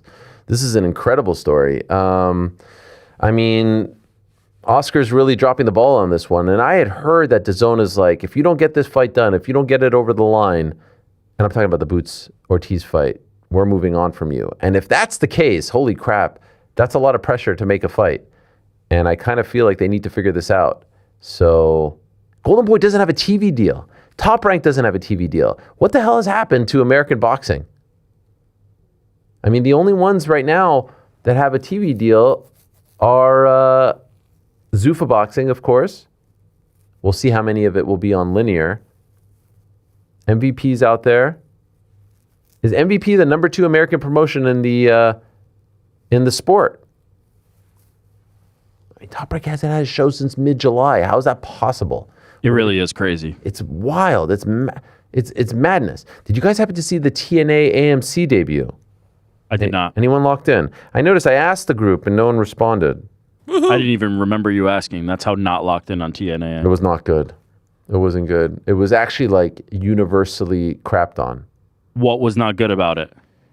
There was a lot of talking, not a lot of wrestling. There were some vignettes. They brought out some like maybe C to D list celebrities. Who are we talking? Perez Hilton. Holy shit. That's not real. You didn't actually just Perez say Hilton was like in a thing. Yeah, he was in a thing. Oh man. That's crazy, right? Some AMC celebs. It was a couple of surprises. AJ Styles opened the show, which surprised me. Wait, what? Yeah. He's not with WWE anymore? No, he is, but he's a TNA sort of, he's like probably the most famous person to graduate from there. Oh, he didn't wrestle. He just presented. He opened the show, and what he said was like, I'm not going to be here for long. I'm not going to talk for long because we've got some wrestling to get to, and there were only 3 matches on the broadcast. So everyone was like, there wasn't a lot of wrestling. That's cool, though. Fans had to like that, no? But they were like, you're opening the show with a guy who's not even on your roster. Yeah. You know, like everyone was tuning in for the beginning. I don't know what the ratings were, but like that guy's not even a part of your WWE thing. promo, basically, yeah. You know what I mean? He's a WWE guy. Yeah. A couple of previous guests on our show, Sonia Deville, Daria showed up. Elena Black showed up. But no one really liked it. Everyone actually kind of the reality is on it, to be honest. They'll get 3 months beyond this, and everything will be like the big. Everybody wants to make that big splash, but like 3 months from now, they'll be in their heart of their schedule, and they'll just keep trucking, and everything will be fine. Yeah, as long as they keep the quality of the product up. What else, Frankie? What else? Any legal minds on your radar to come on to explain some of the recent news, UFC contracts, Ali Act status, Dana's February 4th scheduled testimony, etc.? It's not a bad shout. Are there any legal? I mean, Eric McGracken has been on, and he's a lawyer in Vancouver. Do you guys want that? I'm open to all fun guests who are knowledgeable, who can add to the program. So let's see. It's not a bad shout. What else, Frankie? What else? When the #1 unbiased combat sports outlet hits 500,000 subs, will you grow your hair out for 6 months? Could be the lucky charm your team needs. Worst case, New York Rick's barber comes to clean it up after. Let me tell you something. If I go like 9 days without a haircut, I feel like my head is on fire. Like I feel like it's so thick on my head. So 6 months sounds like a nightmare. There was a period when I was in school, I went a year and a half without a haircut. And I don't know how, that was more because I was sort of like finding myself, you know? Nevertheless, I don't think I can do that. And if it really comes down to me getting a haircut, I'm not really sure I can actually do it. If someone told me right now, like, don't cut your hair for 6 months and I guarantee the Bills will win the Super Bowl, then okay, yeah, fine, I would do it. But I don't think that it will matter. So what's the point? What else, Frankie? What else? You think Charles will stand and bang against Max? Yes. To a degree, yes. I think he is who he is at this point. I mean, obviously he played with fire. It wasn't a very fast fight against Ilia Topuria, but I think that's just kind of the fighter that he is. Obviously great jiu-jitsu, and I could see him trying, but Max has good jiu-jitsu as well, but I can see this being, I think there's sort of a mentality when you're fighting for the BMF that like you have to fight a certain way. So That would be my guess. Yes, that would be my guess. What else, Frankie? What else? And then lastly, Ariel, another year, another heartbreaking loss. This one was worse for me as my ankle was broken. I truly thought this was the year, but also the NFL/football gods didn't want it to happen. McDermott being fired had to happen, and Bean has to nail the draft and free agency. Okay, keep that up for a second. So first of all, shout out to Jason. Hopefully he's doing better and making a speedy recovery. And I feel your pain, my man. I broke my ankle in 2004, and it was tough, but you will get back on your feet, no doubt. Bean staying on and getting promoted is a shocker to me. I'm not going to lie, because I do think that he failed in his quest to put the right pieces around Josh and was kind of smug about it at the beginning of the year. I heard when he was on WGR, which has been I mean, it's been incredible. WGR is the local Buffalo Bills radio station. I listen to it all the time, and this morning was like must listen as they were reacting to it all. And he was kind of smug about the wide receivers, and look how that panned out. I do believe that some of those mistakes that are being blamed on Josh Allen are not mistakes if he has top tier receivers at his disposal. Like what about the Seahawks? That dude, Rashid Shaheed, is that his name? Who took it to the house? Like that guy, they got him at the deadline. Like, well, we couldn't get anyone? Couldn't get a single weapon for him? Anyway, your lips to God's ears. We'll be all right. As long as we got this guy, as long as we have number 17, I don't care what anyone says. And you know what? I love the fact that people are trying to blame this on him and pin this on him. I love that. He's going to come out like a demon next year. New stadium. We'll exorcise all the demons, and then we'll heal every broken heart on the 14th of February, 2027. We'll take the show out there. Bills make the Super Bowl. Want to take the show out there. Want to do Radio Row. I've never been to a Super Bowl in my life. Has to be. It must be. Oh, what else, Frankie? What else? That's it, my man. Okay. Tomorrow on the program, Ed Pereira of IVB Boxing. Atiba Gauthier, who is fighting on the card on Saturday, UFC 324. So we're covering it from all angles for you. Will be on the card. Rose Namajunas will be on the card. Big fight for her against Natalia Silva. Looking forward to that one very much. And Rose, I think Rose might be like the longest tenured fighter on that card. Isn't that incredible? Time goes fast, so slowly. And the great Dominic Cruz, who I just mentioned, who's one of the best analysts in the game, who I've enjoyed talking to very much over the years. Actually, the anniversary of his win over TJ Dillashaw was just a couple of days ago. He's going to be a part of the broadcast, and he has a new podcast out as well, where he's interviewing previous opponents and just other minds in the sport, the likes of Herb Dean, Uriah Faber, TJ Dillashaw. I think he talked about doing it with Cody Garbrandt as well. He will join us. So a nice 4-pack of guests. Looking forward to that. On the Nose this week will be on Wednesday. So stay tuned for that. Working on that program. Tell you more about that as well. Are the Knicks winning yet? Or actually, I think they're playing at 5, right? On Air Jordan. Knicks Mavericks. Tip. We got to get going. Okay, we got to get going. Yep, 4 minutes away. Thunder beating the Cavs. Tremendous. No, great. Nah, I mean, Cavs are actually doing pretty well now, right? They're evening out a little bit. Yeah. The East is all bunched up. Do you think I'll see you guys tomorrow? What do you mean by that? Like your actual faces. Oh, visually see us? Yeah. No, I like this better. Yeah. Because like you can really be doing anything right now, right? We are. Yeah. We're doing anything and everything. All right. Frankie, you know what? I can't even press that. Look at that skyline, by the way. There's no smile. Nice. Yeah, it is looking nice. You know what? Almost 5 o'clock and we're still bright out. Well, not bright, but you know, a little bit of light. Brighter. Ah, yes. What a time. Time to... Frankie, I did want to ask, how is your lovely wife doing? She is a proud product of the 716. How is she handling the loss? Better than I? She's pretty upset, and she was really upset with Tony Romo. Oh, yeah. Don't get me started on that guy. I don't know, Jim. What do you think, Frank?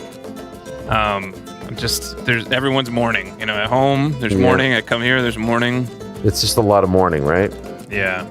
Did you Did you help her feel better? Did you rub her She made a feet? really good chicken wing dip.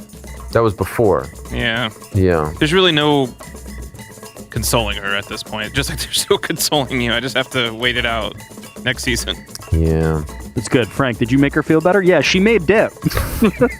Good. Very good. What are the people saying back home, Frankie? Are they all very sad as well? Yeah, it's kind of gotten to the point where they just don't talk about it because it's like, what do you say, right? Yeah. Oh, I see my friend Travis Clayton has been signed. You signed 12 players. Okay, well, anyway, that's it for the NFL talk. So your dreams have been realized. Your prayers have been answered. Thank you very much, Dustin Poirier, Jorge Masvidal, Waldo Cortes-Acosta, and Javier Torres. Thanks to all of you. Thanks to all of them. Happy MLK Jr. Day. Back tomorrow, same time. This is it. Peace.